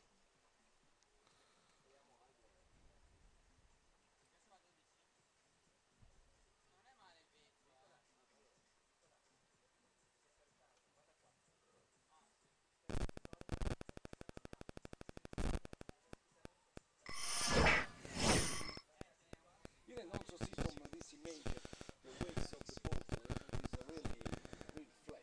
You don't really.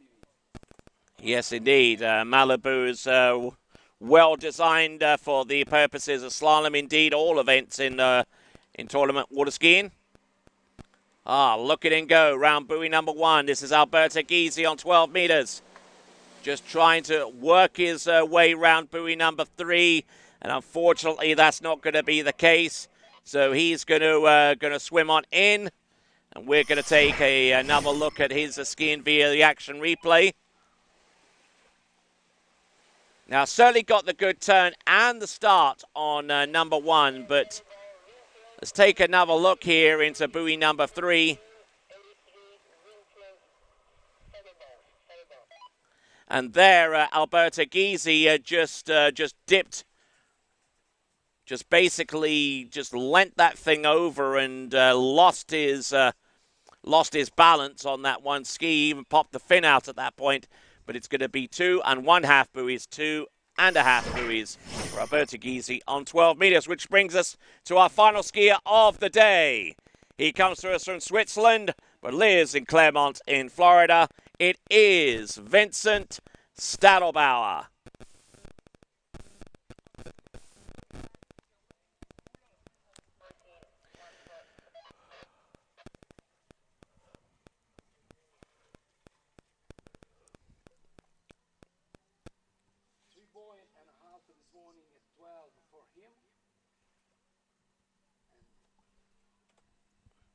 Okay, here we go. It's going to come in on 14.25 meters. Vincent Stadelbauer.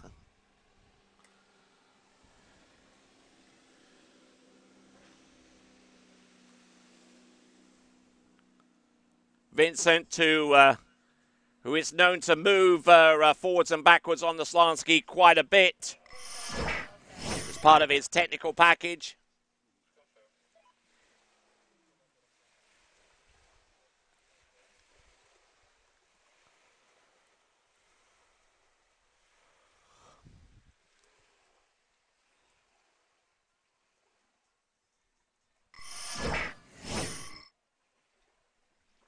All right, so from 14.25 meters, he'll come back in on 13.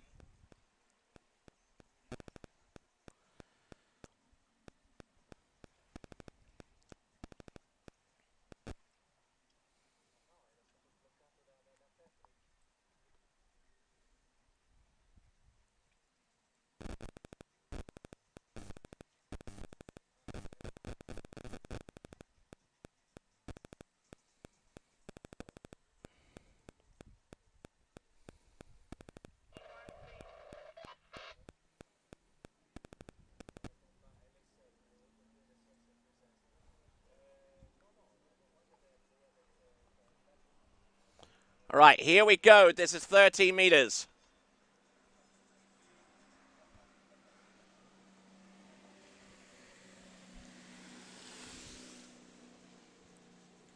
Trying to stay with the boat here. 13 meters, not a problem there for Vincent Stadelbauer. A final skier of the day. So continuing to rock and roll out there on that slalom ski, Vincent Stadelbauer.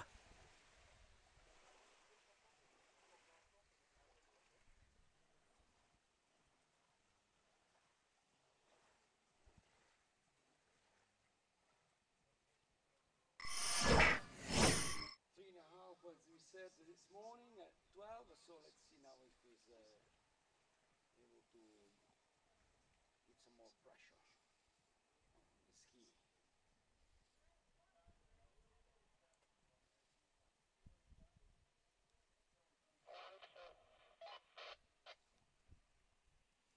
And tomorrow we will see his brother also in the program. Of course, yes. There's a family of skiers. Oh yes, and this goes all the way back, way back into the late 1970s, early part of the 80s. We've got and into the 90s as well with Clint Stadelbauer. Here comes Vincent Stadelbauer. This is going to be 12 meters. Let's see how far he gets. All round. Oh, nice turnaround number one. He wasn't able to hold that edge down off that turn, but I tell you what, he's gritting his teeth. He's standing there. He's going to try and make this pass. This is 12 meters. Oh my word, how did he do it? Yeah, good boy. Oh, and I think that's just about made his weekend. Forget about anything else he does. He made it through 12 meters, and he's now going to have a shot at the pass 11.25 meters. Now, tell us what the lead is. The lead is now, he did 3.5 at 12, so now he did better than this morning. He passed the 12. Uh-huh. And he's actually in front of him, he has Jack Christie with 1 at 11. 1 at 11. So if he gets more than 1 at 11, he takes the lead. Yes, and then now let's see if he's with his little rodeo. He's gonna, Oh, yeah, there was certainly some rodeo here. No worries about that. And you could just see, yeah, there you go. you need a Texan hat now. Yeah, exactly. All right, then. So 11.25 meters. Let's put that graphic up. All right, excellent. So, final ski of the day. And skiing very, very well at this point. Certainly one of the best instances I've seen him ski. Here comes Vincent Stadelbauer. Entrance gate number 1. Oh, and just breaks over at the waist, and kind of wish that he had a better start there. So we'll take one final action replay from Vincent Stadelbauer.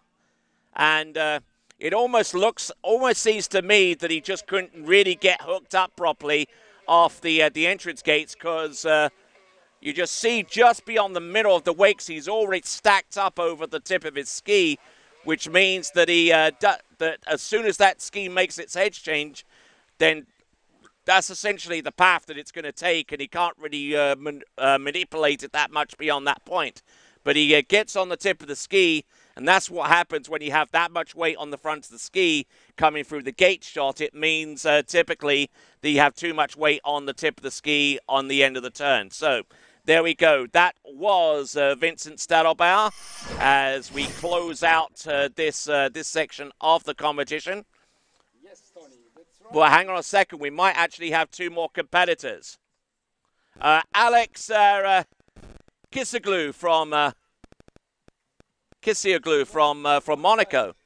Yes, okay. Almost forgot about those two competitors. And after him, we're going to have Alexander Marsan also from Monaco. So the Principality of Monaco well represented with the last two skiers. I must say just another thing about Stadelbauer, that this Alpha at 11 is actually his record for this year. Oh yeah, it's his best score by far. All right, here he goes. Alex Kisioglu. 1.5 at 13 this morning. He started with 16 meters line. And that's exactly what he's starting with now. So, there we go. We'll look at 60 meters again via our action replay.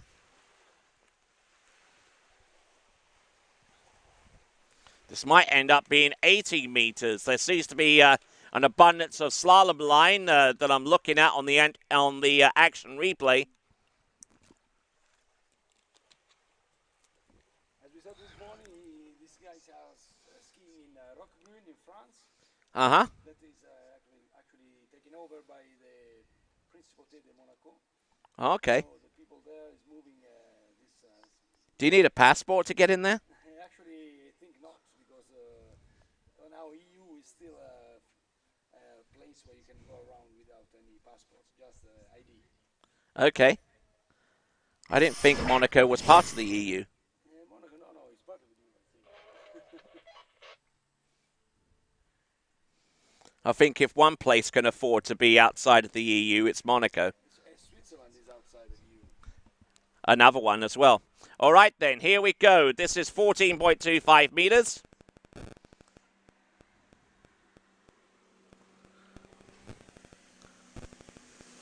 Yep, that is 14, all right. Getting a little bit flat into number 5, but still managing to get enough angle. Whoa! Don't know what happened there, but we'll find out in a moment. Our action replay is going to take a look at that in some detail.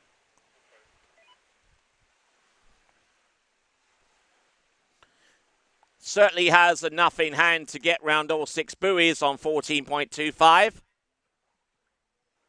Got broken over a little bit off 4 into 5, which meant that he had to have a second effort to get out there. Whoa, and I can't believe that he S-turned after... whoa. You see how close he was, man alive.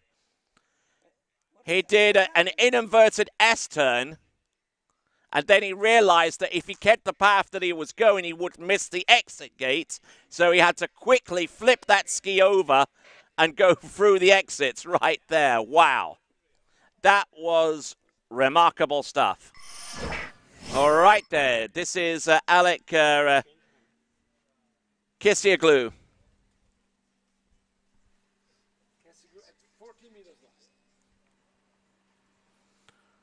Great. There we go.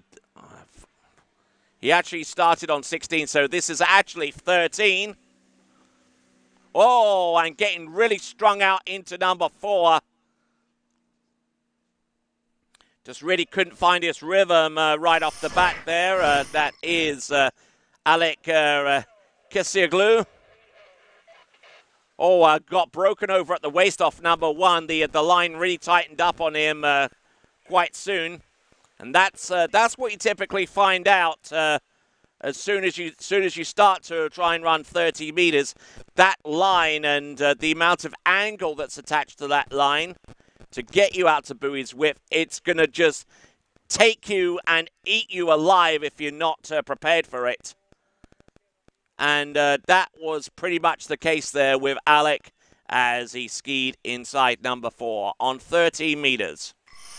From the Principality of Monaco, that is Alec Kisioglu. All right, so Alexander Marsan also from the Principality will be our next and last competitor.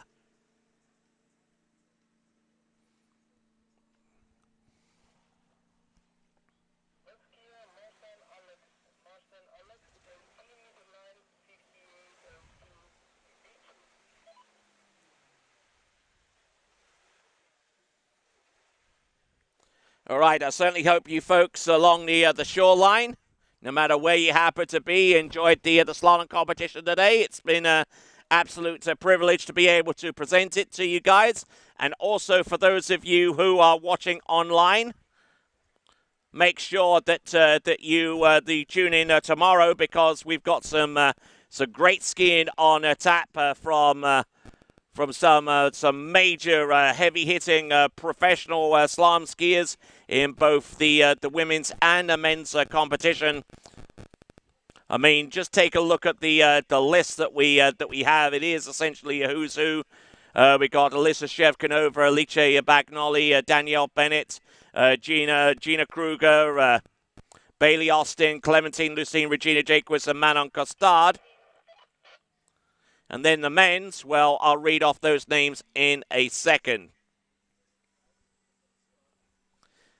Here we go. This is Alexander Marsan. 16 years of age for him, for 1.5 at 14:25 this morning. Starting 18.25 meters.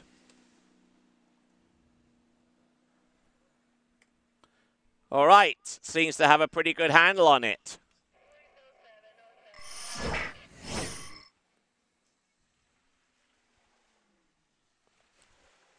Got broken over a little bit off one, though, but he's had enough room to more than compensate for that.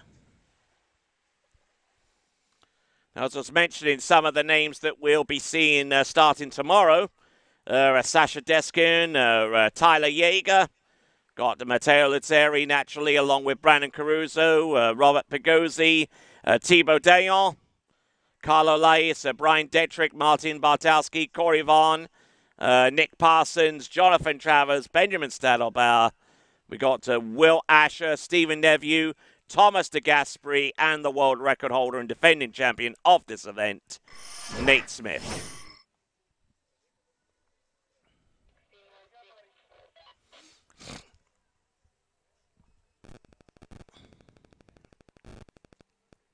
actually very few missing from this list. No, there's going to be... Parrish is missing and Freddie Winter. Yes, apparently so. All right, then. Here we go. This is Alexander Marsan from Monaco. And not looking bad at all.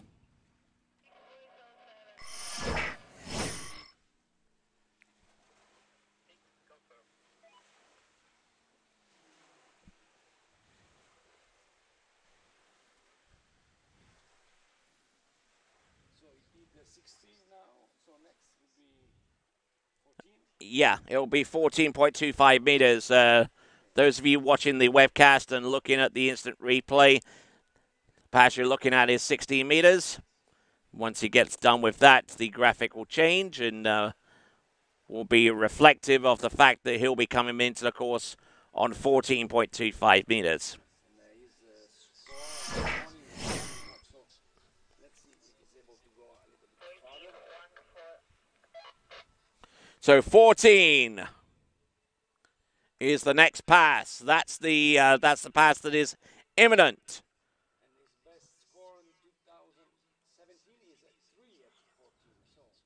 Okay, so halfway down this pass, his best score. All right.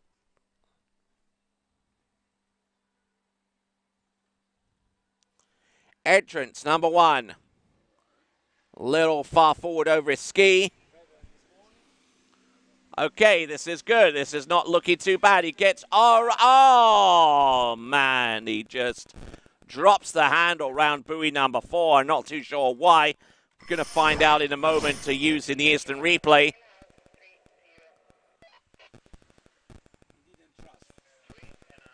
So it's going to be 3.5, which is half a buoy better than his best this year. Okay, so looking at this in greater detail, comes into number 4, and he just went for the handle just way too early. Didn't trust the ski to be able to turn and to enable him to just flow back into the handle. He just went for it and unfortunately left the ski behind. So that is Alexander Marsan. And